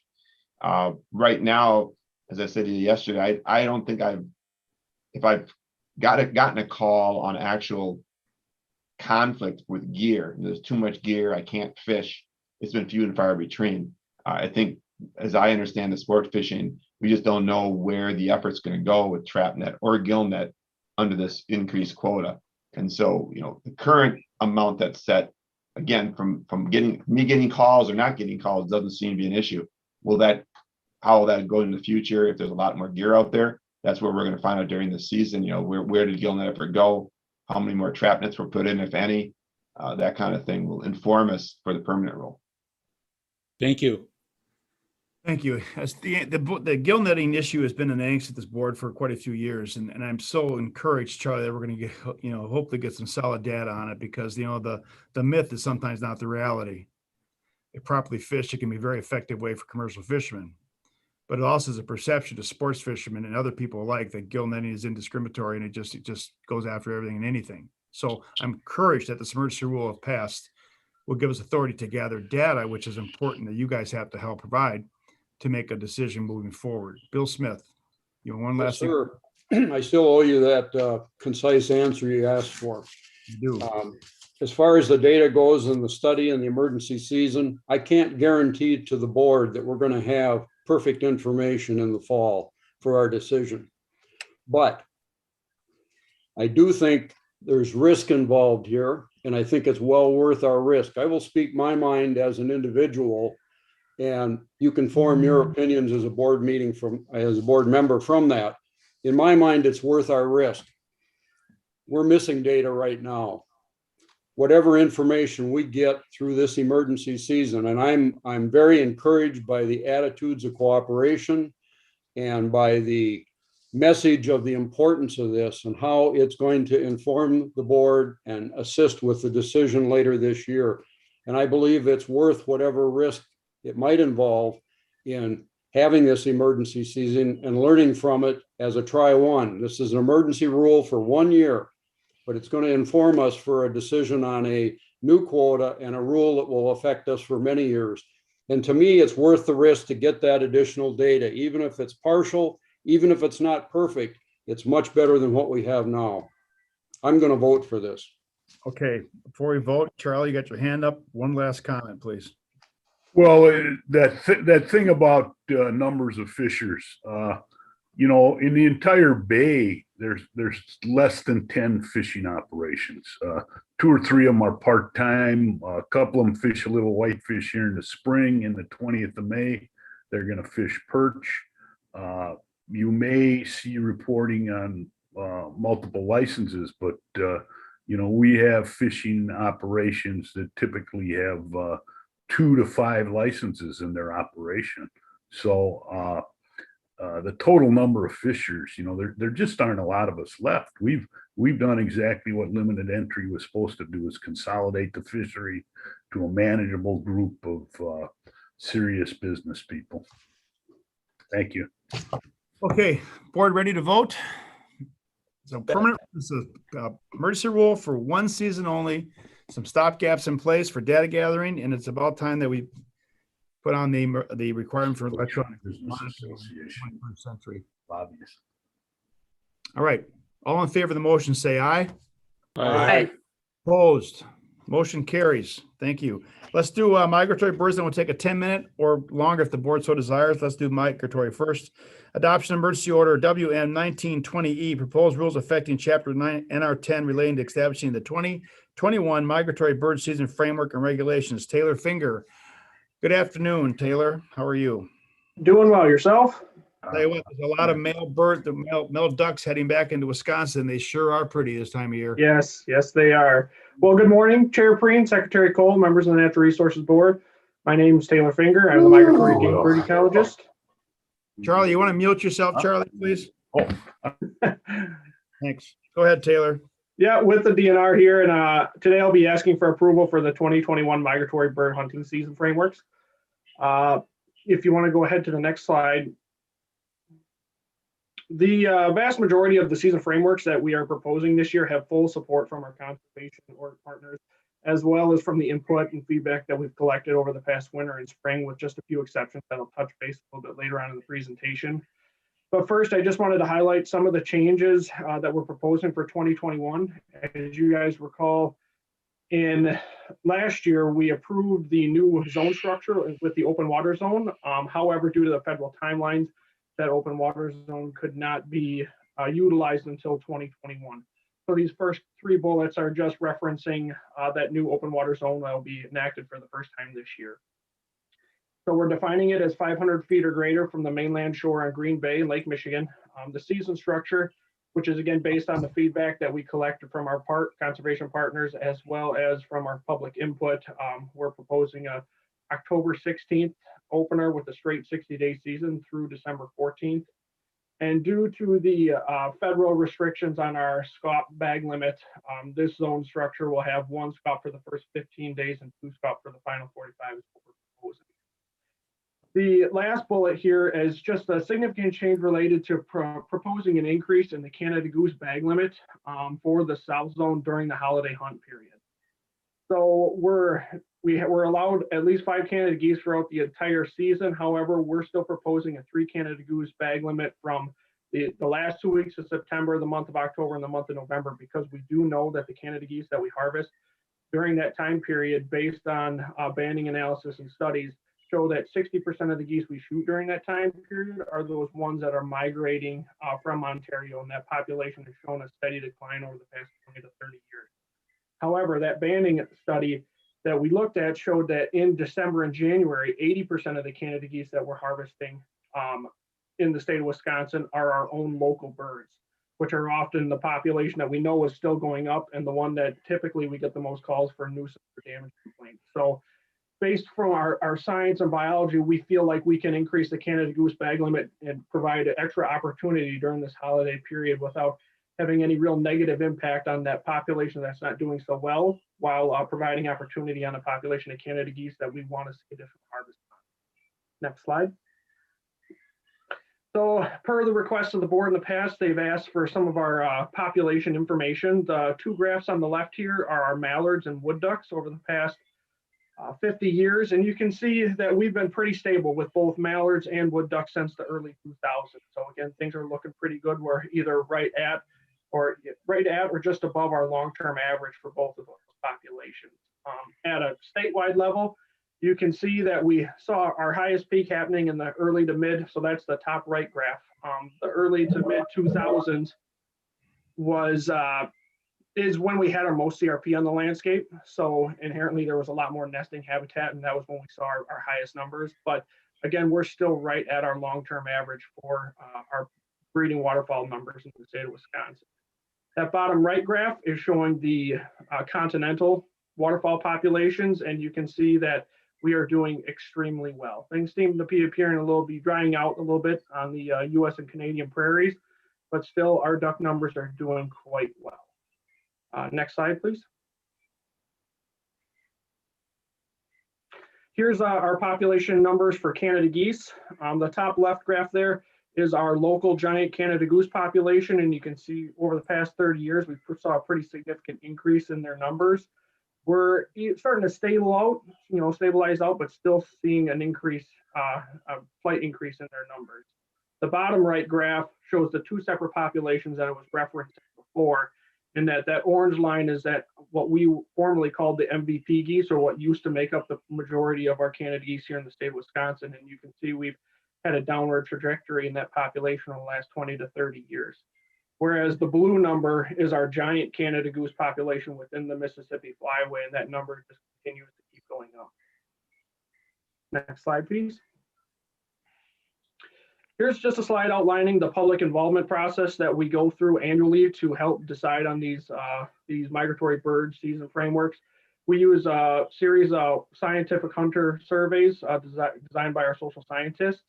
We look at our committee recommendations. We look at collecting public input and soliciting input from our press releases, our website, our email lists, using social media. And then our online input tool that we've utilized the last several years. This year, we collected over 1,500 public comments on the 2021 season proposal.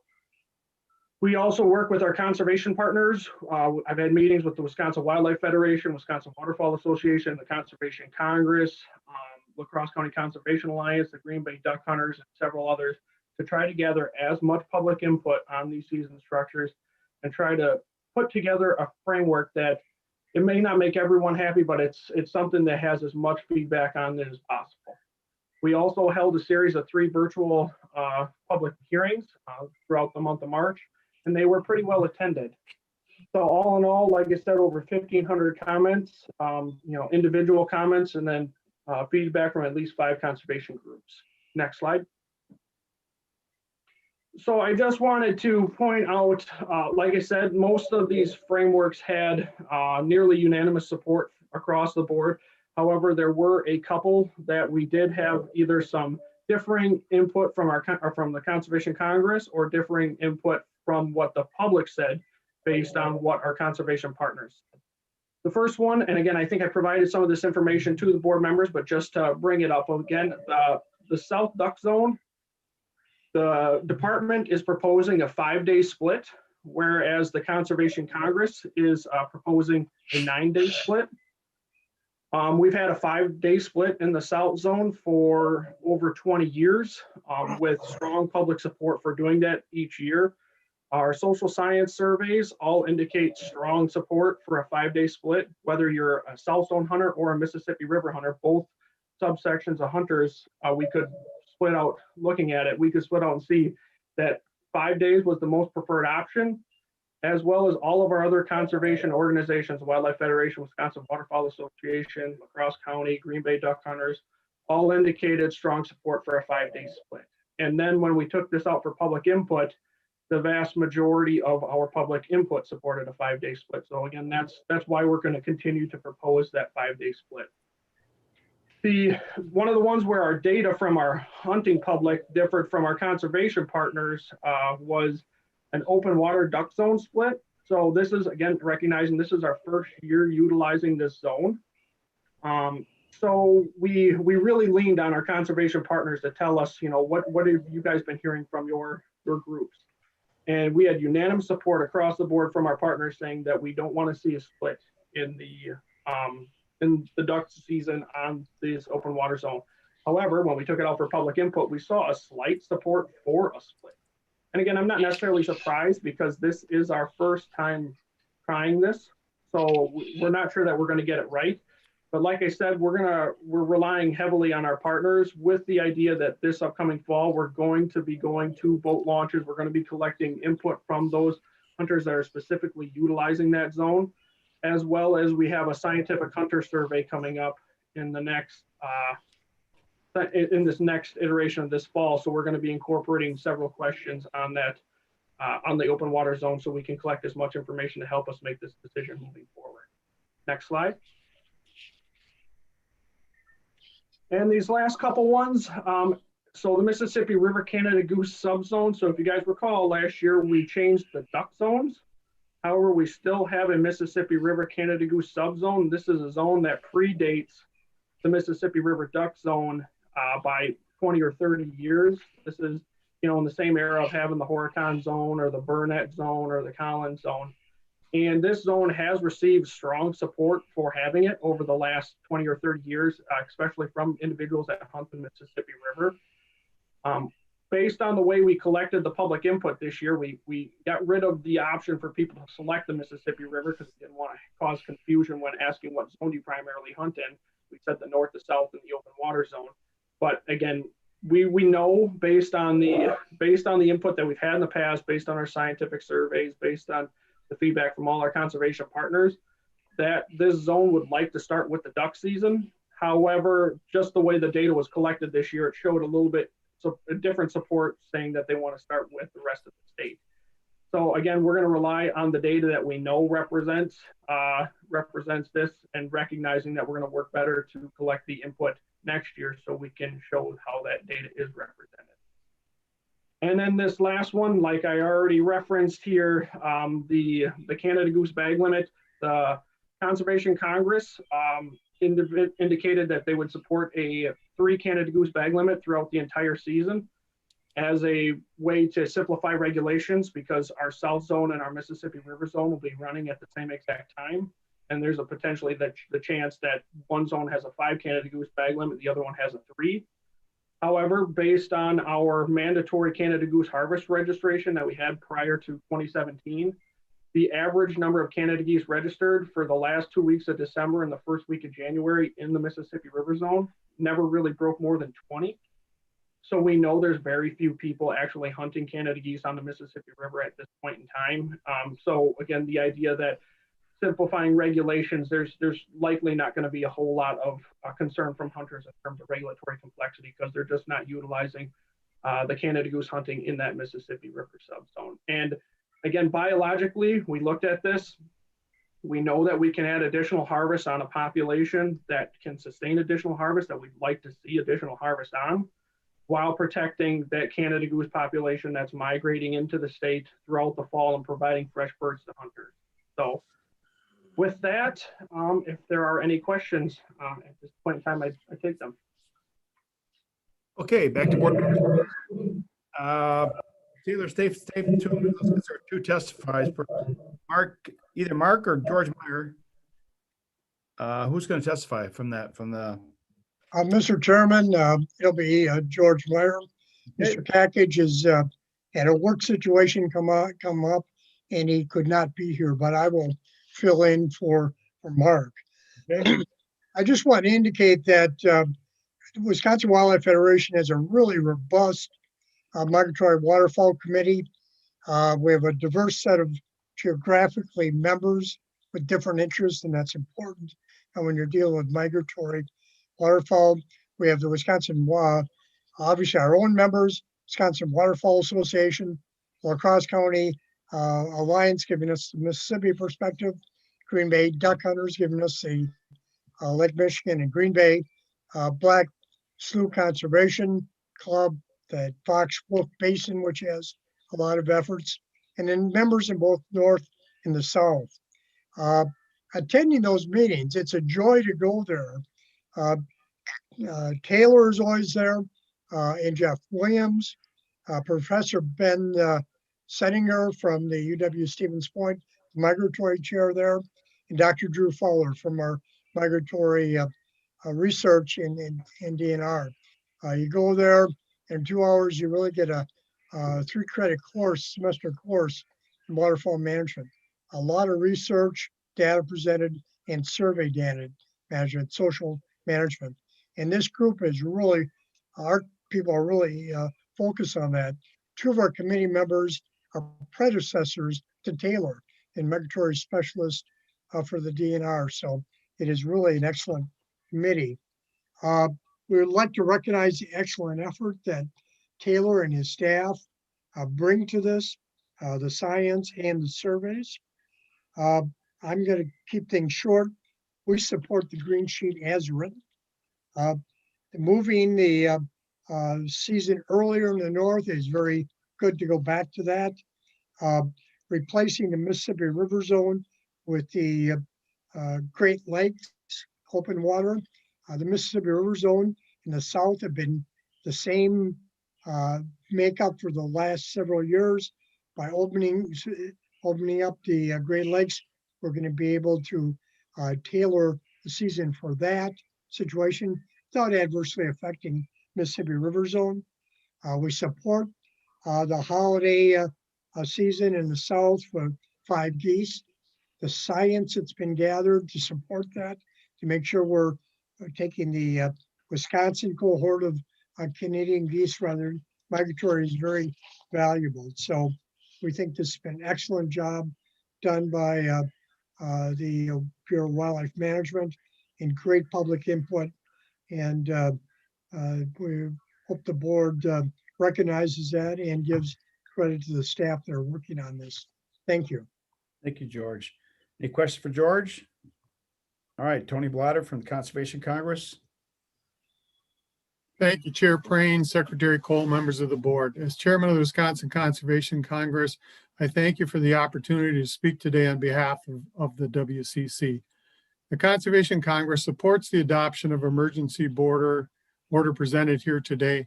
Members of the WCC Migratory Committee participated in the development of these changes and stand ready to work with the NRB and the WDNR as they are rolled out for hunters for the 2021 season. The WCC Migratory Committee's season proposals align with the DNR's on all but 2 options. With the elimination of the Mississippi River Zone this past year, the WCC Migratory Committee opted for a 9-day split in the Southern Duck Zone to allow later season hunting opportunities which were typically afforded by the Mississippi River Zone. The second item, for the reason of rule simplification, the WCC Migratory Committee chose to remain at 3 Canada geese per day for the entire season rather than the 5-day option for the late season, January 20th through the 4th. The WCC Migratory Committee is also in favor of adjusting our current process for determining our season structure. We would like to see public opinion collected before the WCC Migratory Committee makes a final recommendation to future season structures. This was a conversation that I also had with Taylor, or we had with Taylor Finger. The WCC would also like to thank members of the Migratory Committee, as well as the WDNR staff, Taylor Finger, Tyler Strelo, Jeffrey Williams, and Kari Lee Zimmerman for all their hard work. It has been our experience that these dedicated individuals take their role very seriously, participating in many hours of meetings and contact with members of the public. All right, any questions for Tony? All right, board members, if you have questions for Taylor or put a motion on the floor, it's your Mr. prerogative. Chairman, approve 4G. Approve 4G. Second, Kaz. Any discussion? Just one question for Taylor. This is Marcy West. That concern from Tony's group about the communication on the 5 going from 3 to 5 later in the season. Any ideas on how outreach or anything can try and overcome that? Yep, I think we'll definitely communicate via, we'll do our social media posts, we'll do a press release, we'll have a Gov delivery email that's sent out. We have over 20,000 people identified on our Gov delivery there. And like I said, we're talking of, during that time period where the Mississippi River hunters are, over a 3-week period harvesting less than 20 geese on average. It's a relatively few number of folks. So if we get enough information out there, I think we're going to tap into those handful of folks. Okay, thank you. All right, any other questions? All in favor of the motion, say aye. Aye. Aye. Opposed? Motion carries. We will take a I need a half hour. half hour. Okay, we will reconvene at 1. Hold on a second. We got it. How about 1:30? Reconvene at 1:30. IT has asked me to please mute your audio and mute your video during the break. We reconvene at 1:30. Thank you.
Chair Praying, just to let you know your video is on.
Okay, we all back, everybody?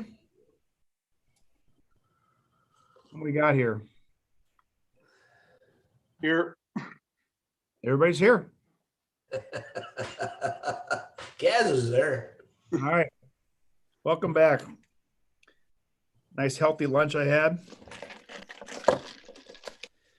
Okay, going to scope statements. Request the board approve the statement of scope. Call this meeting back to order, by the way.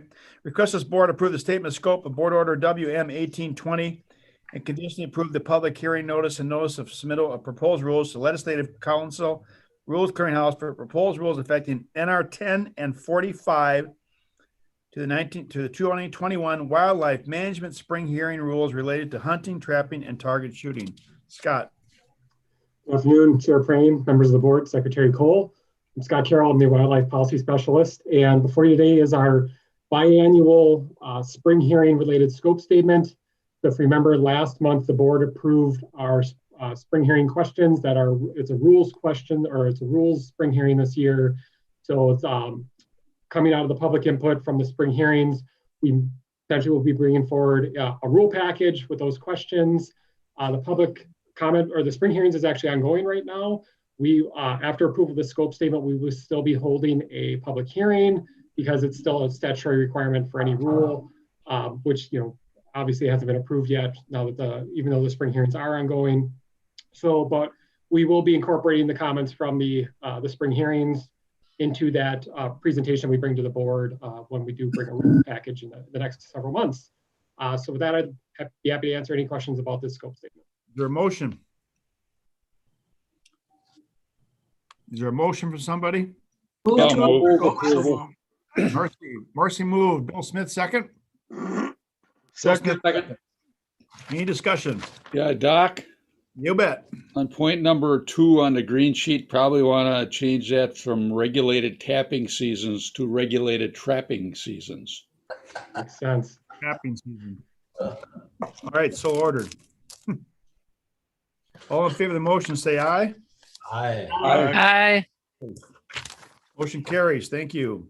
Request board approve statement of scope for Board Order FH 1420 sent to the clearinghouse and Board Order FH 1420 and notices submitted of proposed rules to Legislative Council Rules Clearinghouse for proposed rules affecting NR 19-26 related to minor changes to fishing regulations and inland, outline, and boundary waters 2021 Fisheries Management Housekeeping Rule. Meredith. Thank you. Good afternoon, Chair Prane, members of the board, and Secretary Cole. My name is Meredith Penthorn, and I am the Policy Specialist for the Bureau of Fisheries Management. And today we're asking for approval of the scope statement for our biennial housekeeping rule to make minor changes to fishing regulations on inland, outlying, and boundary waters. So on this slide, you can see where we are in the rulemaking process, and we'll have a lot of steps ahead of us once you approve the statement of scope to get this rule drafted. So this rule basically serves to improve clarity, correct inconsistencies and errors, update outdated references, remove obsolete provisions, and otherwise clean up administrative code in our fisheries chapters. And you can go on to the next slide. I'd be happy to take any questions. Next slide. Any questions for Meredith? None heard. Is there a motion to move? Anderson, move to approve. Anderson, move. Second. Kaz. Kaz, second. Any discussion? All in favor, say aye. Aye. Motion opposed. Motion carries. Thank you. Thank you. I'd like the public to know that the next item was delayed till next month. Totally on the board's back on this one. The department was 100% ready to move forward with the sturgeon management plan. A couple members of the board asked for more time because they want to thoroughly digest and discuss and have good questions to ask of the management plan. So that is, the board members have asked for that with no particular axe to grind, as they say. And the department was 100% ready because I know we kind of delayed this one for quite a few months. So, Ms. Secretary, I want you to realize that this is on us, not on you. Thank you. Next one, request approval of 2021 elk management plan. Scott Repke, that's pronounced right, Scott? That's right. Good afternoon, Chair Preen, members of the board, and Secretary Cole. My name is Scott Repke. I'm a wildlife biologist for the Bureau of Wildlife Management. I work out of Black River Falls, and I oversee the field portion of elk management in the Central Forest region of the state. Next slide, please.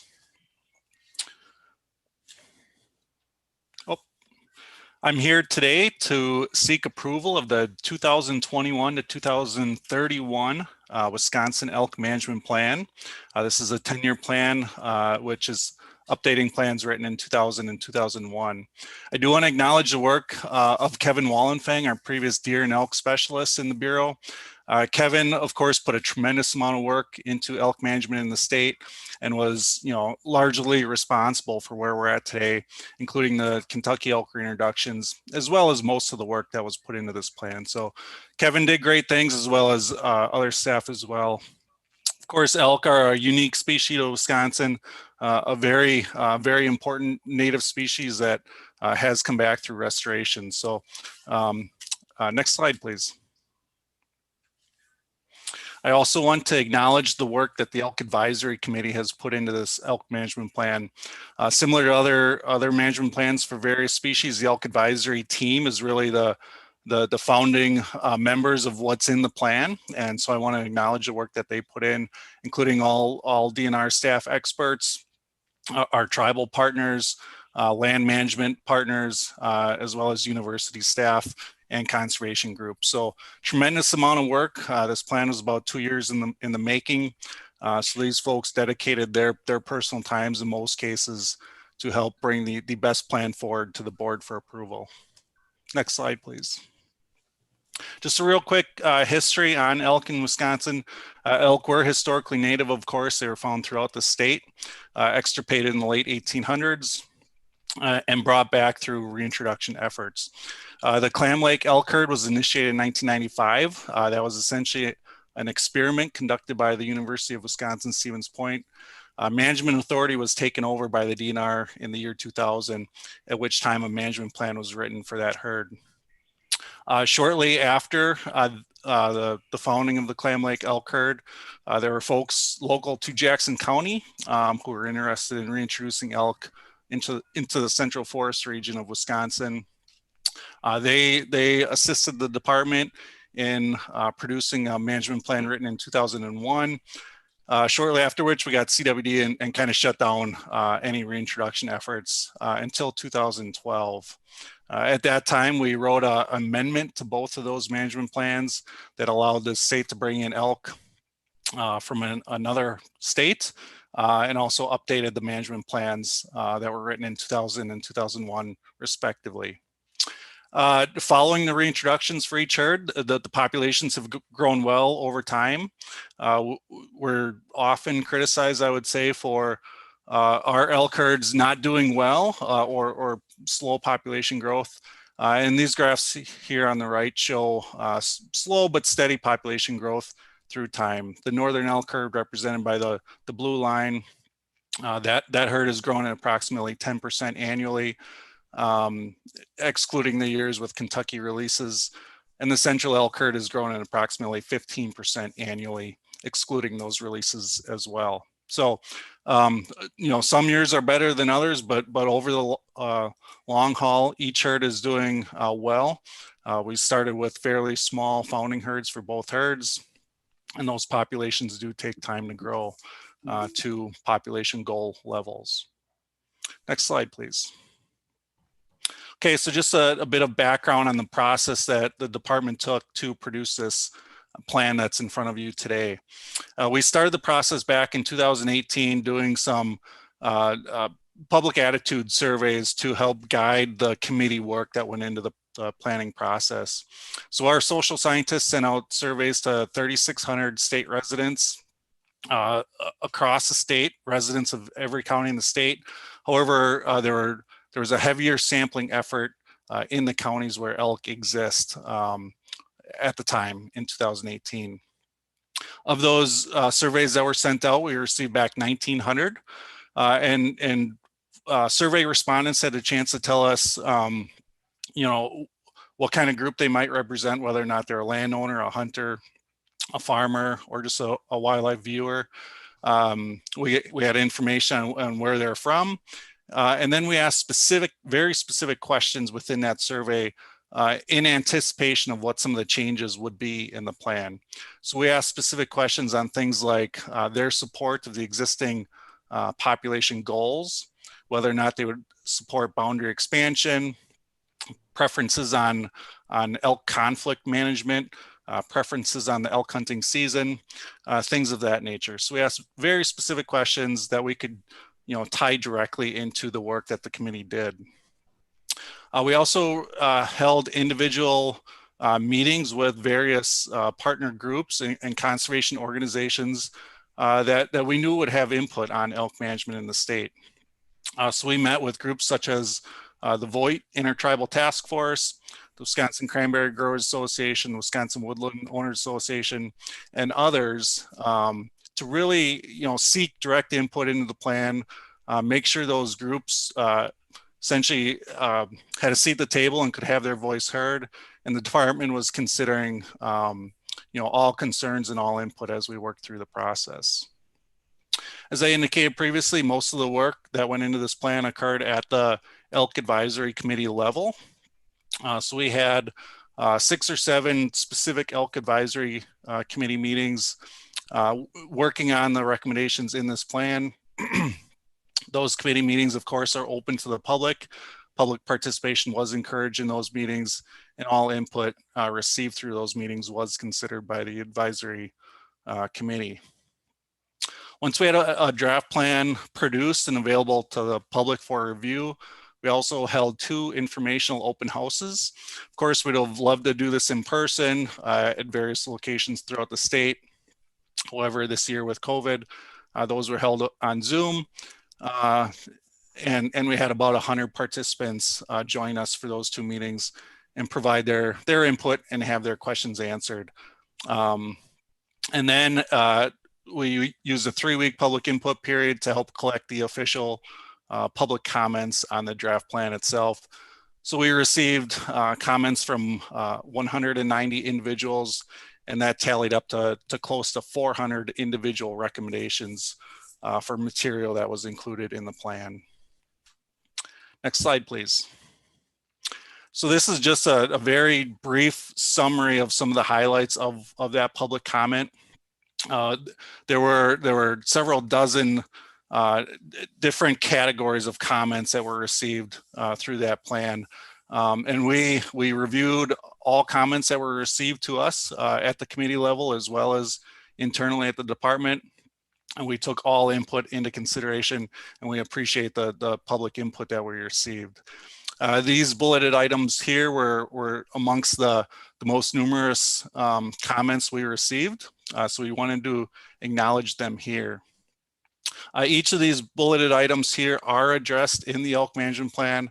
However, they don't all necessitate changes to elk management necessarily. So they may result in no change really in terms of what we do with elk management.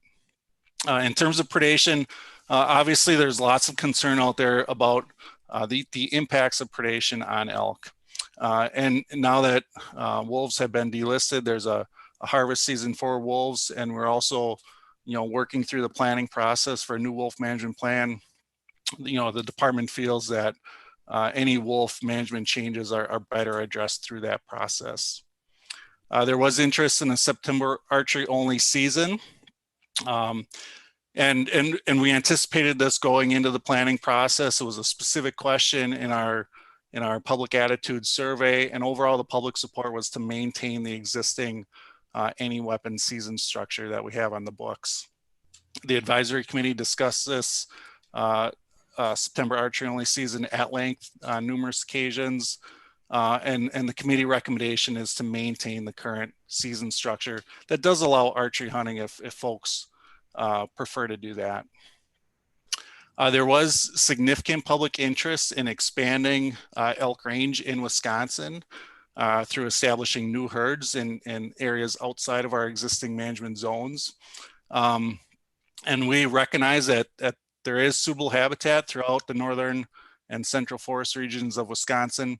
However, the department's focus over the next 10 years or the life of this plan should really be on the 2 existing herds that we have in Wisconsin. Each of these herds are relatively small in size still as compared to their goal, and they occupy just a small fraction of their overall management zone. So we've definitely got plenty of work to do over the next 10 years with the 2 herds that we have. However, we recognize that potentially, when we revisit the next 10-year elk management plan, there may be a potential opportunity there to explore new herds in Wisconsin. Of course, agricultural damage is a commonly referenced concern of having elk in Wisconsin, and certainly one we want to address as best as we can. Elk are covered under the Ag Damage Program, and we certainly address any and all conflict to the best of our ability. And we recognize that these reintroduction efforts will only be successful if we address all conflict to the best of our ability. So that's something we definitely take to heart and acknowledge that we need to focus a lot of effort on that conflict potential. However, this plan itself doesn't necessarily include significant changes to the damage program. Elk, like I said, are covered anywhere in the state where elk occur. They're covered, and landowners can receive all abatement and financial compensation for elk loss as it occurs. And then the last 2 bullet points, I'll go into a bit more detail here in the upcoming slides, so I'll skip over those for now.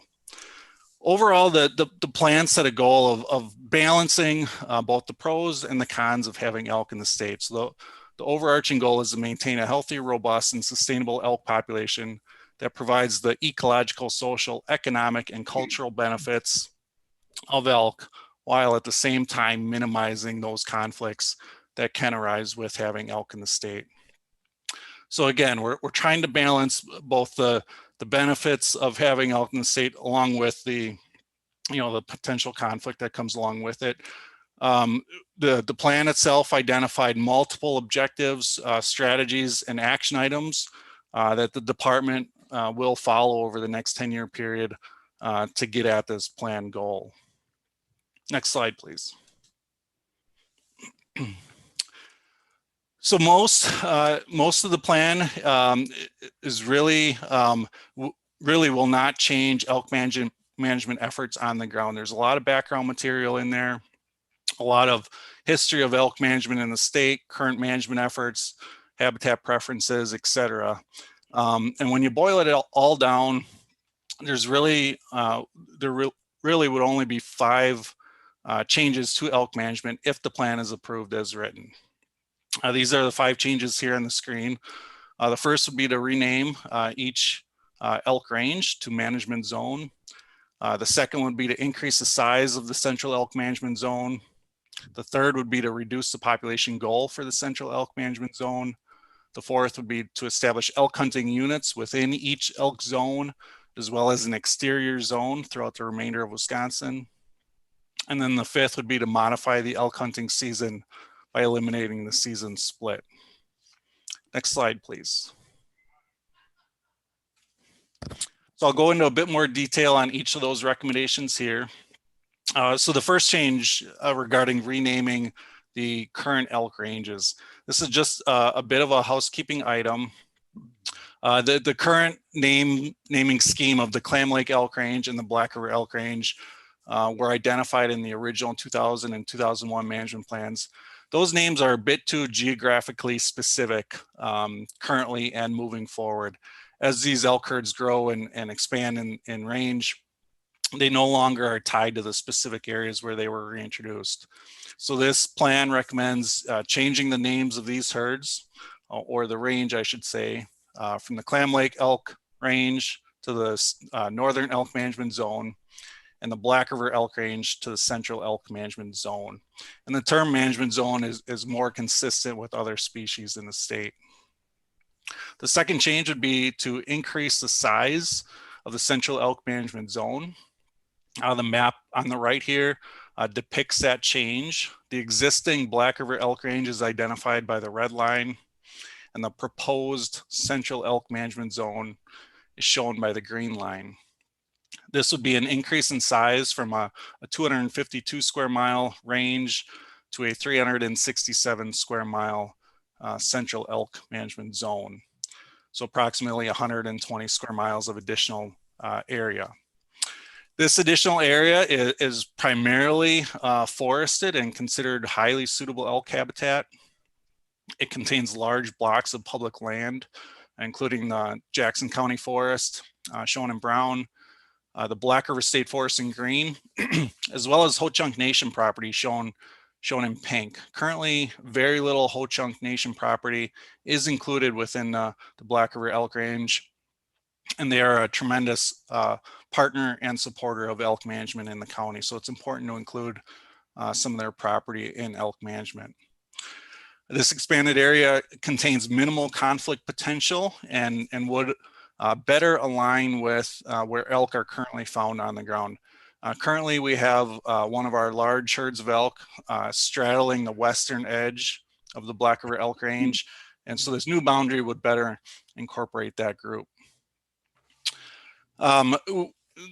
Expanding the zone would also allow us to do more habitat work specific to elk, where elk are currently found. Again, some of the elk are found outside that Black River Range. So if we expanded the zone, we could focus more money and more effort into areas where elk are actually found. In combination with expanding that zone boundary, we are also at the same time recommending reducing the overall population goal. So the existing population goal, again, from the 2001 elk management plan, is 390 elk for that 250 square mile area. This plan recommends reducing that goal to 300, plus or minus 20%, for that increased zone of 367 square miles. That would essentially reduce the population density goal in half, from about 1.6 elk per square mile down to 0.8 elk per square mile.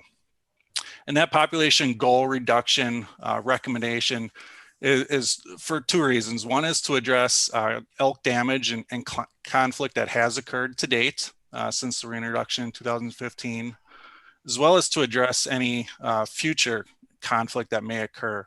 Having fewer elk on the landscape should result in fewer conflict scenarios. And I should also mention, we are recommending no change to the size of the Northern Elk Management Zone, which is approximately 1,600 square miles. And we are recommending just a slight tweak on the Northern Elk Management Zone population goal. It's currently 1,400 elk, and we are just recommending adding that plus or minus 20%. That plus or minus 20% for each zone would essentially give the department a bit more flexibility in managing the population level. If the herd grows to a number slightly below the goal itself, and conflict scenarios are increasing, we can certainly ramp up harvest and maintain that population below the goal. And conversely, if the population hits that goal and there's relatively low conflicts and a public desire for more elk on the landscape, we could allow the population to grow slightly beyond that goal. Next slide, please. In addition to those changes, we're also recommending establishing elk hunting units within each elk management zone. So the map we're looking at here is the Northern Elk Management Zone. This plan recommends dividing that zone up into 7 distinct elk hunting units, as shown on the map here. These unit boundaries themselves follow roadways primarily, or rivers or other distinguishable landscape features. Elk subgroups occupy generally very small areas. Typically a subgroup of elk lives in an area of 10 to 15 square miles. These management zones range in size from 85 square miles up to several hundred square miles.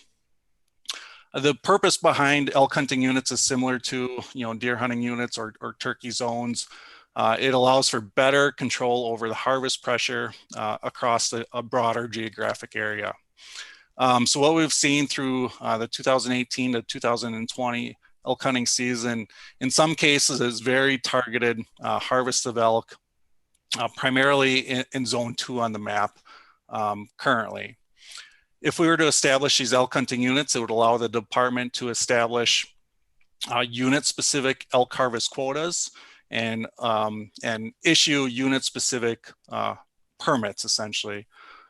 So we could either set the quota and permit levels at numbers that would allow the local elk populations to increase if there was a desire to do that, or at the same time we could also issue permit numbers that would either maintain or potentially reduce elk populations if there was significant conflict.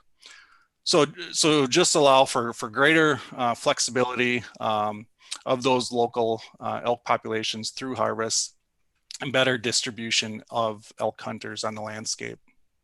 In addition to these individual elk hunting units, we also recommend that all areas outside of these hunting units would be considered an exterior zone where elk hunting could be allowed if a harvest quota was established for that zone for the year.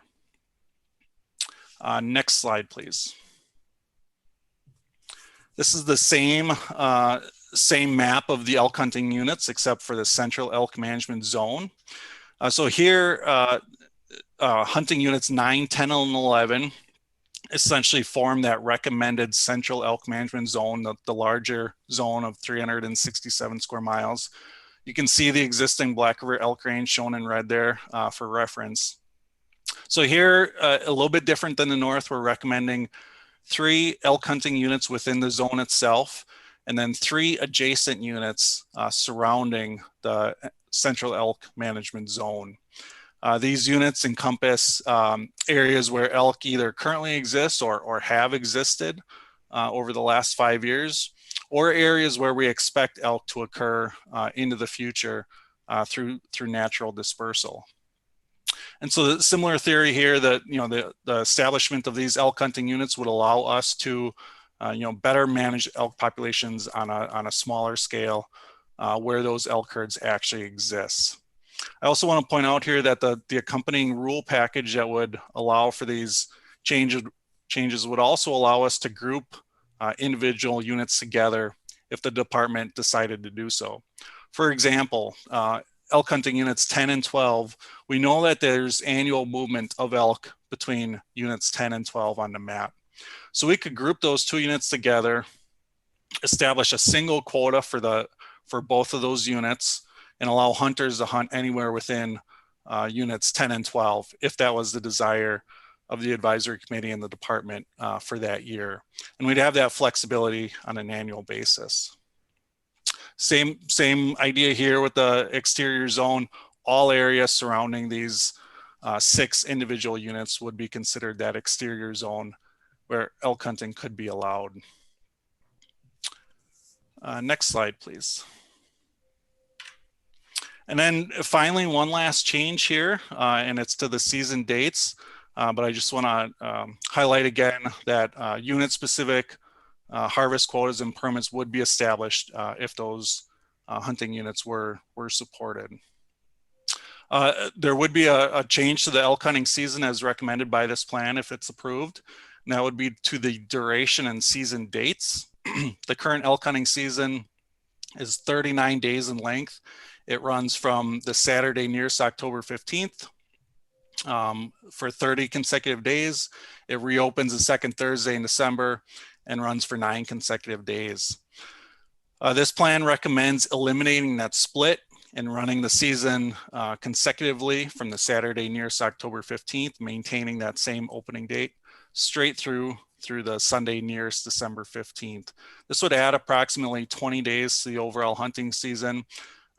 We feel that the split no longer serves a law enforcement purpose for concerns over the gun deer season in terms of illegal harvest, and it doesn't have a biological purpose.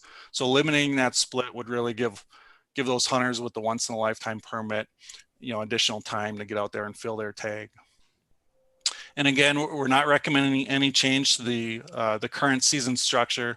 So we are recommending retaining the any weapon choice, the once in a lifetime tag allocation, as well as a random draw.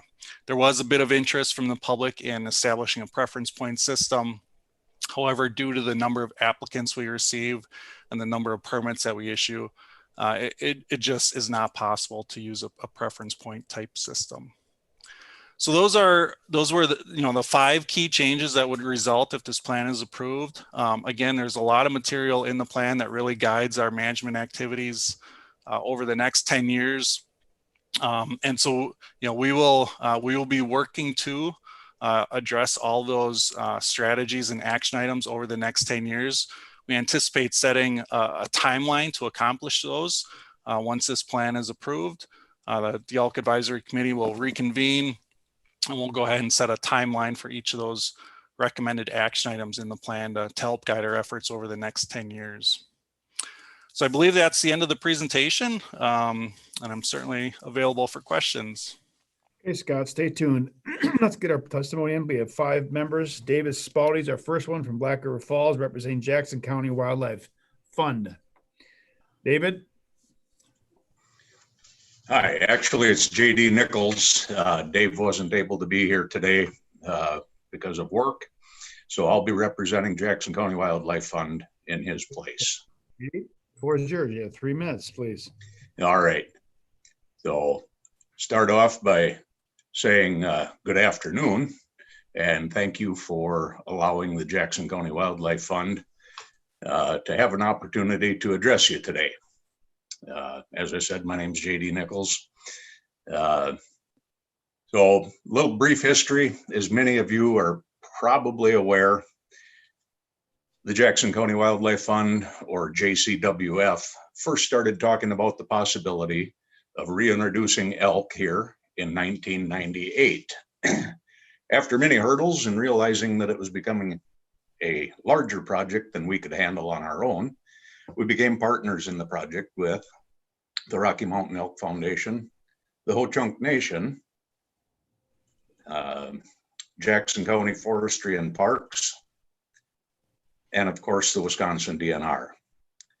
Through hard work and perseverance, in 2015, the longtime dream became a reality when the first of the Kentucky elk arrived here.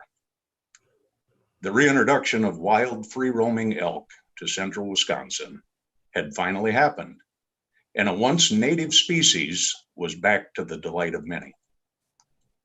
To date, JCWF has spent over $60,000 on this project. The huge support that we received from the community made this possible, from special raffles and fundraisers by us, to include area businesses holding promotions where portions of sales from food plot products at a local hardware store and money for each UTV sold at a local dealer were donated to the project. And then the local brewery created a special beer, Bugler Brown Ale, and printed right on the label that a portion of the proceeds from this beer would go to the Elk Project. As an organization and a community, we knew that this was a long-term commitment. We also knew that there would be things come up that would need to be addressed. The original elk management plan is one of those things. JCWF supports the proposed expansion of the elk management zone. This zone expansion will include some areas that the elk have already moved into, areas of large blocks of publicly owned land, and areas that contain high quality habitat.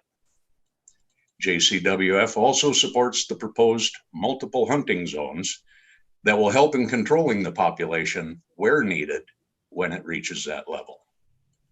On the topic of the population goal, we would recommend staying with the current level of 390 animals, as we feel that the expanded zone can handle that number. If there is a need for a reduced number, JCWF would support a new goal of 300 animals. I am certain that the partners in the reintroduction project did not anticipate that all of the time, effort, and money would be spent to have the small number of animals that some are proposing. I've talked to many people who have been thrilled to see these magnificent animals in our area, and I am sure they will continue to add to the attraction that so many have for this area of Wisconsin. The elk are back, and the area is benefiting from that. As the herd grows, we are sure that the support will grow with them. I want to thank you for allowing JCWF this opportunity to address you today. All right, thank you, JD. Any questions for JD? None heard. Thank you. Kurt Flack, Oshkosh, Rocky Mountain Elk Foundation. Hi, can you hear me okay? Hear you fine. Okay, I had to switch over to my mobile. I had to leave my office. So I appreciate the opportunity to speak to you all this afternoon. As you probably know, the Rocky Mountain Elk Foundation has been involved with the reintroduction from the start, and a significant monetary commitment to that. Over $330,000 in habitat enhancements, over $1.1 million in wildlife management, which is mostly the elk reintroduction, over $500,000 in research. But even with those big numbers, the combined commitment with our partners is over $11 million. And so that really brings me to the partnership comments, which is this plan. This plan is involved with all of our partners. Everybody's given a significant time contribution to making this plan, involved in writing the plan and going to meetings.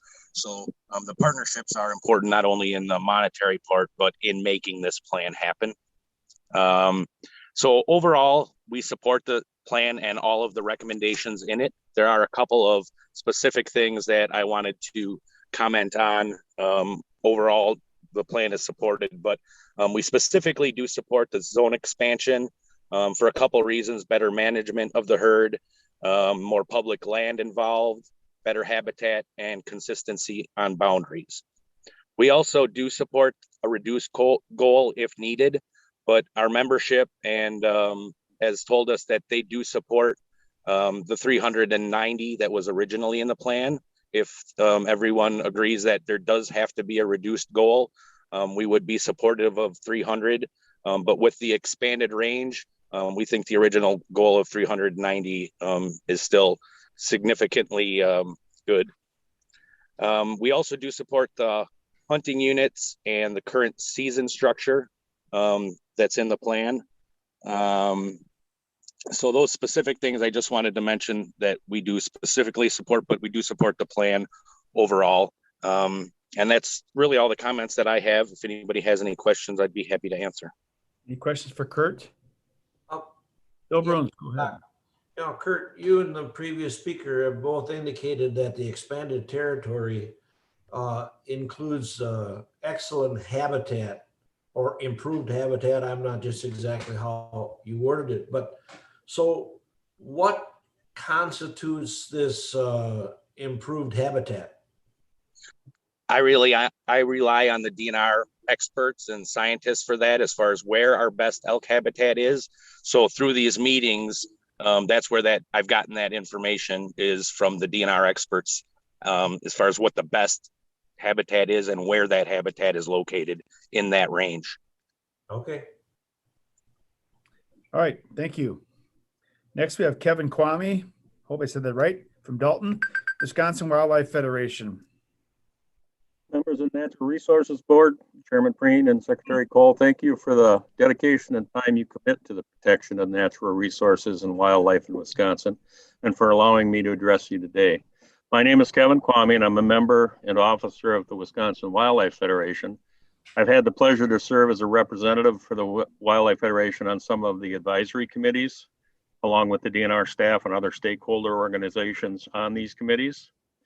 I'm here on behalf of the Federation, which represents over 200 conservation groups and affiliates around the state that include hunters, anglers, outdoor enthusiasts, and trappers, to ask you to support the new elk management plan. Items in the plan we are in support of include expansion of the central management zone and creation of hunting units to help manage the herd based on conditions and needs. To provide for the best interests of the elk and the effects on landowners, habitat conditions, and citizens of the state. Managing for a population goal of 300 or more in the central zone, and growing and maintaining the northern herd in larger numbers, we do support. We're also in support of continuing the current hunting season framework with the changes that are presented in this plan to include any legal weapon for big game, with a mid-October opener, and not using a preference point system during this plan period, allowing annual settings of quotas based on maintaining a healthy, robust, and growing population. This includes creating elk hunting units to utilize if needed to target or limit elk harvest numbers in areas to manage and maintain elk in the best habitat areas and to manage human and cropland conflicts and herd health. The department staff and stakeholders I've had the pleasure to interact with are capable, well-prepared, and thoughtful in the tasks they've been assigned. It's apparent that the best interest and success of the elk program in the state has a high priority and interest to them. I'm confident the elements of the plan, hunting quotas and opportunities to harvest elk without negative impacts on the herd, along with the tools to adapt to changes, are in place. On behalf of myself, the Wisconsin Wildlife Federation, and the members and affiliates it represents, I'd like to thank you for allowing us to provide comments to the Natural Resources Board in support of the elk management plan and your consideration in implementing the plan to continue supporting the Elk in Wisconsin program. Thank you for your time. Any questions for Kevin?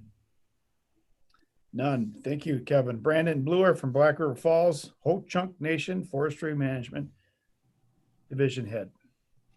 Brandon? Thank you to the Natural Resources Board for the opportunity to speak at this meeting. I am Brandon Bluer, Forestry and Wildlife Division Manager with the Ho-Chunk Nation.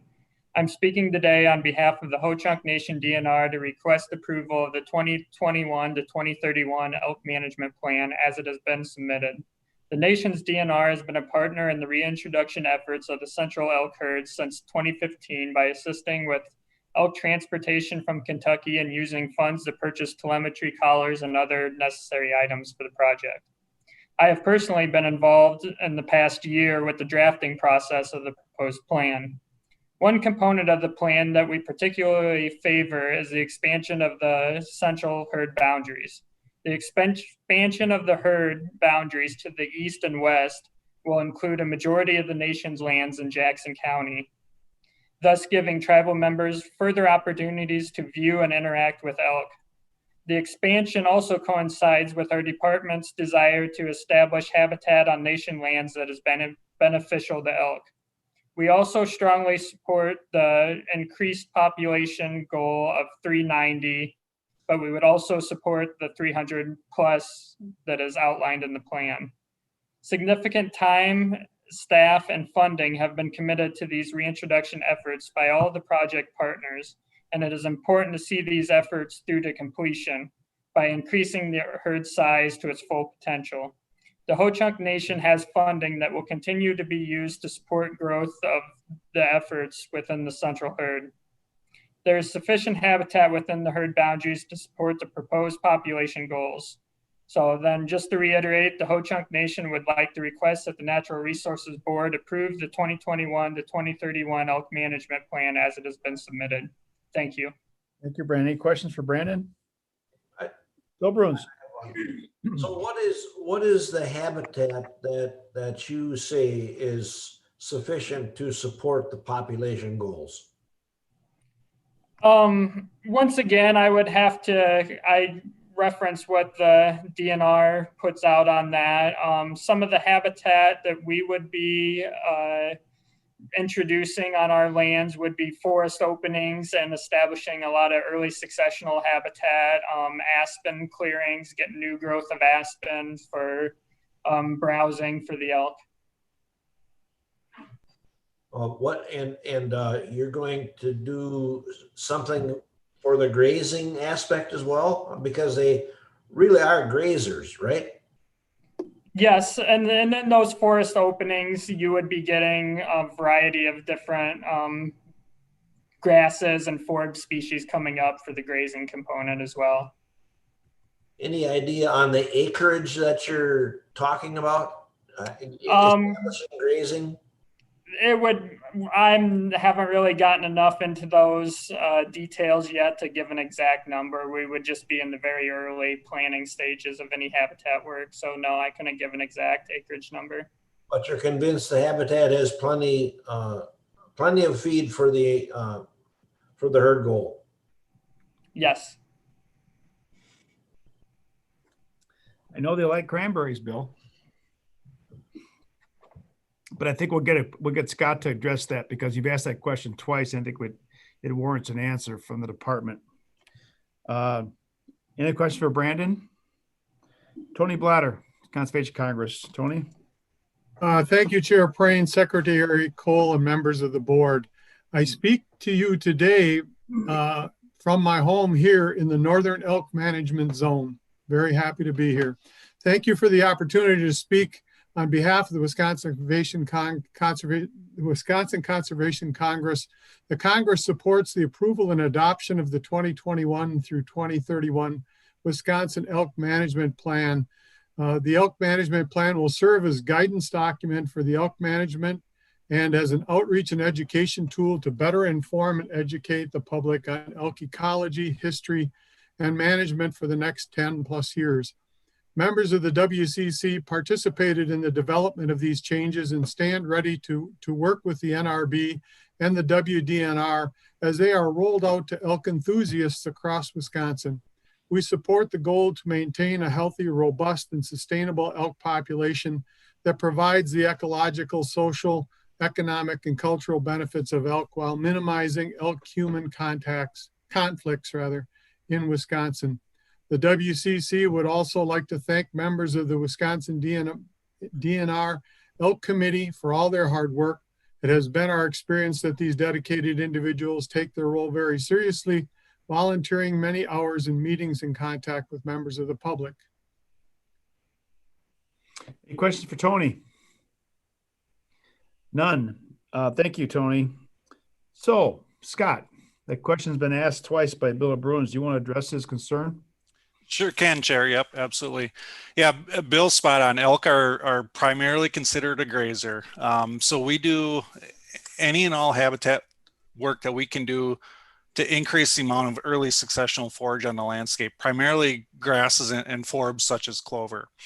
So the DNR, in conjunction with our partners, such as the Jackson County Wildlife Fund and the Black River State Forests in the Central Range, and similar partners in the Northern Range, as well as private landowners, are actively engaged in putting as much of that elk habitat on the ground as we can. The Rocky Mountain Elk Foundation, as well as our partners previously mentioned, bring in a lot of money, specifically focus on elk habitat management. So we're putting as much of that money as we can into direct habitat in an effort to not only support the population growth that the potential is there for, but also to address the conflicts that may occur on private land adjacent to these public lands. So in addition to doing things such as the forest opening maintenance, again, we are planting as much grass as we can. And then things such as clear cuts also help provide that habitat in a kind of a shorter time period. Clear cuts are beneficial for a 5 to 10 year window. And so that's part of it. We're also doing prescribed burning as much as possible. So in the Central Elk Management Zone, we have roughly 2,000 acres of prescribed burns that we are annually planning for, again, to promote that early successional grass habitat. We're also doing the same work on private lands. So in the Central Elk Management Zone, we are receiving funding from the Rocky Mountain Elk Foundation to produce the same habitat on private land adjacent to private land where we have had some of these conflicts. In the Northern Elk Management Zone, RMEF has signed conservation easements with private landowners to not only permanently protect that habitat, but also to provide money to improve it as we go. So we're doing as much as we can. Specific to the expanded area in the Central Elk Zone, I do want to address that. The expanded area primarily to the west, but then also to the northeast of the existing Black River Elk Range. That expanded area, that the habitat that's within that expanded area is probably the best elk habitat that we have in Jackson County. Much of it was created through large wildfires that occurred in the late 1970s. We had over 5,000 acres burned in that expanded area in 1977 and 1978. That burn established permanent forest openings as well as permanent aspen habitat within that expanded area, which is maintained today through harvest and maintenance of those forest openings. In addition, some of the best barrens habitat in the state lies within that expanded area in Jackson County. which is west of the existing Black River elk range. That barrens habitat is some of the highest quality barrens in the state, and it is critical for elk and has really been a focus of elk activity to date. So that expanded area, primarily to the west of the range as well as to the northeast, contains that type of habitat. Well, Scott, thank you for that. And the way it looks to me, that central zone is going to be much better suited for higher populations from a feed standpoint than the northern population. The northern population, you're hoping to grow 5 times what it is now.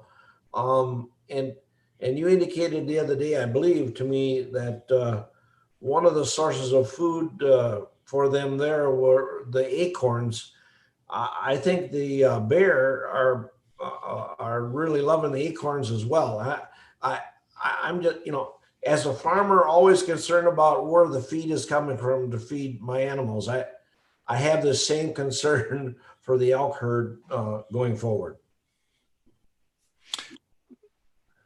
Want to address it, Scott? Sure. Yep. Sure can. Yeah, acorns can and are an important food source for a short duration of time in the fall and into the winter in both elk ranges. If you think historically, elk they are a mixed feeder. So they have a very broad diet, and that diet shifts seasonally. So in the spring, summer, fall, when there's grass and forbs available to them, that's primarily what they're targeting. And then as we transition into fall and winter, once we get a snow base on the ground, then they transition to more of a woody browse if the snow prevents them from getting to the ground.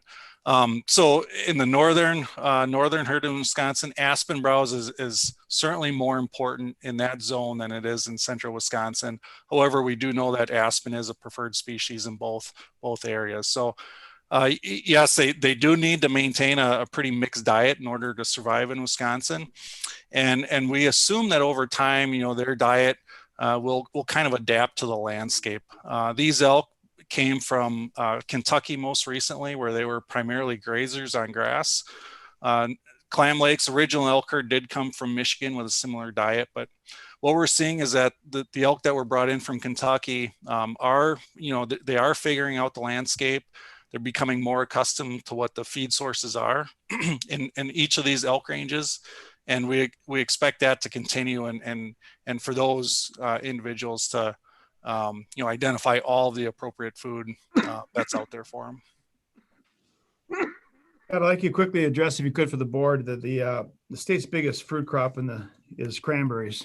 That's a known fact, owned by quite a few people, and it's also a very expensive crop to raise. And this expansion of this central zone is in the heart of cranberry country. And there's some angst with the cranberry growers that unlike corn or wheat, when the herd comes through a cranberry marsh, it wrecks it for 3 to 5 years minimum because of the damage they do to the perennial vines. As the Cranberry Association weighed in on this is this one of the reasons we went from 390 down to 300? I mean, are they okay with the expansion? Have the farmers, they don't get paid for what the crop loss is with the current laws with the legislators, not even close. You know that, I know that. The funding for fencing around the cranberry marshes was kind of a one-time deal back when this thing started. We're expanding the range now. What is the state of the situation with the Cranberry Association for their farmers? Yeah, the Cranberry Growers Association has submitted input on the draft elk plan. They specifically requested a reduced population goal of 150 to 200 elk, as well as expressed concerns regarding that expanded boundary of the range. The department and advisory committee reviewed their input, as well as all other input received, and discussed their input at length. The reduced population goal is intended to address some of that concern. The goal of 300 is kind of a balance. It's not where the original population goal was, where we know that the majority of the public support sits. We know that most folks, including private landowners within these elk ranges, prefer those original goals or even higher goals within these counties. However, we also know that some private landowners, primarily farmers, would prefer a reduced goal. So the goal included in this plan, 300 plus or minus 20%, was kind of a balance to weigh both sides of the argument there. The department is fully committed to addressing any and all ag damage to the best of our ability. And we've taken an active approach with cranberry growers, as well as traditional farmers, to address any and all ag damage as it occurs, recognizing that again, if this elk herd is to be successful and continue to have support from the local residents, we need to be addressing these landowner concerns. So we are prepared to continue to provide that same level of service to these private landowners, and what we've seen to date is we have had issues on several cranberry marshes. There's no question about that. However, it's been a very small number of marshes within the existing Black River elk range. The expanded area does include an additional 7 marshes that are currently not fenced within that expanded area. So there would be several additional marshes included in there. However, just based on the geographic distribution of where the elk currently are and where we'd expect them to grow into geographically over the next 10 years, we don't anticipate significant additional issues over the next 5 to 10 years.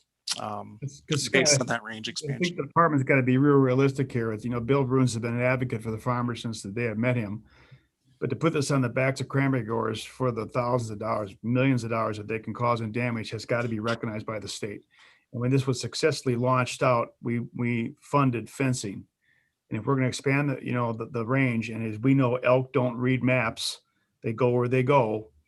You are going to be head to head with agriculture, cranberry growers in this part of the state, which does not bode well for moving this thing forward. I think everybody here loves to have elk introduction and the success we've had, but you can't put on the backs of cranberry growers or any farmers for that matter.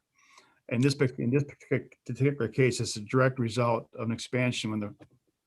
When a herd of elk come through a cranberry marsh, it's devastating because you were out for 5 years of getting any kind of revenue return.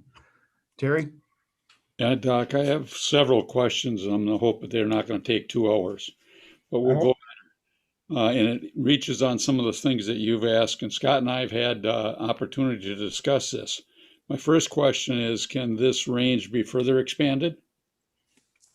It could be. This plan, of course, recommends just increasing the boundary within the confines of Jackson County, where the County Board of Supervisors has approved the reintroduction. Okay. Into the future, the next 10-year plan, potentially, we could look to expand the range at that point if there is public support. However, we'd want to lay that groundwork ahead of time.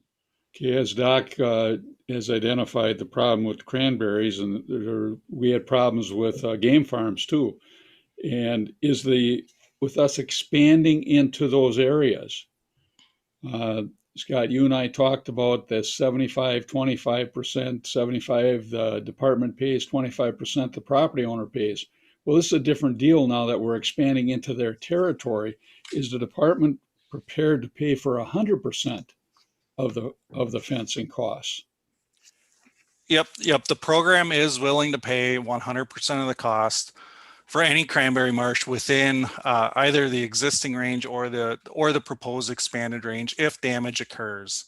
The damage program is guided by rules that essentially state that fencing, if fencing is determined to be the most cost-effective abatement tool, the department can move forward with fencing. And our program is willing to cover 100% of the costs, again, within the expanded range or the existing range, for marshes that do incur damage, up until a point where we have switch to the northern division then, if we can, Scott. We talk about some of the food sources being the browsing, etc. Up in northern highlands in the northern part of Wisconsin, we've been getting this consistent confrontation between forestry and hunters, with the forestry people saying, we can't expand the deer hunting herd because they're ruining our forestry. So are we going to have the same thing with expanding our herd with elk in the northern territory? Good question, Terry. We haven't received those concerns expressed to us yet. Our elk advisory committee does include several land management agencies, including the U.S. Forest Service, the Schwamigan-Nicolet National Forest, the representation from the Black River State Forest, as well as county forests, as well as DNR forestry. Although there are concerns potentially with elk browse damage similar to deer, those concerns have not been expressed to us or have not necessarily played into this elk management plan discussion. We certainly recognize the impacts that could occur. However, we haven't seen that yet. We don't anticipate we'll see that at our population goals that are recommended. Those are relatively conservative goals as compared to other states that have elk. And we always have the ability to suppress population growth through either the hunting season or through agricultural damage shooting permits if necessary, if the situation dictates it. If we go to page 52 of the plan, it talks about the elk hunting units. This would be one of Kaz's hot buttons. All of a sudden, we're creating these units, and they have awful jagged boundaries. How are we going to make sure the hunter's actually hunting the right unit in this situation? Yeah, it's always a challenge to establish unit boundaries, especially in these areas where we have the central or the elk management zones. The two locations where we have these zones are some of the more remote areas in Wisconsin, low human density, low road density. So we used a combination of forest roads, county and state highways, rivers, and in some cases, county boundaries as the boundaries for those zone and hunting unit boundaries. We will certainly produce a map identifying each of those individual roads in the elk hunting regulations to make it clear where hunters can go. And we also have in-person elk hunter orientations every year. So we specifically sit down generally in an in-person format, and we will walk through the boundaries with the hunters, essentially one-on-one, to make sure they know where they're going. Okay. On page 55, we talk about the seasons of the duration, Scott. And again, we talked about this before. I'm not as concerned about that law enforcement doesn't think there's a problem with running this season in conjunction with the 9-day deer season, because my memory goes back that that's specifically why we stratified around the 9-day deer season, so we didn't have that conflict. This is potentially going to create that conflict. So I want the record to know that, you know, it may be a social problem versus a law enforcement problem. In addition, it cites that from the department's perspective, it is not jeopardizing the rut season with the Indian tribes being able to start their season substantially earlier than non-tribal members. And we're only talking about the equal number of permits. So why don't we allow non-tribal members to start earlier also? Good question. Yep. So I would have to defer to Cheryl, I guess, in terms of the tribal elk hunting season. But, you know, in regards to the state elk hunting season, which this plan has input on, obviously, we are recommending avoiding hunting during that September time period for state licensed hunters. There's several conflicts of concern there. One would be disruptions of breeding, and we aren't really sure what impacts there would be. There are concerns with some of our smaller isolated subgroups of elk that only have 1 or 2 breeding age bulls that are tending those cows, that if those bulls are harvested during the breeding season in early to mid-September, those cows may not be bred that fall. So that's certainly a concern, again, primarily for the smaller isolated subgroups. Overall, Scott, in that instance, do we also work with the tribes to let them know that's a strong concern of ours? GLIFWIC has representation on the elk advisory committee, and their GLIFWIC biologist certainly takes back input from that advisory committee to the tribes when they establish their elk hunting season. So I know they're receptive to input from the state. Of course, the input discussed at the advisory committee does not necessarily dictate what the tribes do, but they do. They have essentially hunted later in the season, I think voluntarily, as well as they disperse their hunters across the landscape to spread out that pressure. Do they have to abide by our unit numbers here also to say, so for example, we're not allowing any hunting in unit 6 because of the situation you said? I would have to defer to Cheryl on that one. Okay, I think that's an important question for us. If that's a problem. On page 71, this is a more broader issue, and that's talking about general citizenry viewing and appreciation of the elk herd, which we're trying to build in both instances, both the herd and the general population wanting to support this program. Are we going to have specific areas or viewing areas and mapping and those kinds of things for the general public? We heard a whole bunch of stuff during the open response period today about, non-hunters wanting to participate in all the other stuff the department does. Yes, excellent point, Terry. We certainly recognize that elk viewing and elk tourism are a critical component of our elk management program in the state. And we certainly want to accommodate that aspect of having elk in the state to the best of our abilities. So we have in the past established elk viewing areas in partnership with the U.S. Forest Service. They've got some tremendous viewing areas on the ground currently, and we are also looking to expand upon that program and build more elk viewing areas where they make the most sense moving forward. So we do anticipate doing that, early within the plan. And as I indicated previously, what we anticipate doing with all of the recommendations in the plan or all of the action items is reconvening the elk advisory committee shortly after approval and establishing a timeline that puts hard set dates to a lot of these strategies and action items, including the elk viewing areas. So the elk viewing areas in some cases could be established probably within a year.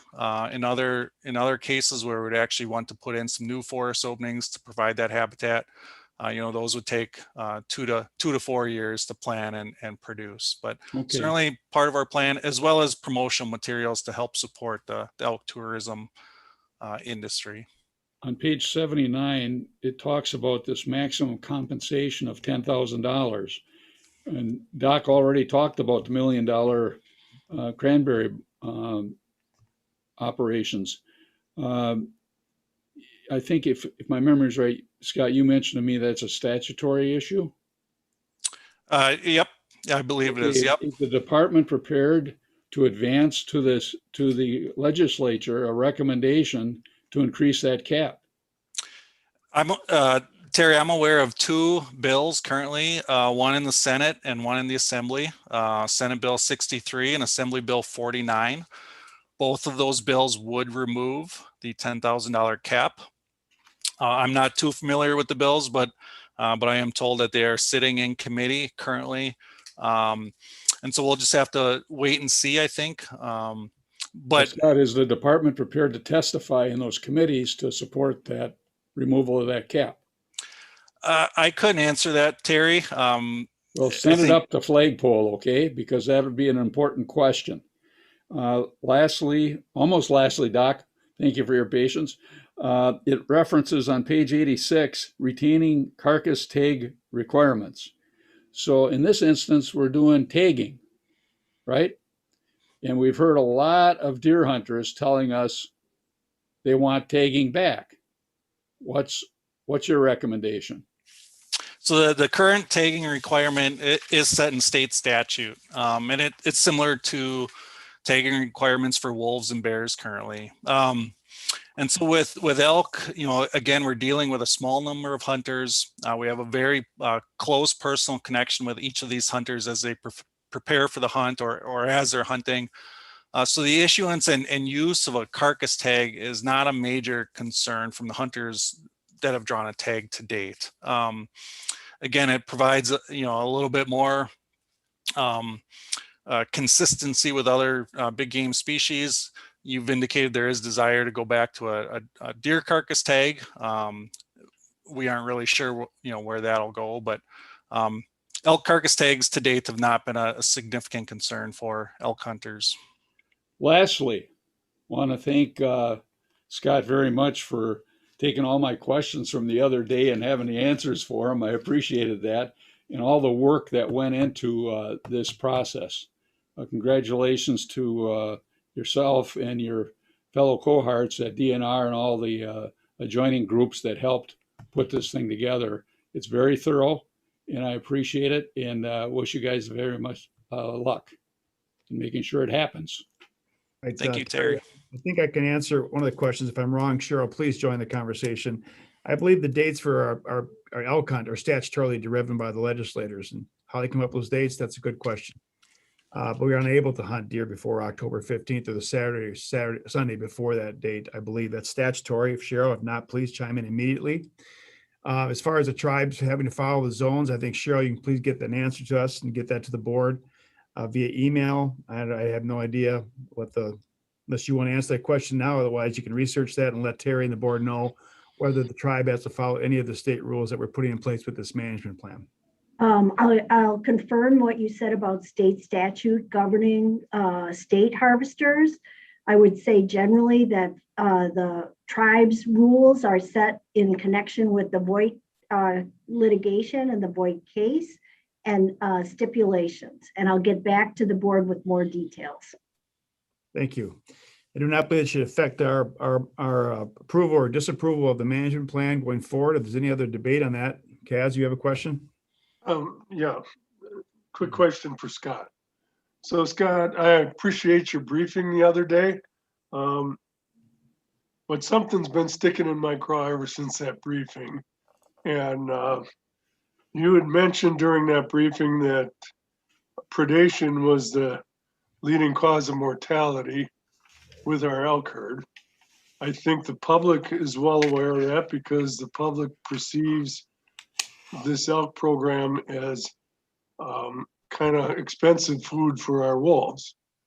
So it still boggles my mind why we wouldn't come out of that elk committee with a recommendation to the wolf committee and management plan that they're working on, that we have subzones in these elk zones so we can accomplish the same thing with the wolves that you're trying to do by breaking these elk management zones up, is to increase that harvest where these elk are. I really have a problem with this because this was suggested a long time ago, the very first year of the first wolf season. Could I get your word, if it's not going to be in writing in the plan, that you're going to make a formal request to that wolf committee that these two elk management zones are subunits of the wolf so that they can allocate tags accordingly? Mr. Chair, Mr. Preston, we'll take that under advisement and get back to you, Kaz. As Secretary, I'd like to take the advisement and get back to you on that. I don't think anybody's prepared to testify that will happen or not happen at this time. But your point, I can't vote for the plan in the way it is, but. Okay, your point is well taken, because I think it does affect the overall success of the elk reintroduction. Scott, the last question I have before I'm ready to put this up is, people often ask me, I get quite a few calls, is it successful? Of course, that's a definition that you can ask 10 people, get 10 different answers. But is the elk plan going to be a novelty? Is it actually going to be a hunted species with a fair number of hunting? Or is it going to be, it's once in a lifetime per tag? But I mean, it's successful as far as viewing, successful as far as, yes, they live here, successful as part of actual hunting for food substance. I mean, the definition that you have as head of this plan, what's successful? When we get to be 1,600 up north and 300 down south, or what? Yeah, I think, I mean, you're spot on, Chair. the definition of success is all across the board, right? When we set off to reestablish elk in Wisconsin, the primary goal was to reestablish a native species. Elk viewing, elk tourism, elk hunting, those are all kind of additional benefits that come along with having that species back in the state. So if you're to view it from a establishment of that native species, yes, I think we are certainly successful. The herd growth has been slower than perhaps what we anticipated initially, or perhaps what the public would like. However, we did start with relatively small herds to begin with, and we have a landscape and other challenges with our elk herd that some other states don't have. For example, we have very tough winters for an eastern state, primarily in the northern elk management zone. We have predation, both wolves and bears. And now we've added on a little bit of mortality through hunting. So the populations are still growing. They're growing, at again, an average of 10 to 20% annually. And so long term, we expect these populations to continue to grow, offer more elk viewing opportunities, offer more hunting opportunities, and again, be a part of that diversity on the landscape. The population goals on paper are long-term population goals. It's ultimately unknown how quickly we'll hit 1,400 elk in the north. We may never hit 1,400 elk. The population may hit 700 or 800 and kind of level off at that point based on the habitat. So, we aren't sure where the populations are going to go, but by all accounts, I'd say that the reintroductions have been successful. Again, our primary goal initially when we set out was to establish that native species, and both herds can be considered an established self-sustaining herd at this point. Okay, so the ceded territory, the tribes get to have half of the permits given out for the northern herd. Is that correct? Correct. Okay, so then the southern or the central herd, Black River Falls, that is not the case. Is that correct? That's just regular tags that we'll have at some point when we have a season? Correct, yep. Okay. Any other questions for board members? If not. Mr. Chair, I'm going to have Keith in Secretary's Matters section under the Wolf item to address that question. It may have been prudent for board members to ask those pivotal questions while being brief, but unfortunately that didn't happen. So I'm going to have Keith address that issue that Kaz brought up. Okay. Are we ready for a motion? If not, I need a motion. I don't think there's one on the floor.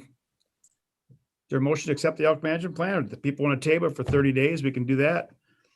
We have two we have an outstanding question that Kaz had that's out there. And we also have I think most of the other questions are answered. I think the testimony has been very clear that the concerns we have, that Terry raised and that I raised regards cranberries, are on the floor, but not much you can do about it. But if the board wants to postpone this for 30 days, you get that answer. That's the privy of the board. Mr. Chair, I'll move to table. There's a motion to table. Is there a second? I'll second it. Second, the motion is to table this item for 30 days to get us an answer that Cass has regards predation and recommendation coming from the elk management plan to the wolf management plan committee. There's no debate on a table. All in favor say aye. Aye. Aye. Aye. Aye. Opposed? There's no opposed. Motion to table has been passed. This elk management plan is tabled till May's meeting. Thank you, everybody. All right, let's move on to open forum. Thank God that's done. On to today's time. Informational items, DNR COVID update. Todd tells me he'll keep it under 5 minutes. Todd? Nice kayak. I thank you. Yes, I will definitely keep this brief. Thanks again for the opportunity to provide you today with another update on the activities of the department's response to COVID-19 public health crisis work managed by our DNR COVID incident management team, or IMT. Since the last met, our team has passed its year mark, remains engaged in helping the department get to the other side of this pandemic. We've been providing our core services to the state for more than a year. Our COVID-19 operational changes are going well. I'm happy to report that we continue to get our work done no matter what physical structure we are working from. Next slide. I'm not going to read a lot of the text that's on the screen. You all are perfectly capable of doing that. I'll just hit on a couple of the highlights. Relative to vaccines, we are continuing to assist with the distribution of COVID vaccines, specifically out of the Eau Claire area, which I'll touch on in a minute.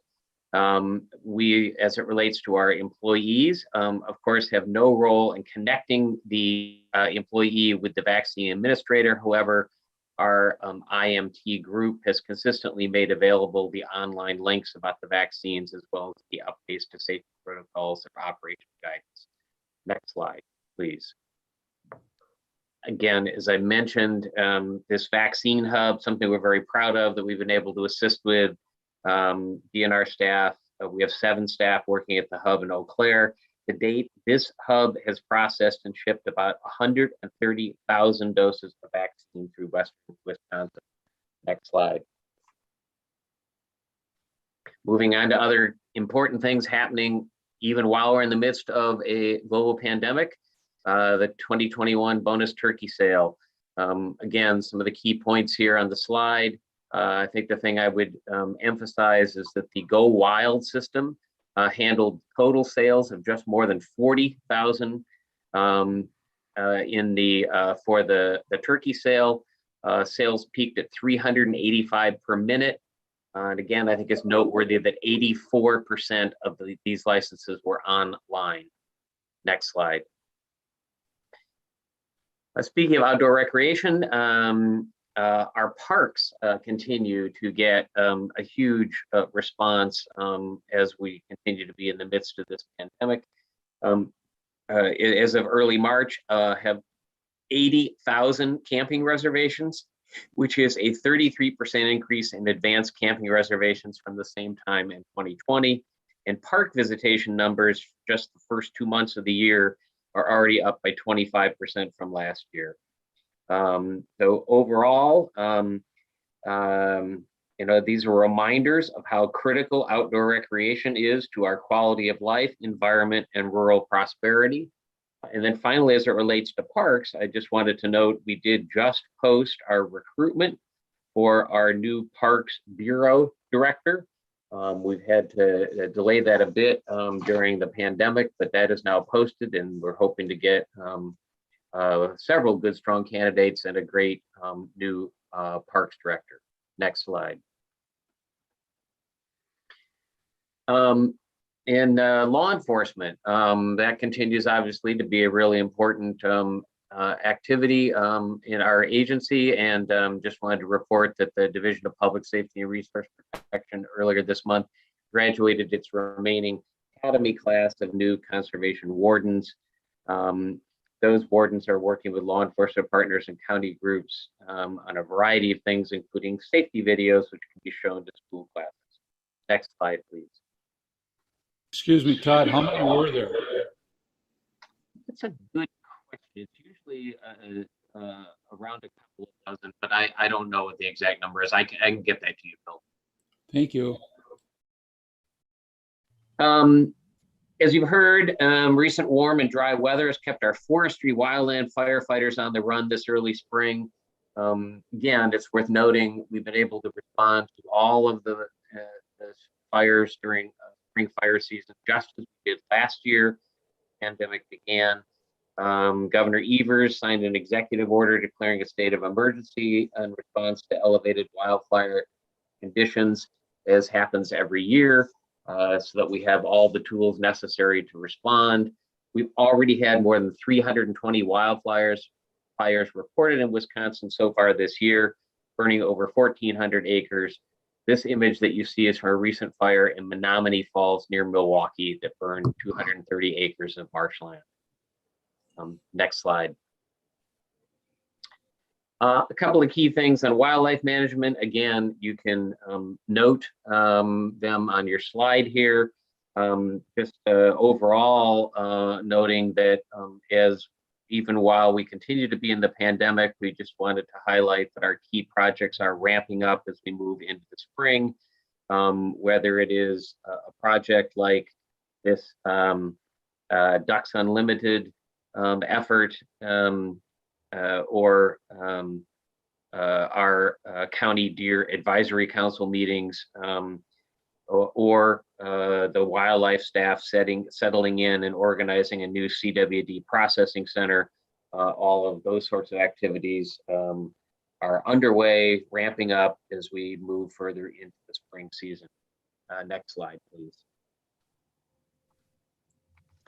Finally, I would end just a couple of thoughts. Again, you've heard it before, but it's worth repeating. Our staff have never stopped or shirked their public service duties during this more than a year now.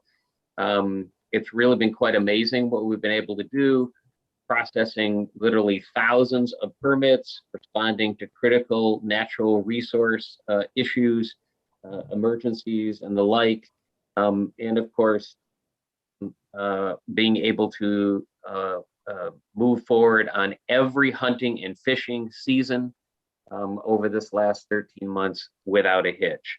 While at the same time making sure that it underscores our activities for DNR's leadership perspective is to make sure that health and safety of our staff and the public is paramount as we continue to work to hopefully get soon to the other side of this pandemic.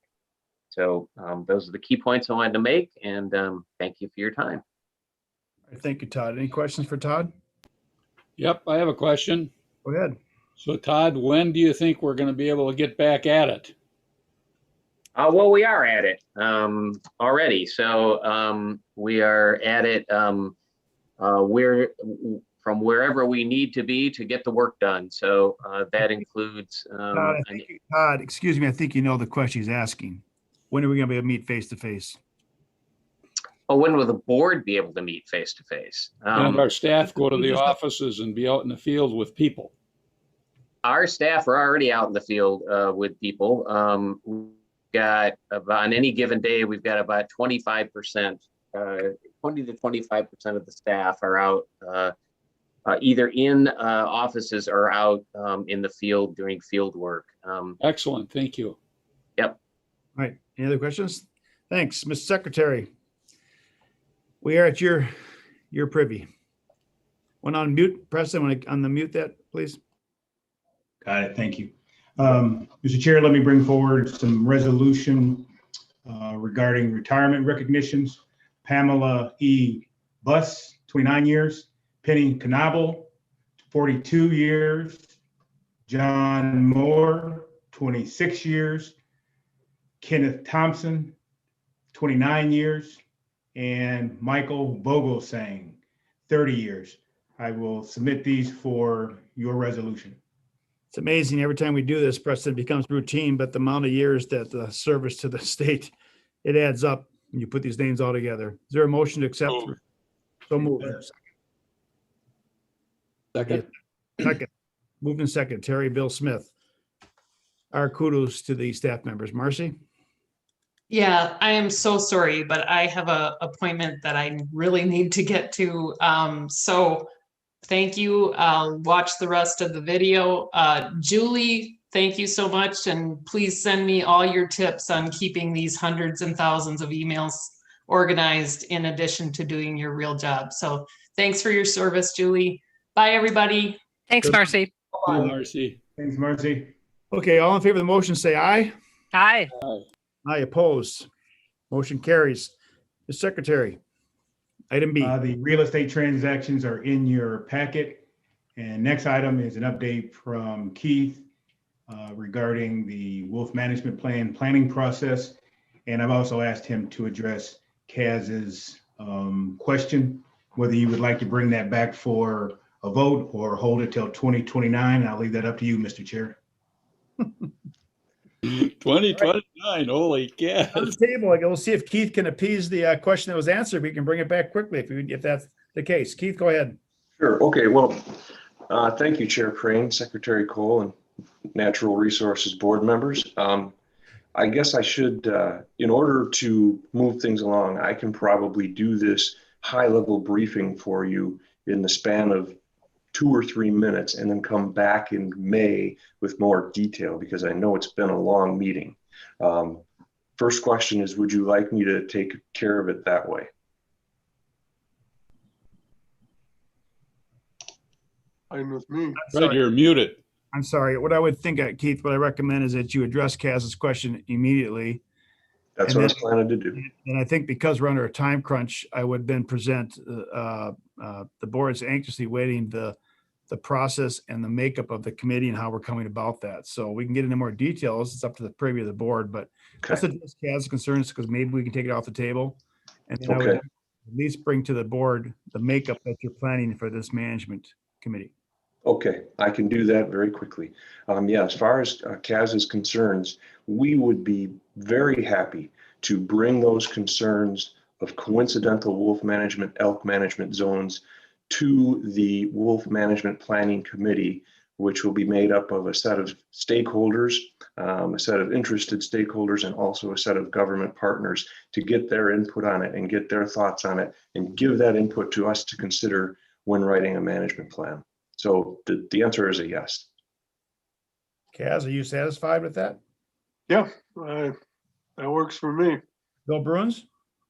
Well, what about the bills that are languishing in the state capitol on full payment for crop damages? I think that's a pretty serious issue that needs to be resolved before I'm willing to vote for this package. You want to wait for the legislators to decide that the amount of dollars for crop damage? Well, here's the question was asked if the department was willing to testify in support of eliminating or raising that cap on crop damage, and I didn't get a satisfactory answer to that. Well, we're got to be careful where we're going here because the elk management plan is on the table. We really can't talk about that until we bring it off the table. But Keith did address the concern that a board member had. I would move we take it off the table. All right. There's a motion to take it off the table. Is there a second? Second to take elk management off the table? There is no second. Management plan stays on the table. We'll talk about it in May. Come on, you guys. Let's get on the program here. There's no second. Motion fails. Keith, continue on with the briefing on wolves, please. Okay. Thank you, Chair Prane. Thank you again. I will iterate that the department is preparing for a fall 2021 wolf harvest season while simultaneously engaging in the process to update the state's wolf management plan. These are two separate processes, and there are two separate committees who will be critically important with assisting DNR, and I'll break those both down separately. So next slide, please.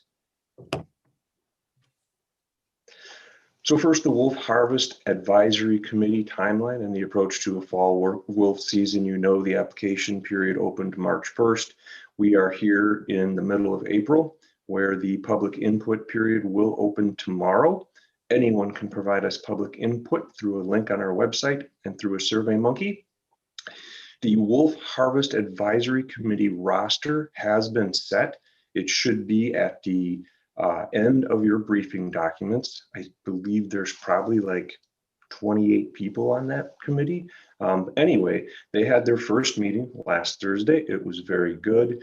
Lots of input, lots of respect, lots of varying balanced opinions. So they'll continue to move forward, having a second meeting after they get the population monitoring data in late May.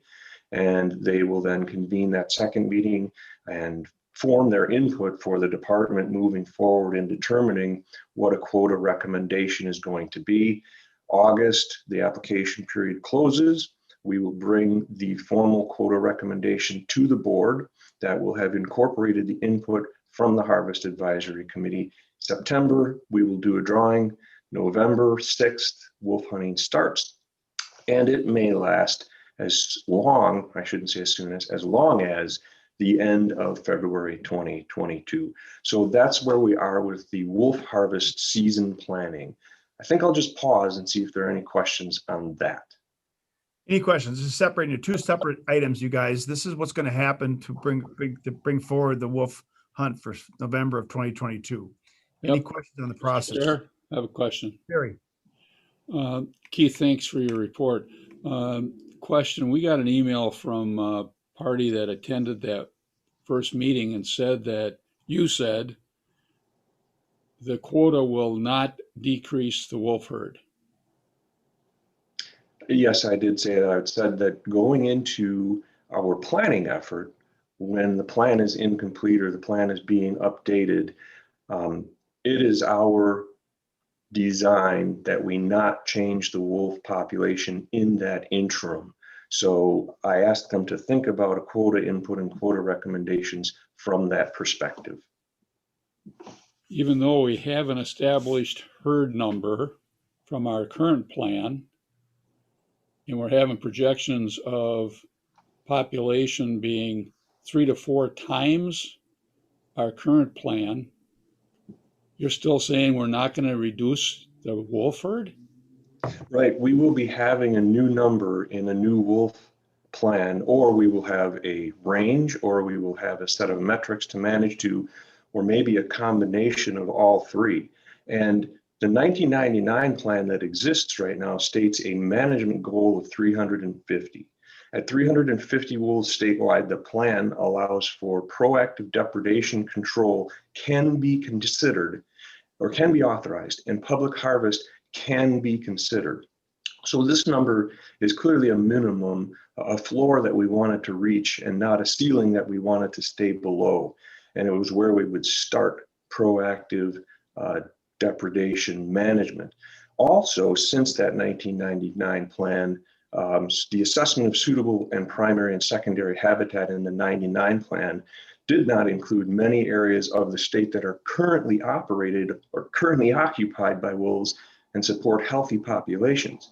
The plan also suggests that would all this suitable primary and secondary habitat be occupied, that the wolf population could likely be between 500 and 800.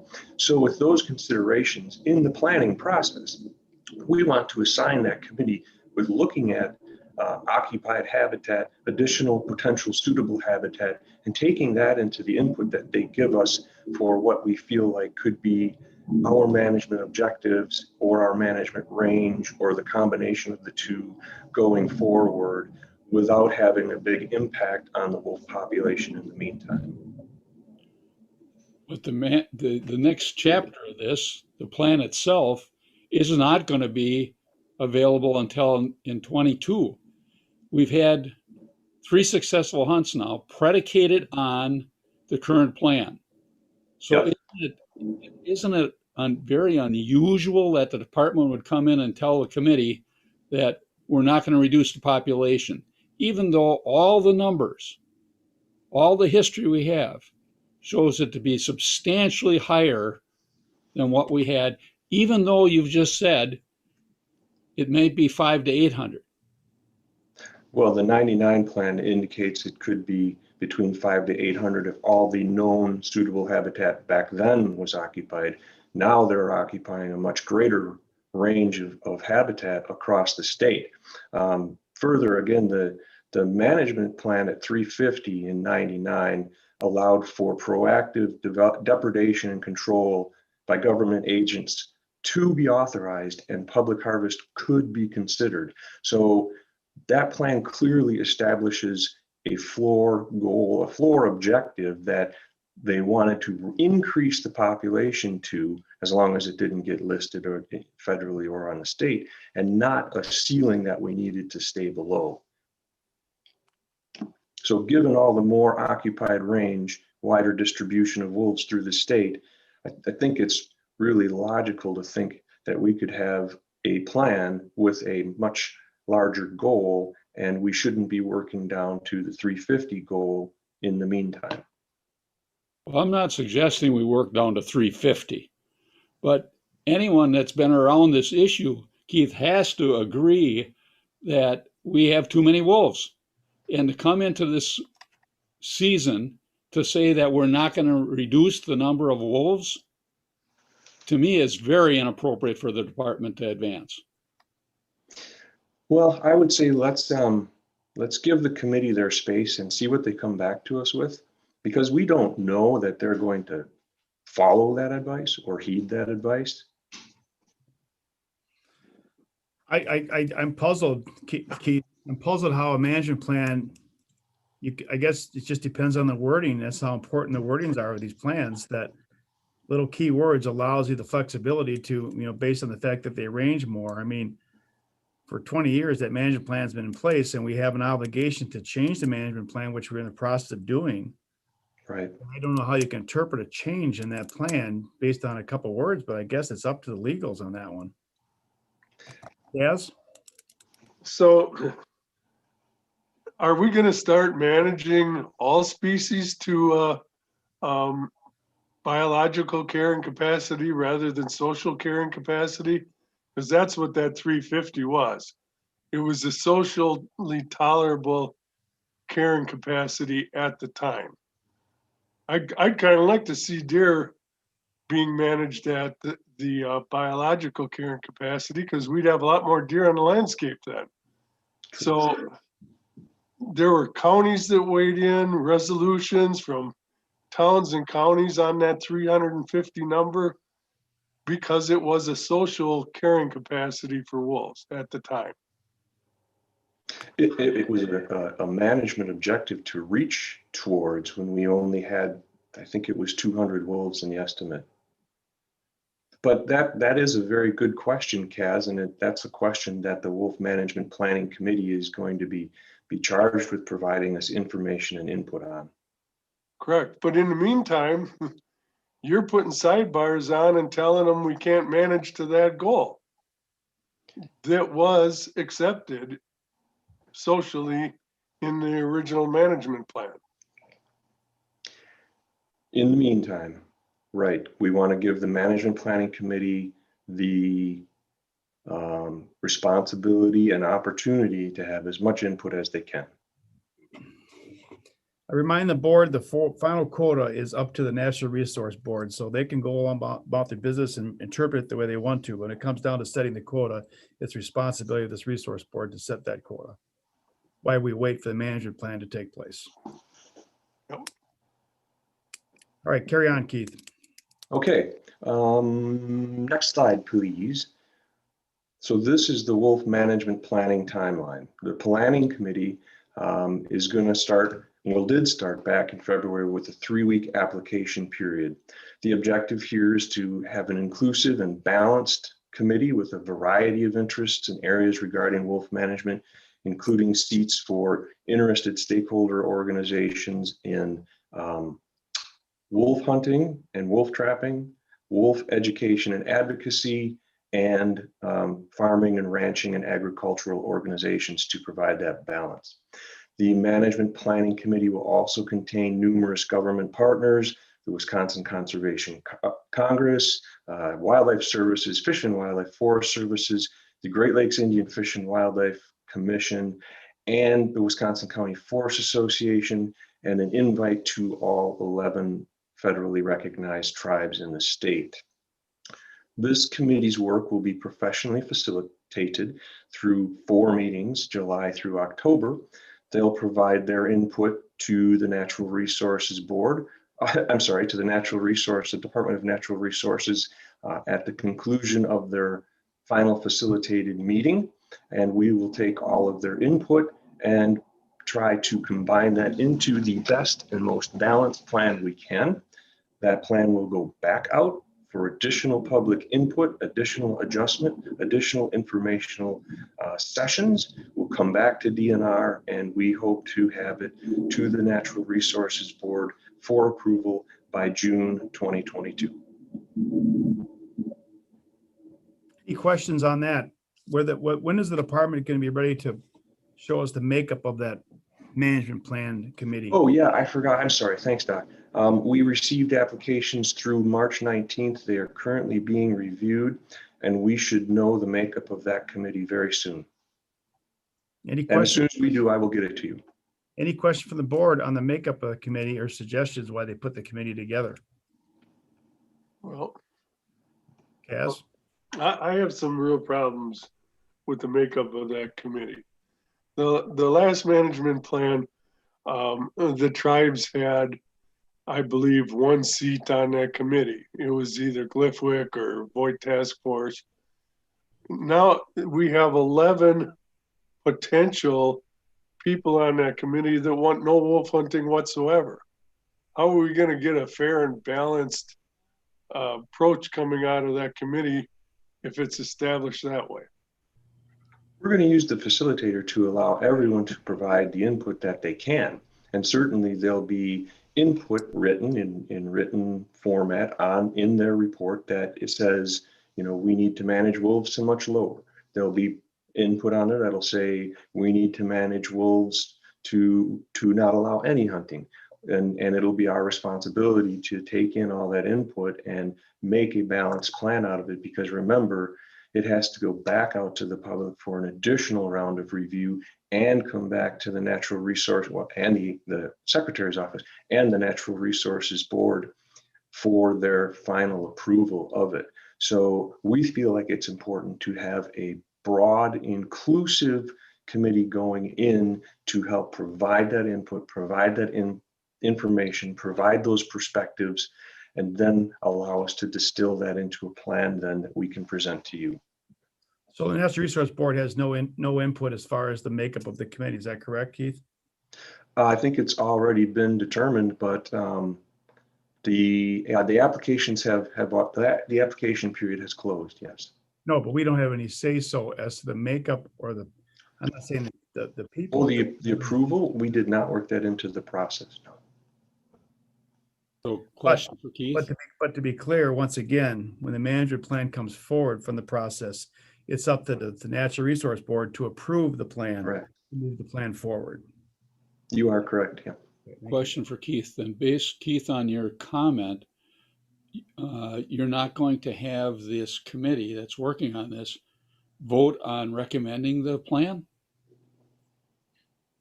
They are going to get to review the plan after it's been constructed by DNR and get their input and comments then back into the comment period so we can incorporate them.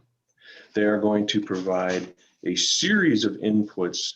This is the facilitator's role, and I can't give you all the details of it, but there'll be a series of input objectives for any number of management areas, goals, management metrics, depredation management, hunting management, some of the bigger categories that I see that they'll have in there.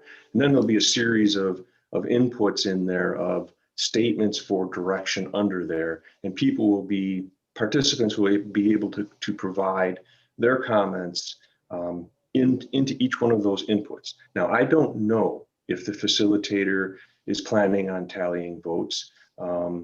That is something that is professionally facilitated, and I don't want to tell them how to do their job. They've given us some pretty good results in the past. Who is the facilitator? It's Credence Company, Credens. Can you get an overview of their history and ask Lori to send it to the board members, please? I'm sorry, Terry, the F-16s are going to war. Say that again. Sorry. Can you get an overview of, the back history of this company and their achievements and have Lori send it out to us, please? Sure. I sure will be happy to do that. I know they've worked for us in the past. Super. Bill Bruins. Yeah, just a simple question, Keith. Is this group, this committee, is it going to have an advisory capacity status? Oh, yeah, I left that out too in the interest of brevity. Good question. This Wolf Management Planning Committee, one of their charges is going to be to determine the makeup of the Wolf Advisory Committee going forward. So with both of these current committees, their action will be finished when they're done with their reports. But the second committee, the Wolf Management Planning Committee, will have recommended the composition of the Wolf Advisory Committee going forward will have given us input on the composition of the Wolf Advisory Committee going forward. So then we will reform that. But are they going to be in an advisory capacity only?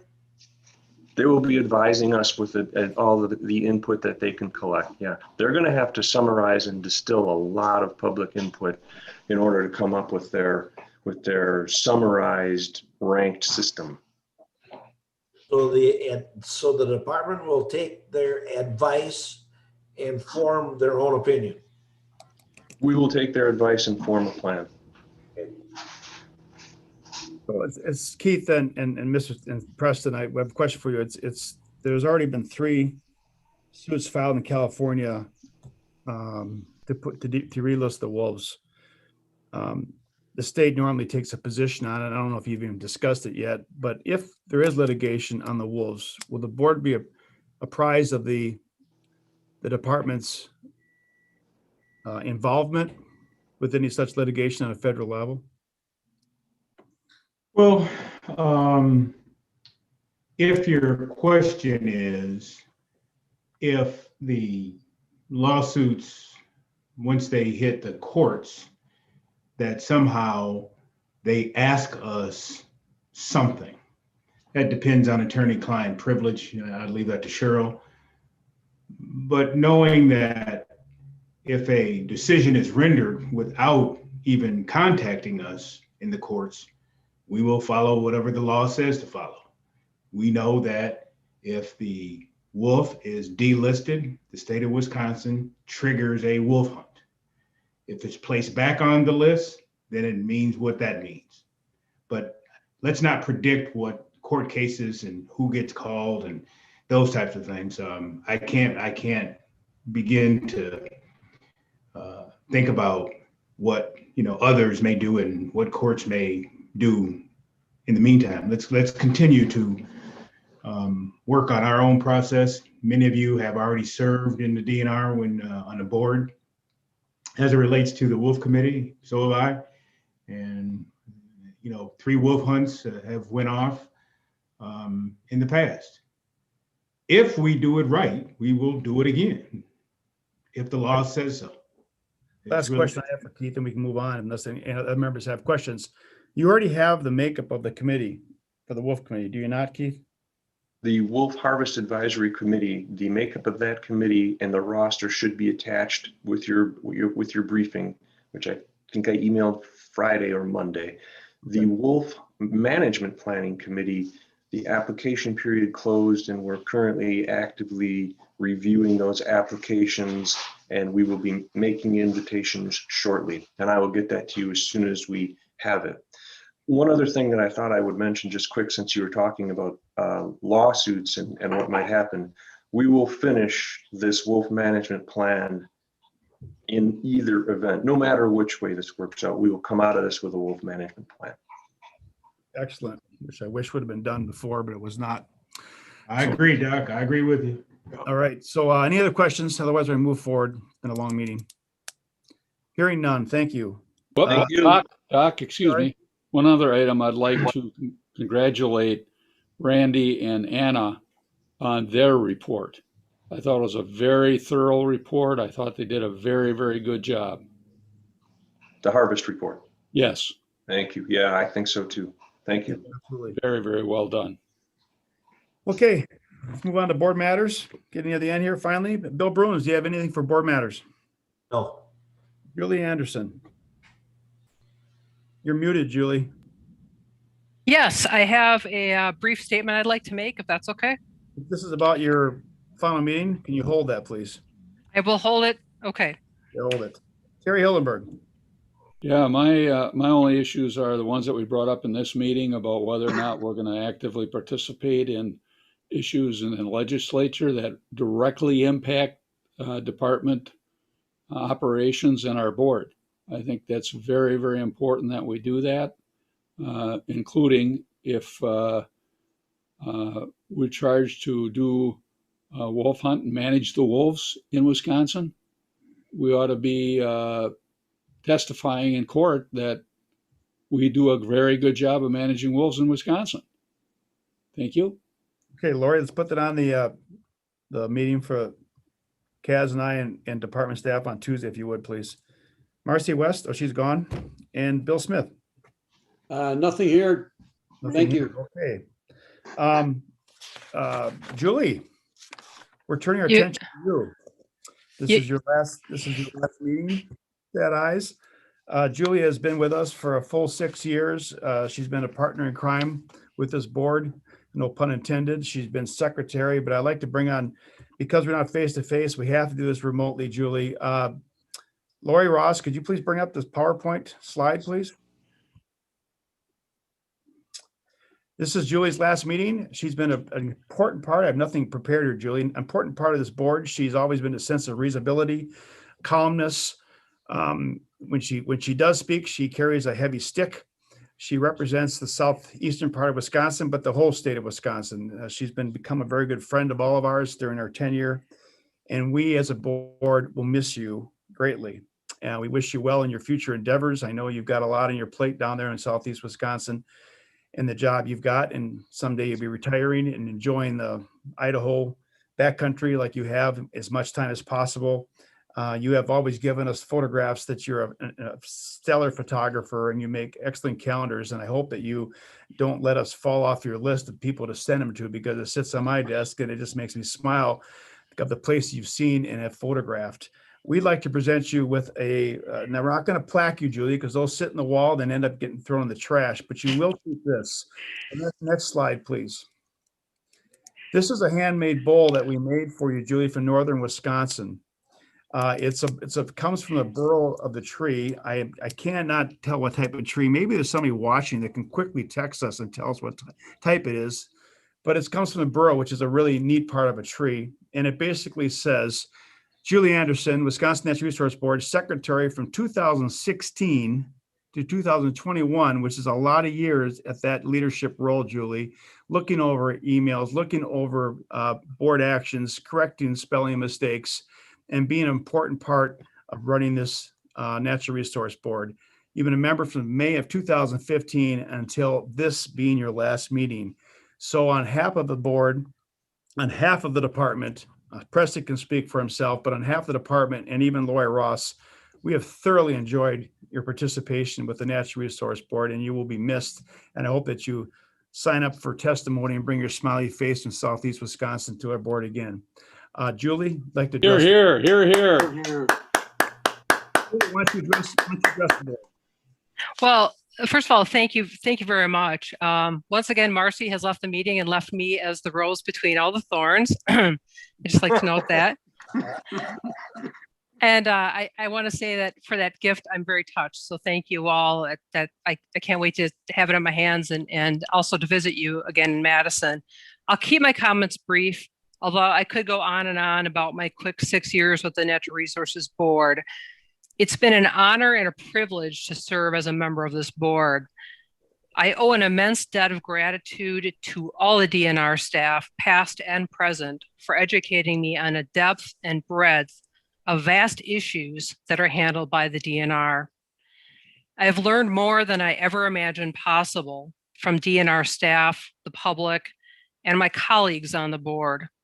Make no mistake, serving on this volunteer board is a robust commitment, but it's been an incredibly humbling and professionally rewarding opportunity of a lifetime.